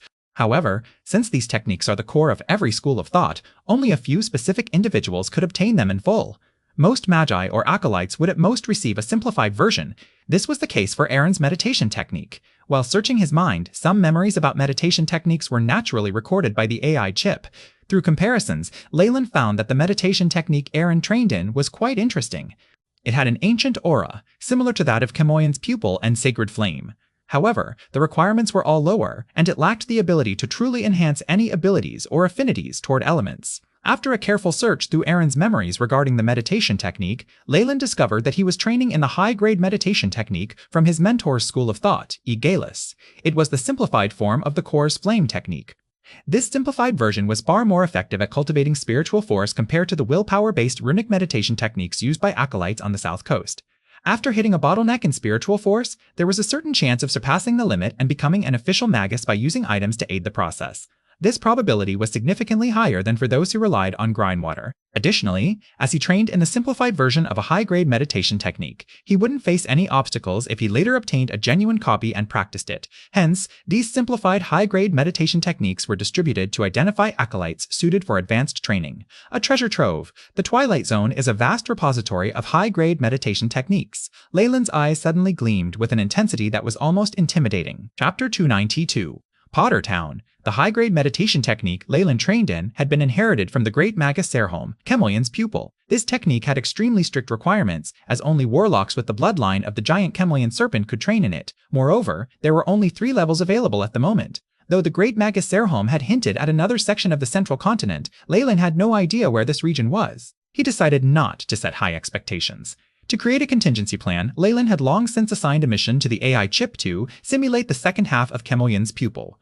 Unfortunately, he lacked a comprehensive database of high-grade meditation techniques to reference. The AI chip's progress was agonizingly slow, almost like running in place.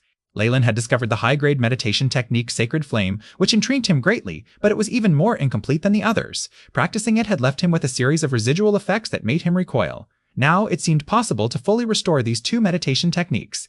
Based on Aaron's memories, he is familiar with at least a dozen schools of thought. Even if the high-grade meditation techniques they possess are incomplete, I believe I can still acquire a few. Leyland's eyes gleamed with renewed determination. Since these techniques were strictly restricted, he likely needed to sign a contract to gain entry into the school and become a core member to access them. There might even be stricter requirements. However, Leyland had no intention of sneaking in to secretly learn them. As a rank 2 warlock, his battle power far exceeded that of a regular rank 2 magus, an achievement already rare in the Twilight Zone. By using his intellect and strategies, ordinary schools would struggle to block him. Additionally, he was keenly interested in some unique information available in the subterranean world. While both the South Coast and the subterranean world studied knowledge passed down from ancient magi, the subterranean world had preserved more of the styles and academic traditions from the ancient era. This was extremely appealing to Leyland. He naturally didn't believe anything from the past could surpass present-day advancements. After all, centuries of development had made current academic knowledge and foundations far more suitable for modern magi's progress. However, this didn't mean ancient knowledge was useless. The power of the ancient magi lingered deeply in Leyland's mind. He was desperate to uncover the secrets behind their strength. Given his speed, Leyland naturally wouldn't need a full day and a half to reach Pottertown, as Aaron had mentioned. With the use of a few spells that increased his speed, the town appeared in front of him after about half an hour. Pottertown's architecture was very different from what Leyland had seen on the south coast. It had an elegant, formal style. Most of the buildings were rather tall, perhaps to properly use every single bit of land available. At the heart of the little town was a tall minaret, which practically pierced the skies. A bright ball of light hovered at the peak, casting light and warmth. So this is the most basic material that the people of the subterranean world rely on: sunstones. It really is similar to the sun. At the sight, Leyland suddenly felt a little moved. Though he specialized in dark elemental particles, he had been underground for such a long time, and suddenly seeing the bright sunlight got him quite excited. Based on the memories he had gained from Aaron, this light didn't come from a real sun. It came from a high-energy mineral, the sunstone. This mineral from the subterranean world could emit ultraviolet rays and warmth similar to that produced by the sun for a long period of time. Every town here had this type of lighthouse, which stored sunstones of different sizes. Every day, the people relied on this method to have sunlight and provide energy to crops. At first, Leyland had already noticed that there were very few green plants growing here.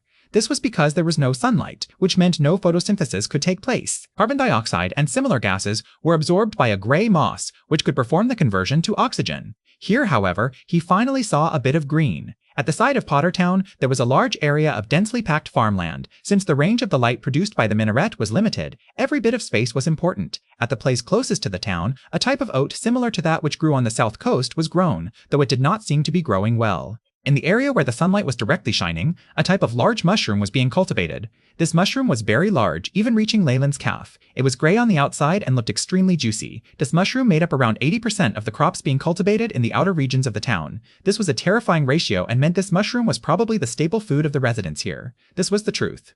This type of mushroom was called the gray-spotted fungus, and it was a high-yield fungus that did not require much sunlight. In Aaron's memories, it had always been the staple food for people of the Twilight Zone. In the Twilight Zone, nobility and magi enjoyed oats, meat, and other precious ingredients, while peasants could only live off the gray-spotted fungus. Wherever there were people, there would be a certain hierarchy. In a Magus world where some possessed extraordinary power, this was especially true, and Leyland had no desire to change anything. Walking along the road, Leyland saw a wooden fence that acted as an enclosure. There were also 2 guards in tattered clothes, holding lances that were rusted all over. "Halt! What are you doing?" Upon noticing Leyland, the guards immediately gripped their lances, clearly on high alert. Leyland's leather armor made them feel a little wary. The guard who had spoken was using the Twilight language. This language had already been sent to his memories by the AI chip while he was on the way here. After practicing for 1 or 2 days, normal conversation was a simple task. "I am a tired wanderer hoping to enter the town to get some rest and supplies. Don't worry, I will abide by the rules of the town." Leyland gave a slight smile, answering fluently in the Twilight language.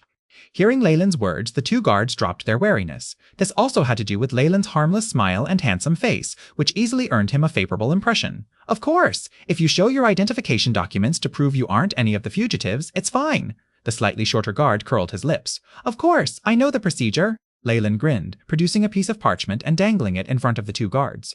"Is this it?" His voice immediately became faintly audible, and it seemed as if red rays flickered from his eyes. "Of course, no problem." The 2 guards momentarily felt a little dizzy but quickly regained their senses. "Welcome to Pottertown. The person in charge here is Baron Joseph. His emblem is a longsword and a giant eagle. I wish you a pleasant." "Good. One more question." Leyland obtained more information he wanted from the guards and bid them farewell with a gentle smile. He then entered the town. Based on the directions from the guards, Leyland came to a small inn. After paying a few gold pieces, the lady boss, pleasantly surprised, led him to the best room of the inn. The dinner was simple, with oats and salted meat, but this was enough to draw the attention of the children, who stood in a circle and watched him. Oats that emitted the aroma of fresh milk, as well as meat, were a luxury reserved for the upper class of the Twilight Zone. If they were fruits or vegetables, they were also something reserved for nobility and magi. Though this inn had already brought out its best for Leyland, he still found it a little hard to stomach. After the meal, he gave the boss lady a bit of silver as a tip. He then instructed her not to let anyone disturb him and closed the door to his room. Though only a coarse sackcloth covered the bed, it was still far better than the hard rocks outside. Leyland half lay on the soft bed, hands behind his head, and drifted into a daze. Next, he retrieved a green wooden goblet from his leather pouch. The extract of the wisdom tree! It's rumored to provide enlightenment to magi and increase spiritual force, as well as aiding in breaking through bottlenecks, something that goes against the heavens. Rays of gentle green light shone on Leyland, illuminating his bewitched expression. AI. Chip. How's the analysis on this thing?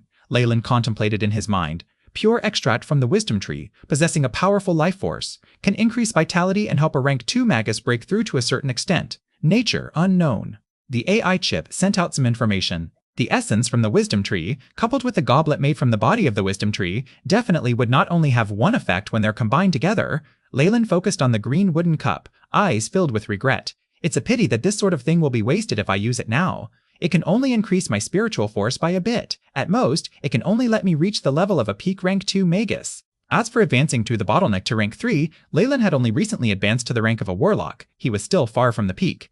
Hence, he gave a long sigh and kept these 2 items in his spatial leather pouch. Ding ding! A melodious chime resounded from the top of the minaret at the heart of the town. As if switching off a light, the sunstone stopped emitting light, and the entire town plunged into a darkness akin to the outside world. It must be the night. The sunstone is now being changed to be maintained and protected. Leyland was naturally aware of this. Chapter 293. Opening a shop. The subterranean world was shrouded in darkness. The towns and cities here, where there were sunstones, were the areas with the highest human traffic. In the human cities of the Twilight Zone, the sunstone would be changed every 12 hours to be maintained, keeping the same light conditions as the surface of the Earth. However, a small town, like Pottertown, wouldn't possess a high-grade sunstone. At most, it would be no larger than an egg. According to rumors, the larger a sunstone was, the greater its value and the more potent its function became. It was said that in the capital of the 5 regions, there existed a sunstone the size of a small mountain. The moment a sunstone was lost, the entire region would plunge into darkness, surrounded by countless dangers. Hence, at every human-populated area, the sunstone was always secured in the most fortified location. Seeing the darkness outside the window, Leyland exhaled a soft sigh, then pulled the curtains shut. After setting up a defensive spell formation, Leyland sat up on the bed and began meditating. Dark red specks of light were drawn from the air, coalescing around his body. Within his sea of consciousness, the silver-white crystals solidified further, their minor cracks appearing to mend themselves. As for the mark, the seal from Leyland's solidified spiritual force caused the milky white light to dim. He could tell that the mark would soon be entirely destroyed. It's going well! Seeing this, Leyland, who had been on edge the entire time, finally allowed himself to relax. Afterwards, he collapsed onto the bed, sinking into a deep sleep. Morning! The alarm clock's familiar chime signaled the start of the day, a ray of light piercing through the curtain and entering Leyland's room. I finally got some rest. Leyland opened his eyes, feeling extremely comfortable. The exhaustion accumulated from camping outside for a month vanished with just a single day of rest. This was due to his formidable vitality. Even in his severely injured state, a single night's rest could restore all his fatigue. Good morning, sir! In the dining area within the inn, the slightly plump boss lady brought oatmeal bread and milk for breakfast, a smile on her face. A few children with sullen yellow skin and dust on their faces gathered at a corner, staring hard at Leyland's breakfast with desire evident in their eyes. However, they only dared to look from afar, gulping down some saliva but not approaching him to beg for food. Whether it was Leyland's elegance or his armor, all of it was something regular people did not possess. These people usually held power and high positions. They had once seen someone with a huge hammer use his black hand to crush a child's head because he was annoyed by him. After that incident, the murderer was merely imprisoned by the enforcement team for a few days and subsequently released after paying a fine. Hence, these children had a clear understanding of the situation. Never provoke anyone with weapons. Go away. Don't bother this lord who wants to enjoy his meal. Seeing these children harassing her important guest, the lady boss shouted. It's all right! Leyland picked up a slice of oatmeal bread. Let them have it! Yes, of course, my lord has such a kind heart. The plump boss lady's expression revealed her thought that this was a waste. However, she still tore the bread into several pieces and gave them to the children. You're so lucky to have met such a kind-hearted lord. Eat and leave. The children quickly stuffed the oatmeal bread into their mouths, the aroma of food spreading inside their mouths. They cupped their hands over their mouths on the verge of tears. The children had argued and even almost fought amongst themselves for just a bit of bread. There was a boy, a little older than the rest of the group, who had kept the oatmeal bread he had received in his clothes, probably to bring it back for someone to eat. Though gray-spotted mushrooms could fill one's stomach, they tasted horrendous. In addition, not everyone was able to eat gray-spotted mushrooms. From the state of the children's clothes, they must have come from poor families and likely hadn't had decent meals. Leyland merely glanced at them for a moment before shifting his focus away. He tossed a piece of gold into the air, which landed in the lady boss's palm. I really like Pottertown and wish to settle down here. I also want to open a shop. Do you know what procedures I have to go through? Until his injuries fully healed and he regained his rank 2 Magus strength, Leyland decided to live in temporary seclusion. He had a long life ahead of him and could afford to waste this bit of time. You want to open a shop here? The lady boss was shocked. What kind of shop do you want to open? What do you think of a weapons shop? Leyland spoke casually. His goal was to create a cover while analyzing the long sword of the Rays of Dawn. Hence, he had chosen a weapons shop. He could clearly see that the woody wastelands were near Pottertown, an area where adventurers often traveled. It wasn't a bad idea to craft and sell weapons here. It would definitely be profitable. A weapons shop? The boss lady hesitated. My lord, you'll need to go through the Department of Internal Affairs and the guards. Also, weapons are restricted items, so you'll need approval from the capital and… Joseph, I see. Leyland stroked his chin and asked where the Department of Internal Affairs, guard post, and the Baron's residence were before leaving the inn. Within a few days, a weapons shop called Blazing Hammers covertly opened on the commerce street of Pottertown. For others, navigating so many procedures might be troublesome, but Leyland was a magus. With spells to confuse targets or alter memories, most issues could be resolved. Plus, he could afford to spend a lot of money, so the shop's opening was a smooth process. The shop occupied a large space. At the front, there was the counter and shop, while the back housed the storeroom, smelting area, and Leyland's and his workers' quarters. The moment one entered, they would see sharp weapons displayed on wooden shelves lining two walls, glinting in the light. An icy feeling spread through the room. This is a first-rate steel weapon! A huge man dressed like a mercenary immediately noticed a large steel sword. This tempering technique is usually only found in a few large weapon shops. The huge man ran his fingers over the sword, the silvery blue luster at the edges fixing his gaze. The price marked on the shelf almost had him biting his tongue. 50 gold! This is the price you'd find in the capital! But this is just a small town. The people of the Twilight Zone had their own currency. The gold and silver used here were even more valuable than those of the South Coast, and the currency was entirely different. To mask his identity, Leyland used gold and silver pieces he'd gained from the South Coast. He'd altered their shapes to match the local currency. What would you like? An intelligent-looking young man in an attendant's uniform, whom Leyland had hired, quickly asked with a smile. That sword is too expensive. The large man waved the sword around, reluctant to let it go. Can it be cheaper? My apologies, he said with an apologetic smile. Our shop doesn't allow bargaining. This is a rule set by our boss. The large man's face turned red, and he almost wanted to cause a scene. But he held back. Those who made a living selling weapons usually had powerful backgrounds. He wasn't planning to die for this. Plus, the shop owner wasn't an ordinary person either. It was said he was a noble-blooded adventurer who had retired. Not only had he taken care of the Department of Internal Affairs and the guards with insane speed, even the Baron had treated him as an important guest. What was even more shocking was that the shop owner possessed a terrifying power far beyond that of an average adventurer. This man had personally witnessed the young, black-haired shop owner deal with a few thugs who wanted to extort protection fees in seconds. The thugs had been taken away by the guards, who arrived quickly after being informed. It was said their fate was to become laborers until death. These methods had intimidated many. After caressing the sword for a long time, as if it were his wife, the large man eventually left reluctantly. Before leaving, he even had the young man reserve the sword, saying he would return once he had enough money. That night, after the last customer left, the young man closed up and went to the back room. Knock knock, boss, can I come in? The young man tried to sound calm. Every time he saw his boss, he felt like he might suffocate. The imposing aura of his new boss was overwhelming. The young man swore he had once seen a real count, but even that figure lacked the elegance and dignified presence this man exuded. Perhaps my boss really is the successor of an ancient noble family, merely experiencing life here, the young man thought, then found it amusing. He was imagining the wildest fantasies. Is it Balin? Come in, a very youthful voice called. Balin composed himself, opened the door, and entered. In the room, a handsome man in a loose robe lay on a soft chair, occasionally sipping a peppermint-infused drink. He held a huge black book in his hands. He was literate and had books. This was the clearest sign of nobility in the Twilight Zone. Chapter 290. Hor! Meteor! Sword! Charge! Balin! Is anything the matter? Leyland gazed at the servant the Baron had introduced to him and smiled. No, I'd just like to report the situation in the shop to you. Balin tried his best to stay calm. Though many people show interest in our shop, boss, your prices, they're too high for business. I even think we'll lose money this month. Is that so? I understand. You can go now. Leyland waved his hand as if not paying attention. All right, you're the boss. You call the shots. Seeing this, Balin confirmed that Lord Leyland was likely a noble heir experiencing life here. If not, he wouldn't take things so lightly. After Balin left, Leyland resumed reading the book in his hands. On the yellowed parchment, red runes danced like flames. Forging weapons from the rays of dawn is extremely difficult, Leyland sighed. He had opened the shop to have a smelting area while recovering. He could experiment here. Those blades outside were just byproducts of his experiments. 2 years passed in a blur. The residents of Pottertown had grown used to Master Leyland, the boss of the weapons shop. Leyland rarely left the shop and barely managed it. Everything was left to Balin, who only occasionally supervised. Masking his identity well, no one realized he was a Magus. At most, they thought he was a wastrel noble heir. Over time, the shop sign, Blazing Hammers, began to fade and show signs of decay. The shop still carried that lifeless aura. Though the weapons were renowned for their quality, the prices were so high people could only shrink back.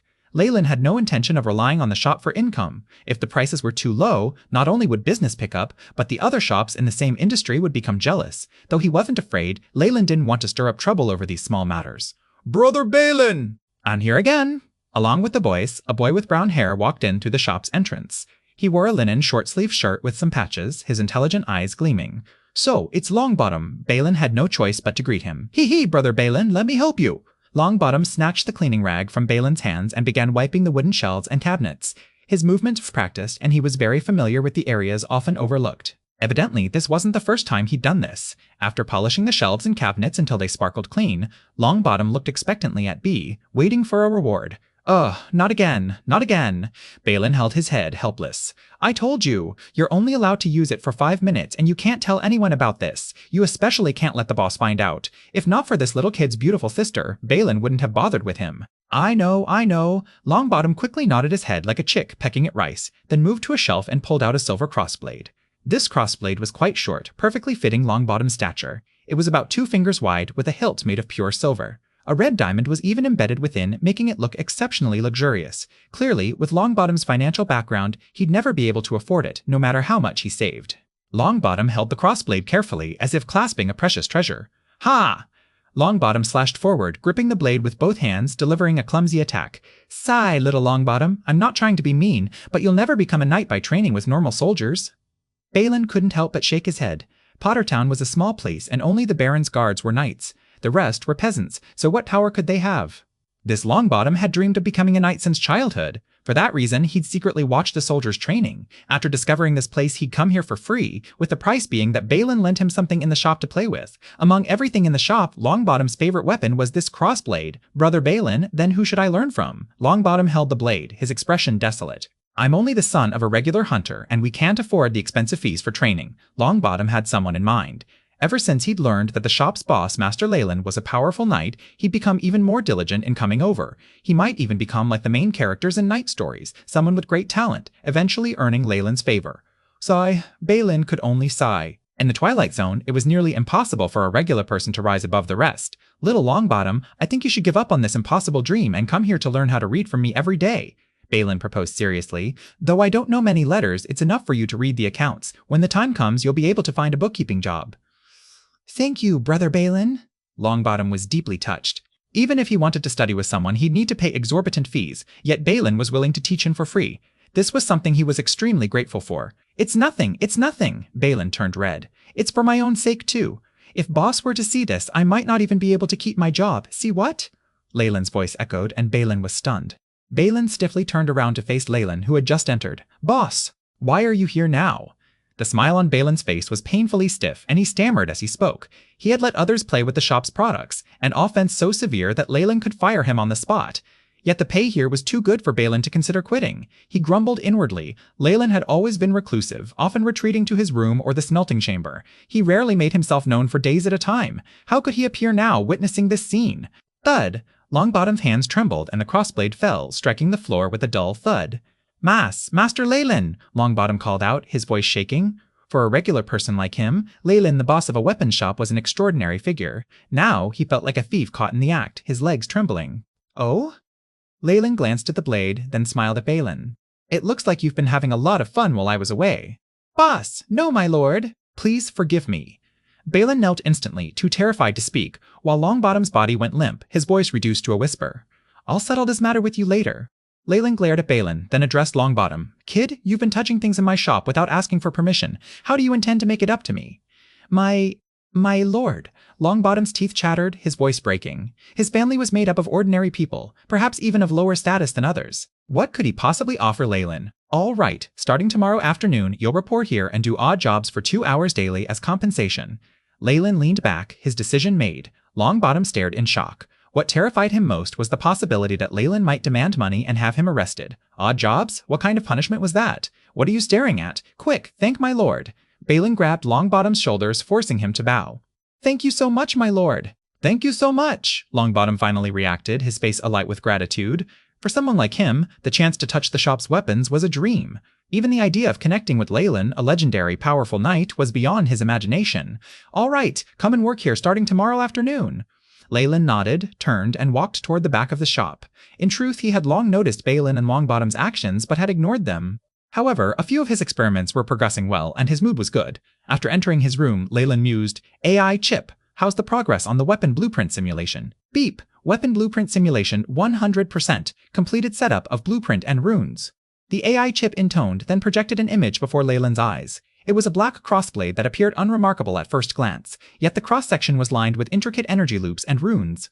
Design of exclusive weapon is complete, named Meteor, the AI chip's robotic voice announced. Over the past 2 years, Leyland had finally fully analyzed the middle-grade magical artifact, the Rays of Dawn, that belonged to the branded swordsman. By combining his knowledge of smelting and spellcraft, he had crafted his own exclusive weapon. Chapter 295, Toying Warlock Class, Specific Weapon, Meteor Sword, Length 1.67 mi. Width 0.03 m. Carved within are the following: high-grade energy converging runes, fire elemental brand runes, dark elemental amplification runes, estimated grade of product, high-grade magic artifact. The long sword projected by the AI chip in front of Leyland rotated constantly, displaying vast quantities of data around it. The design is completed, all that's left is to find the materials and actually make it. Leyland was excited. However, when he entered his sea of consciousness, this joy quickly dissipated. After 2 years, the silver-white crystal in his sea of consciousness remained as resilient as ever, having shrunk only slightly in size. The spiritual force it produced allowed Leyland to elevate his power from that of a regular rank 1 Magus to the strength of a peak rank 1 Magus. As for the cracks at the edges of his sea of consciousness, they had yet to be fully restored. The mark left behind by the rank 3 Magus, Alric, had been completely expelled by Leyland. However, the stubbornness of the spiritual force mark left by the rank 3 Magus exceeded Leyland's expectations. He had estimated it would take around 2 months to dispel, but in reality, it had taken an entire year before he could fully remove the mark from his sea of consciousness.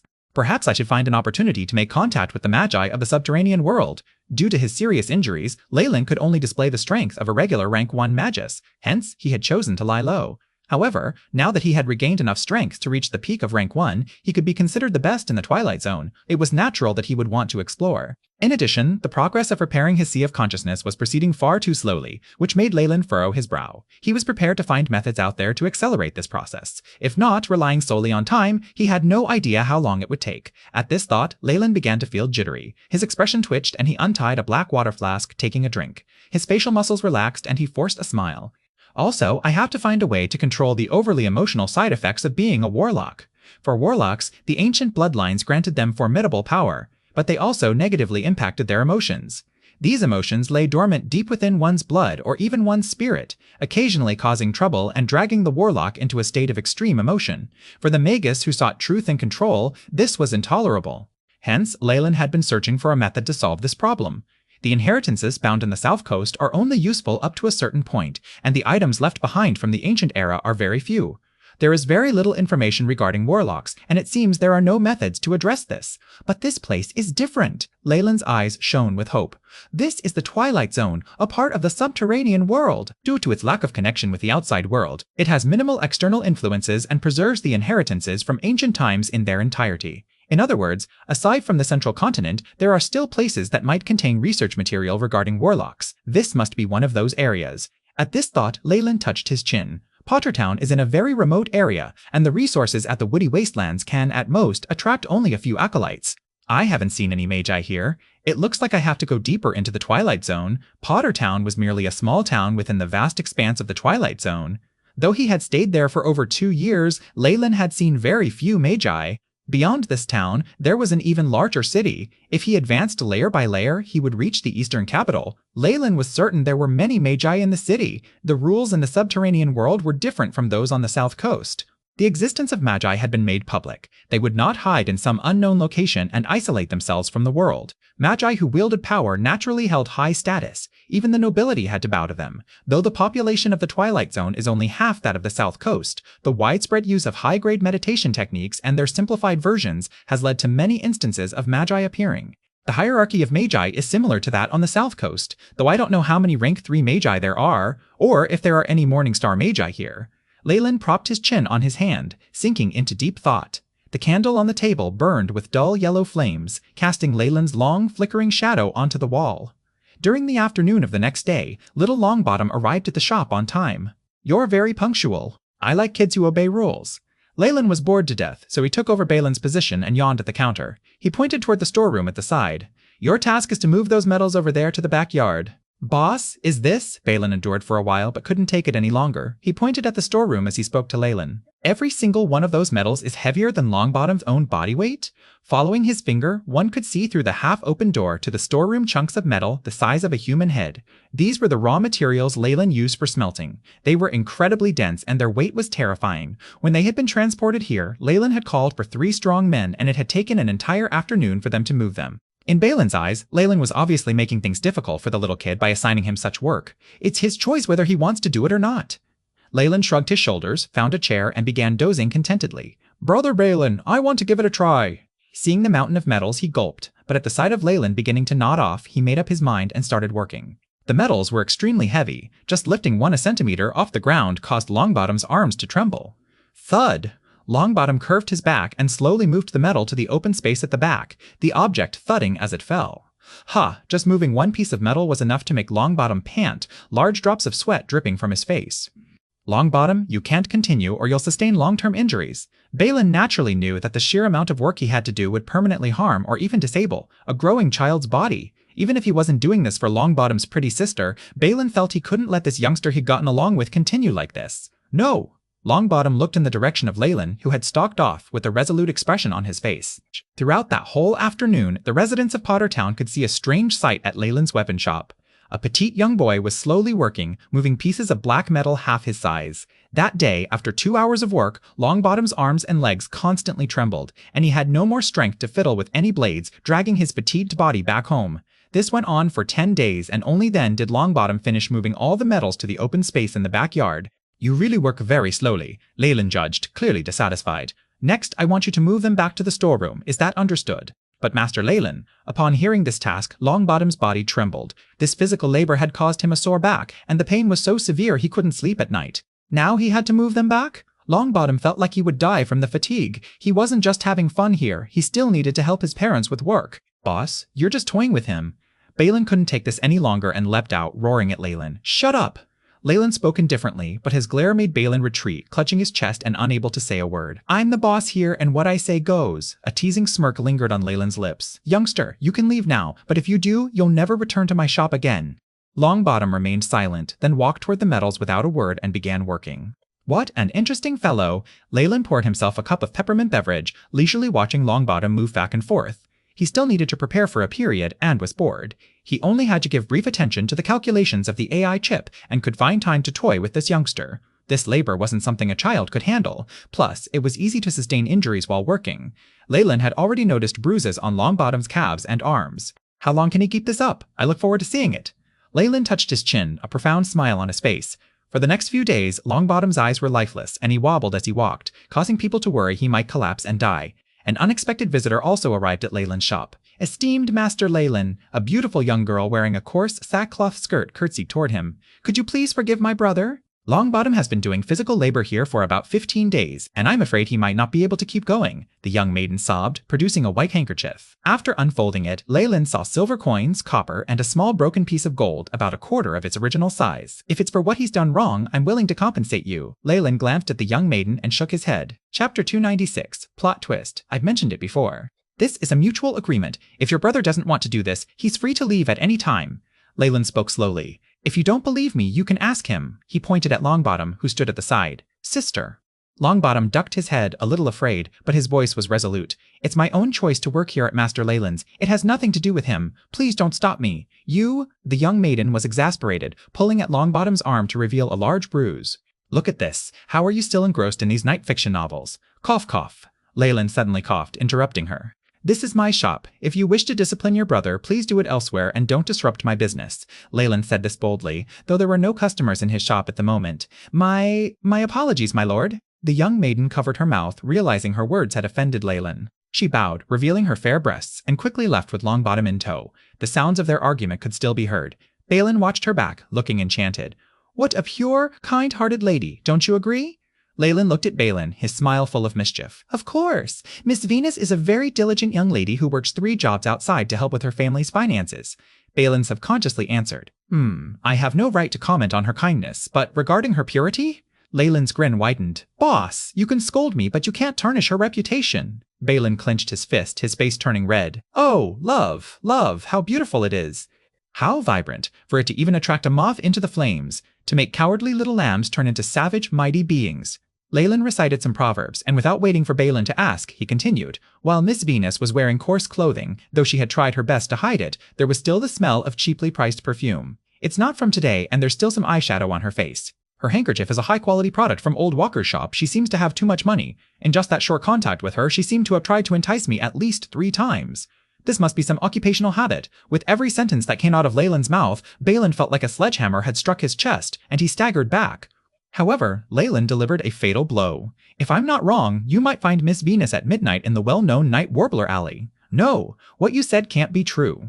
Balin's face twisted in anguish, but his pale expression clearly showed he believed Leyland's words. He was stunned and suddenly roared, dashing out of the door. Hee, the senseless dreams of youths, Leyland laughed, thoroughly enjoying himself. It's really quite fun to destroy fantasies and let youths learn about the cruelty of life as soon as possible.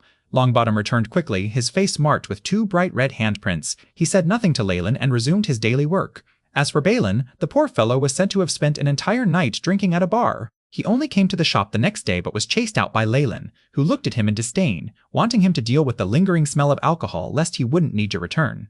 Boom! Seeing the last piece of metal move to the storeroom, Longbottom, who had been riddled with scars, finally sighed in relief, glancing at Leyland with expectant eyes. Youngster, you're smart and persistent. From now on, I declare you may come to my shop for 5 minutes every day when nobody's around and browse my products. Leyland tried his best to suppress his laughter as he announced, Huh? Longbottom raised his head, stunned. What's wrong? Did you think I'd take you in as my disciple and help you become a knight? Then you'd be a head above the rest, marry a princess, and live happily ever after. Leyland wore a teasing smile. Kid, you're still too immature. Longbottom turned pale, his embarrassment evident now that his plan had been exposed. You liar! You're a liar! He yelled, then bolted out. Pack! He had run too fast and tripped, falling onto the ground and getting dirt all over him. Ha ha! Come look! Isn't that the fool from Blazing Hammers? The pitiful sight of Longbottom drew the indifferent attention of passers-by. Under their mockery, Longbottom shouted and rushed away as quickly as he could. Leyland leaned against the door, beaming as he watched. Boss, you're so mean! No, you're terrible! Balin stood behind Leyland, his dark circles under his eyes betraying his exhaustion. His face had grown gaunt as he muttered at Leyland. Hee, it's not like this is the first day since you became acquainted with me. Leyland shrugged and went to the backyard. He produced a black cross blade, its design extremely similar to the meteor longsword designed by the AI chip. However, there were no energy waves emanating from it at all. This was the imitation Leyland had made using the meteor sword's design. Only the outer appearance and weight were similar. There were no energy runes or anything of the sort inside. Ha! Leyland lifted the blade and thrust forward, performing a move that looked straight out of a textbook. The sharp blade slashed through the air, producing a piercing, explosive sound. Though the meteor longsword had yet to be made, Leyland had already begun preparing to get used to the weapon. Thrust, slash, strike. Leyland suddenly materialized into multiple figures on the ground, each frozen in midair. At the end, Leyland leaped, shouting, Cross, slash, a massive cross streaked across a colossal rock in the area. Ap, bang, bang, bang, bang. Under Leyland's cross slash, the rock shattered into 4 massive fragments. This, Balin gaped, dazed by Leyland's overwhelming power, his expression like that of a stunned toad. I've seen the Baron's knights fight, but their strength isn't this intense. Could Master Leyland be a legendary Grand Knight? Balin's mouth hung open, unable to form words. What? Do you want to learn? Leyland grabbed a white towel, wiping his hands. Noticing Balin's stunned state, he smiled and asked, Yes, no, I don't, Balin stammered, his speech unraveling. So? Do you want to, or do you not? Leyland grinned. After a long pause, Balin finally reacted, still incredulous at the opportunity. He feared Leyland might trick him.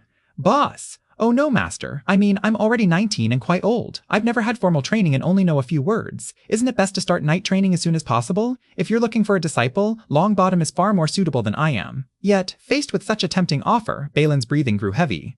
If you really want a reason, there's only one, Leyland said slowly, his words catching Balin's attention.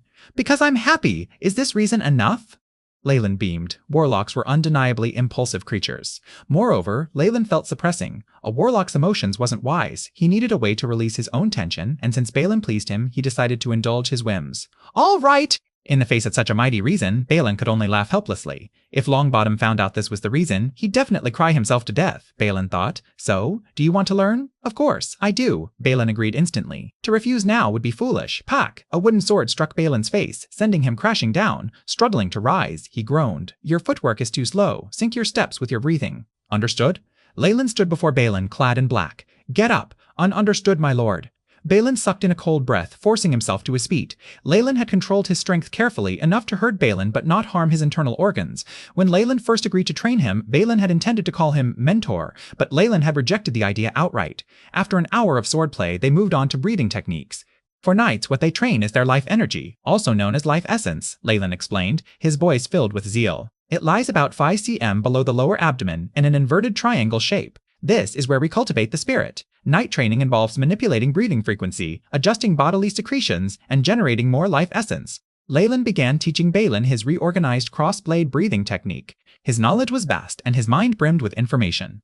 Drawing from his experience training branded swordsman, he had refined the Farlier family's cross-blade breathing method, significantly improving it. Based on Leyland's assessment, his version of the technique could rival even Grand Knight's. Chapter 297, Balin and the Girl, breathe out, breathe in, focus, pay attention to the frequency. Balin had removed his shirt, revealing the toned muscles he'd gained through days of training. He sat cross-legged, closed his eyes, and inhaled deeply. The muscles on his body trembled with each breath. No, your abdominal muscles are moving incorrectly! With a swift motion, a wooden sword slashed at Bael's lower abdomen. His face twisted in pain, and the muscles there recoiled.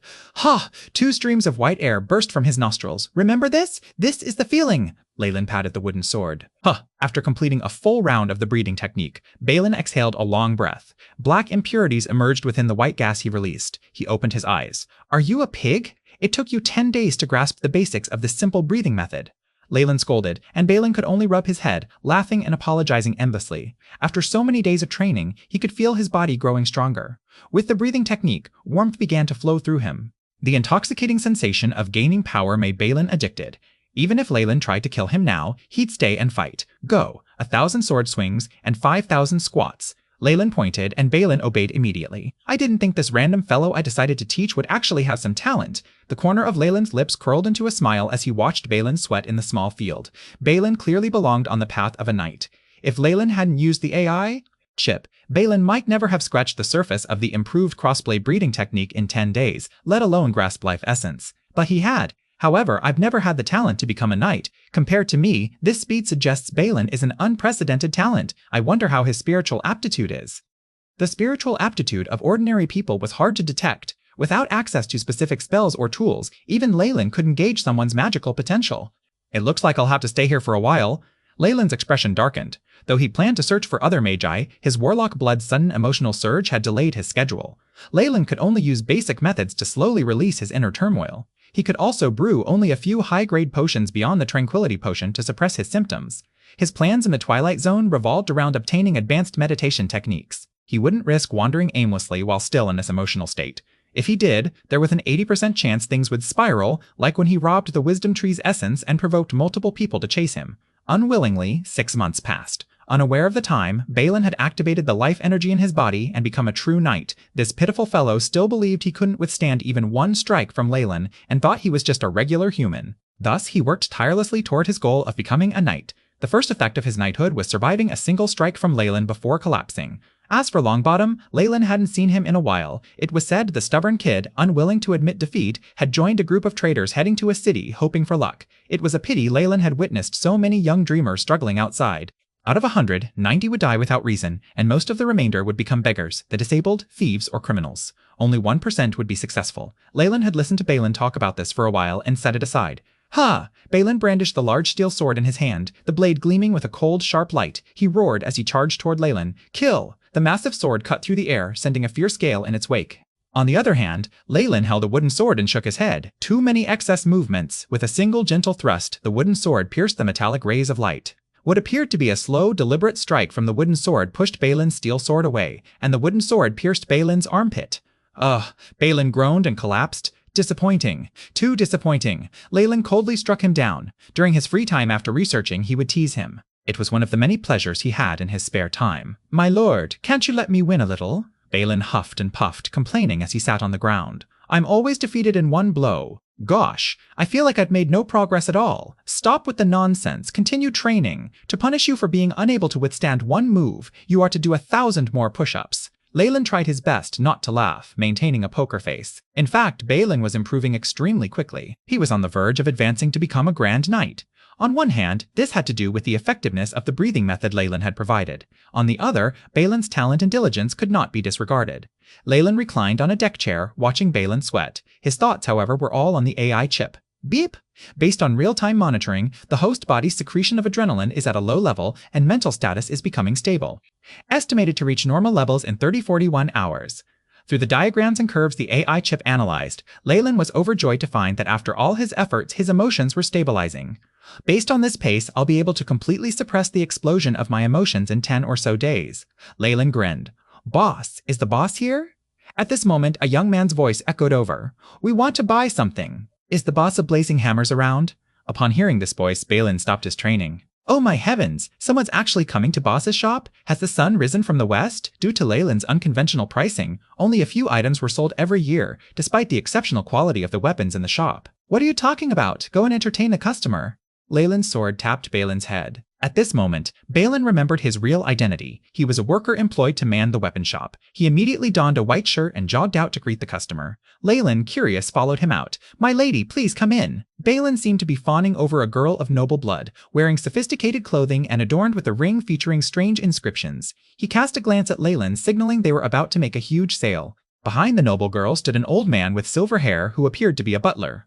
Behind this man were 2 young guards in iron mail armor. The one who had shouted was evidently one of the guards. On the guard's shoulder was a large crest with sun vines. In the center were a sword, shield, and a crown. Leyland, well versed in heraldry, knew that no matter the society, only first-rate nobility could use a crown in their crest. Interesting, a daughter of a noble? She even has an acolyte and 2 knights protecting her. Leyland gazed at the group with interest. The butler behind the girl was clearly a level 3 acolyte, and the energy waves from his magic artifact suggested he possessed a low-grade magic item. The guards behind them were knights in strength. Even this girl herself emitted undulations from energy particles and possessed the power of a rank 1 acolyte. All sorts of amplification rings adorned her fingers. At this moment, the 4 guests were surprised by Balin's unusually polite demeanor. Not every shop had a knight willing to serve customers. Balin, still oblivious to everything, politely introduced the girl. My lady, if you wish to travel to the woody wasteland, I recommend this steel sword. Its craftsmanship is exceptional, and it won't sustain any nicks even after thousands of battles. Pair it with these arrowheads and it becomes even more formidable. Balin's saliva flew as he opened another cabinet, revealing a collection of arrowheads that looked brand new, emitting a turquoise luster. This overly humble display, which might even seem exaggerated, amused Leyland silently. The 2 soldiers behind the girl turned, a bit embarrassed to see a knight like themselves tarnishing their reputation. In fact, if not for their owner standing right there, they would have long since drawn their swords and taught this ignorant fool a lesson about knightly dignity. Look! The noble girl spoke to the old butler behind her. The butt, possessing the strength of a level 3 acolyte, stepped forward, touching the steel sword with his wrinkled hands, then the arrowhead, his face showing clear shock. The quality is not bad. It could even be compared to the works of Great Master Yoda. Oh? The girl's surprise was evident. This was the first time she had ever heard her butler praise any item, let alone compare it to Great Master Yoda, a master renowned in the eastern capital for forging weapons and immensely popular with the public. Who forged the weapons here? She asked, turning to Balin. After all, his bulging muscles were undeniably impressive. Leyland, who concealed his power well, remained unnoticed. Oh, those. Balin was about to boast about his boss, but upon seeing Leyland's warning glance, he corrected himself. That's obviously a secret. Chapter 298 Rescue, is that so? The girl raised her brows, and even Balin couldn't bear to meet her gaze. Please pass on this message to that great master. I would like to meet him, and our Arcus family welcomes him to our door, she spoke with an aloof tone. The guard behind her immediately produced a sculpture resembling the crest on his shoulder, and handed it to Balin. This, and those arrows. We want them all. The girl pointed at the display cabinet. All right. Balin's excitement made his face flush red. He didn't even have time to analyze the crest in his hand and immediately packed up the swords and other weapons, passing them to the guards behind her. The total is done 50 gold. Thank you for your patronage. Balin nodded at the girl and the butler handed him a small bag of gold coins and a purple gold card. Balin was on the verge of stupidity, his hands trembling as he held the bag. The girl observed his movements, a glint of mischief appearing in the young noble's eyes. I wish to go to the woody wastelands. Can you be my guide? I'll pay 10 gold per day. 10 gold? Balin's breathing grew labored. While working in Leyland's shop, his monthly pay was only 3 gold, a sum that made Pottertown's residents envious. 10 gold a day? This was something Balin had never dreamed of. But Balin glanced at Leyland, gritting his teeth as he rejected the offer. My apologies, my lady. I must work here every day. Though Balin longed for quick money, he still knew the difference between present and future. Leyland was currently teaching him how to train as a knight. This item was only available to specific noble families in the Twilight Zone, and Balin would never get another chance to obtain it, even with over 1,000 gold. If he gave it up for a little gold, he'd be sacrificing his future as a knight. Balin felt certain he'd completely regret that choice. Interesting. I never thought I'd stumble upon such an intriguing shop on this trip. The girl laughed like a skylark. My name is Jenny, and I live in the largest inn in town. If you change your mind, you can find me anytime. After she and her companions left, Balin carefully placed the gold and purple gold card on the table.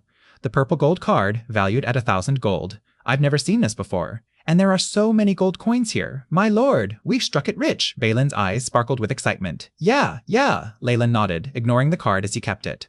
The rest of the gold is yours as a commission. Oh, boss, let me praise you.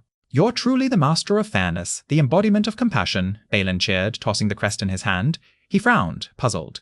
This feels familiar. I think I've heard of the Oscar family before. Suddenly, he gasped. Damn it, Sunvine Argus, that's the Marquis family in the eastern capital. What have I just given up? Still, Balin sighed, but didn't press the matter further. After all, they wouldn't take him as a servant, only as a guide. Rejecting Leyland's teachings now would be a foolish move. The appearance of the Marquis's daughter in town had clearly made her the talk of Pottertown. Leyland could hear the latest news about the group from Balin. My lord! Miss Jenny came here to prepare a special birthday gift for her mother. She's searching the wastelands for it. What a filial daughter she is. Ha! I found out she's looking for a plant called the dragon-blooded flower bud. It's said to help women maintain their beauty for 10 years and can be sold at auction in the eastern capital for nearly 100,000 gold. Now that she's offered a reward, adventurers, mercenaries, and even town residents are flocking to the woody wastelands, hoping to strike it rich. My lord. I just saw Miss Jenny enter the woody wastelands, escorted by the Baron's knights. Balin chirped excitedly in front of Leyland as if a sparrow had taken flight. Leyland just rolled his eyes. Did you finish your homework today? At that, Balin fell silent, scratching his head. No, but I'll be done soon. He rushed to the training grounds, swinging a large sword as if it were a toy. You still have the energy to run around outside of training. You got a lot of excess energy, Leyland smirked. I'll double your tasks for today. Oh, no! Hearing Balin's anguished wail, Leyland's mood brightened. Oh, dragon-blooded flower bud? Leyland tapped his chin, consulting information stored in the AI chip from ancient ruins. He recalled records about this rare plant in old texts. It thrived in harsh environments and required a high-energy being to coexist with it, absorbing its blood periodically or else it would wither. I remember. The high-energy being that shares its habitat with the dragon-blooded flower bud is called the goat-horned earth dragon. It's said to be a mix between an ancient dragon and a demon, though I have no idea how true that information is. Leyland pondered deeply. In addition, the beautification effect of the dragon-blooded flower bud is merely a side effect. Its true purpose is to combat specific toxins. Interesting. I was just searching for a good reason to enter the eastern capital. Leyland glanced at Balin, who was still wailing but dared not stop training. A fierce light glinted in his eyes. 3 days later, a small group laden with injuries returned to Pottertown, bringing back horrifying news. The team with the Marquis's daughter had met with unexpected danger while chasing the goat-horned earth dragon and were stuck somewhere. Even the Baron's night team captain had sacrificed himself. This team had risked their lives to return and seek help. The entire town sank into terror. The fury of a Marquis was something Pottertown could not hope to withstand. The person most afraid of the headstrong daughter was the area's owner, Baron Joseph. My lord, I heard that. Balin rushed into the yard like a gust of wind, his eyes fixed on the sight of a plump man in luxurious clothes, constantly using a gold-colored handkerchief to wipe his face. He froze, his words stuck in his throat, and bowed instantly. Hello, sir. This plump man was obviously Baron Joseph, the man in charge of Pottertown. Even Balin's current job had been introduced to him by this man. For Balin, someone with land and an inheritance was an amazing person. As a result, he was so shocked he quickly greeted the Baron, his head bowed low. So, it's Balin, do your job well. Baron Joseph showed no interest in conversing with him. Instead, he smiled and bowed toward Leyland. Well then, I'll leave it to you, Great Master Leyland. To settle matters, Leyland had used mental spells and left a powerful impression in Joseph's mind. Now that he had encountered trouble beyond his control, Joseph rushed to Leyland as soon as possible. My lord, what happened? Balin waited until Joseph left before asking. What else could it be other than to save that willful girl? Leyland spoke indifferently, picking out a shining set of armor from the storeroom. Ooh, my lord, are you going to take action? As Leyland's shop assistant and semi-disciple, Balin was deeply curious about Leyland's past and his power, his excitement barely contained. "Bring me, my lord. I'm sure you'll lack a servant in the woody wastelands, right?" "Bring me." "You have to bring me." "Sir!" Boom! A large set of knight's armor was thrown at Balin. "Try it on." Oh, all right. Wearing armor was part of training to become a knight. Balin had trained a lot, but this was his first time officially donning armor. He was so excited his face flushed. The shiny armor fit him surprisingly well. The metal featured intricate patterns, and the leather plating beneath added to its durability.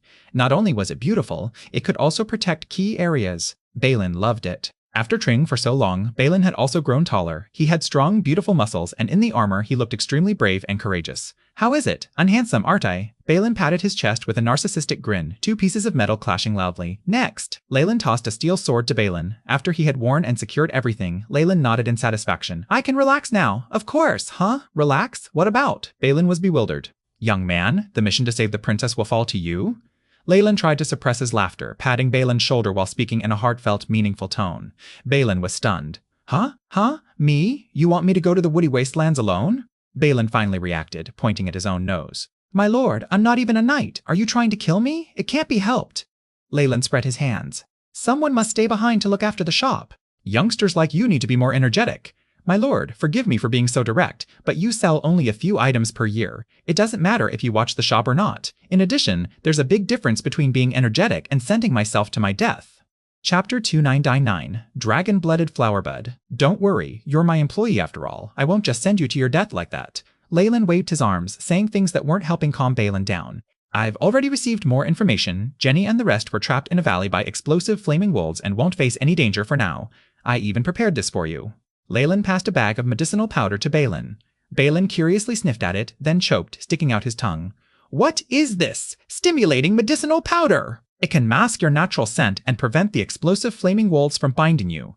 Leyland gave a brief explanation, and that alone caused Balin to light up, staring at the bag in his hands as if it were filled with gold coins. "Think about it. If you sprinkle the powder on yourself and walk into the valley, you'll be able to rescue the princess easily. Reputation, power, money, and even beautiful girls. They'll all be yours." Leyland's voice was enticing. But Balin struggled, but his tone was already less resolute. "No buts." Leyland looked serious. "This is an order. Baron Joseph has given me the authority to authorize this. To save Jenny, I can give orders to any peasant of Pottertown." Leyland glanced at Balin, clearly with bad intentions.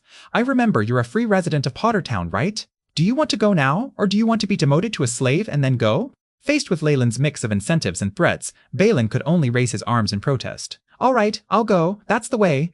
Leyland nodded in satisfaction. That afternoon, Balin had a grim expression as he entered the woody wastelands, watched by the gazes of many town residents. Meanwhile, Leyland lounged on a deck chair, eyes closed, savoring the warmth of the sunstone. There was even a pot of hot tea and some snacks. A leisurely afternoon. I like this. Leyland poured himself a cup of black tea, blew away the rising steam, and sipped. Shouldn't the explosive flaming wolves have long since migrated from the woody wastelands, and they bumped into them? This is getting increasingly interesting. He felt reassured sending Balin. Not considering that Balin was just one step away from becoming a Grand Knight, the powder Leyland had given him was enough to ensure Balin's safe return, as well as save Jenny and her companions. But this is just the start. Leyland had a feeling the power struggle in the aristocracy surrounding Jenny had become very troublesome. It would involve everyone around her involuntarily. However, this level of trouble was like a few children playing house. If not for his boredom and the need for a reason to enter the eastern capital, he wouldn't have bothered with them. The situation was exactly as Leyland had predicted. 2 days later, Balin burst in, clearly excited. My lord, I did it! I successfully rescued Miss Jenny and her companions. Haha, I'm a hero! If you failed even with the powder I gave you, you'd be an idiot!" Leyland rolled his eyes, then glanced at the entrance. "Are there customers?" Next, Jenny, her butler, and the others walked in, looking pitifully exhausted. There was only one guard left, and his right arm was in a sling. He could tell they were in a tough spot in the woody wastelands. However, they had come straight here without taking time to clean up first. Though some dust still clung to her, Jenny's face remained remarkably clean as she curtsied to Leyland. "I heard from Balin that it was all thanks to Sir that he was able to save me. Jenny is here to express her thanks. Sir's powder is extremely miraculous, and even James couldn't tell what the components were. It's nothing much. It's part of my collection from my days as an adventurer." Leyland raised his arm, dodging further explanations. He was clear on the noble girl's intentions for coming here. Part of it was to thank him, but more importantly, she was here to invite him to obtain the dragon-blooded flower bud. At this thought, Leyland shot a glance at Balin. Under his gaze, the young fellow ducked his head, embarrassed. This naive young man had betrayed Leyland after being taken in by Jenny and the others, leaking the information that Leyland had once been a powerful adventurer. Mister! Jenny's smile was forced as she gritted her teeth, kneeling on the ground. Sir, I'm here for the dragon-blooded flower bud. It's not for my mother, but for my father. Then came the expected story of the power struggle between nobility. The main issue was that her two uncles coveted her father's position as Marquis and had used a strange toxin to harm him. To heal her father, this young girl had no choice but to bring her butler and guards to search for a cure. Mr. Leyland, my father is a benevolent and wise leader. If the title of Marquis and its associated territories fell into the hands of one of my uncles, the people under him would surely face calamity.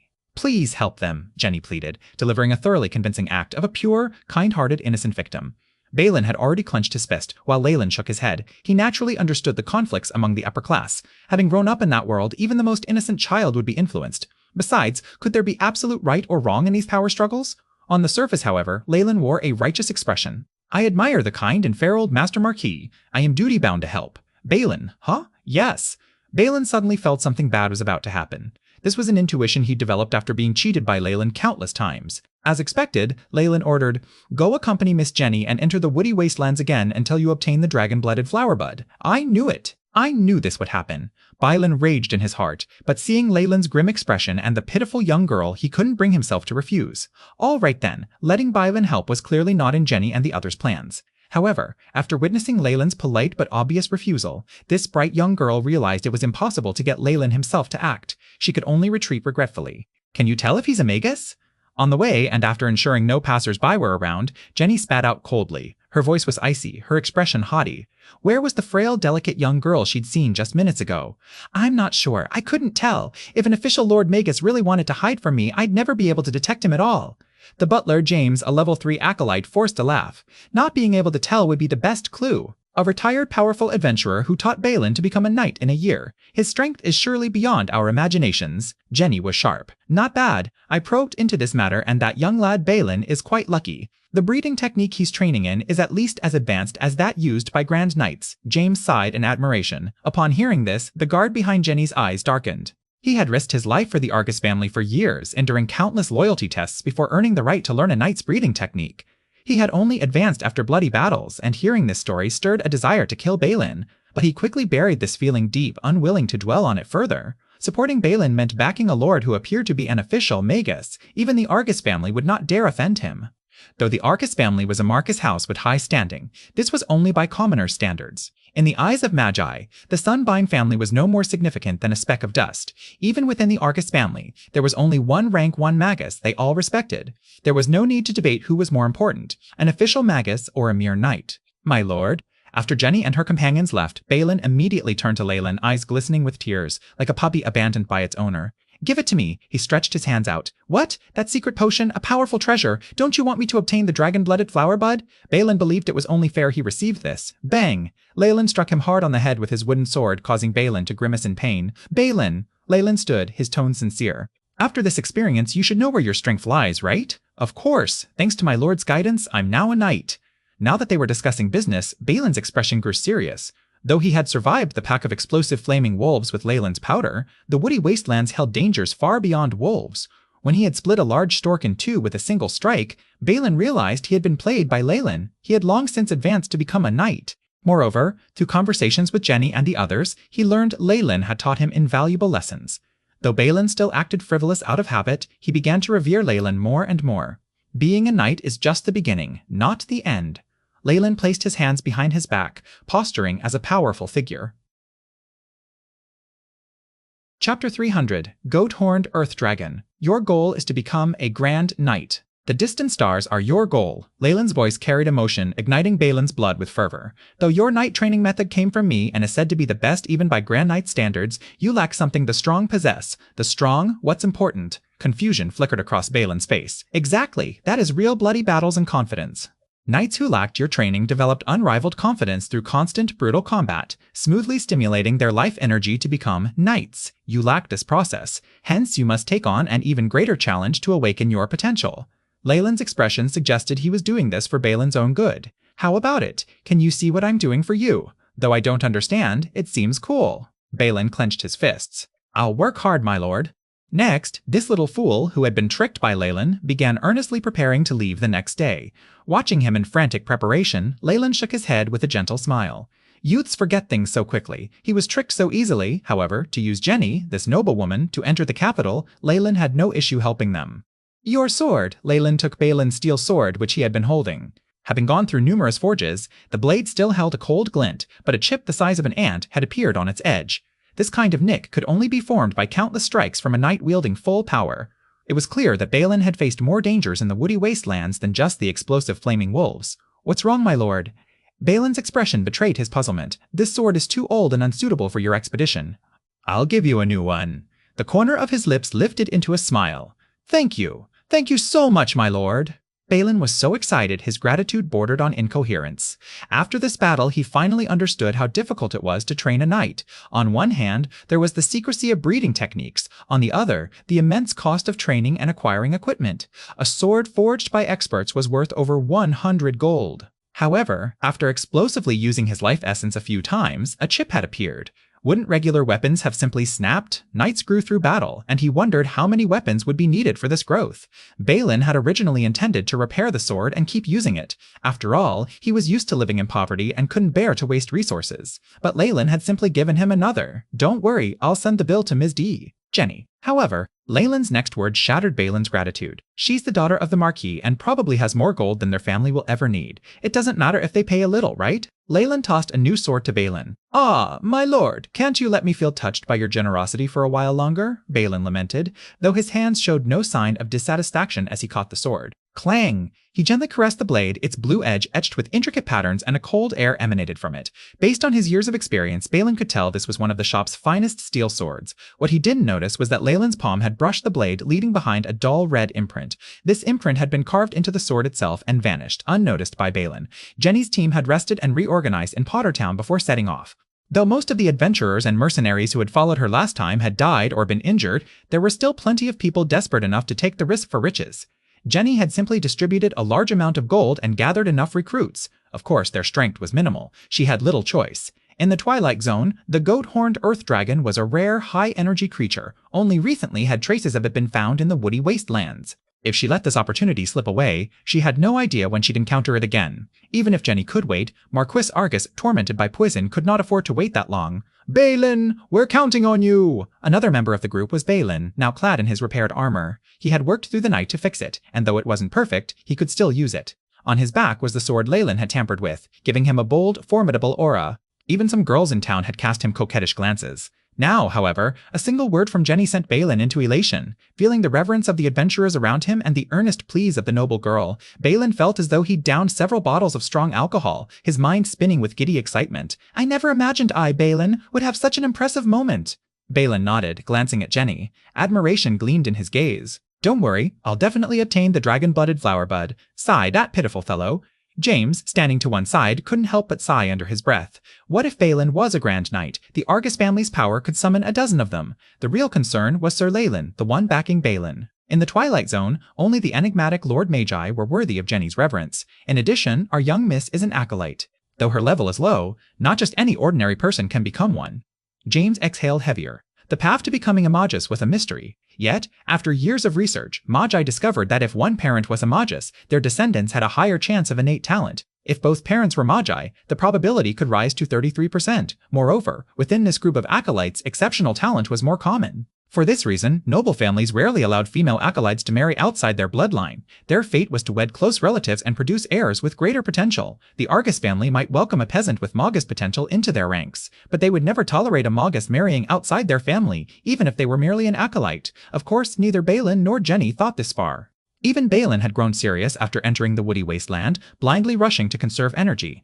He'd grown up in Pottertown and knew the dangers here. Many areas that seemed safe could kill an adventurer at any moment. As someone destined to become a Grand Knight, how could he die here? There's something ahead. Suddenly, the team ahead cheered. Balin braced himself, stepping toward them. We found it! Come take a look! Jenny had switched to hunting attire, now appearing more capable. She pointed at a massive footprint on the ground, as if uncovering a treasure. Balin crouched down. Before him lay a footprint nearly a meter long, deep and clawed. 5 joints in the middle toe, the scent matches. This is it! It belongs to a goat-horned earth dragon.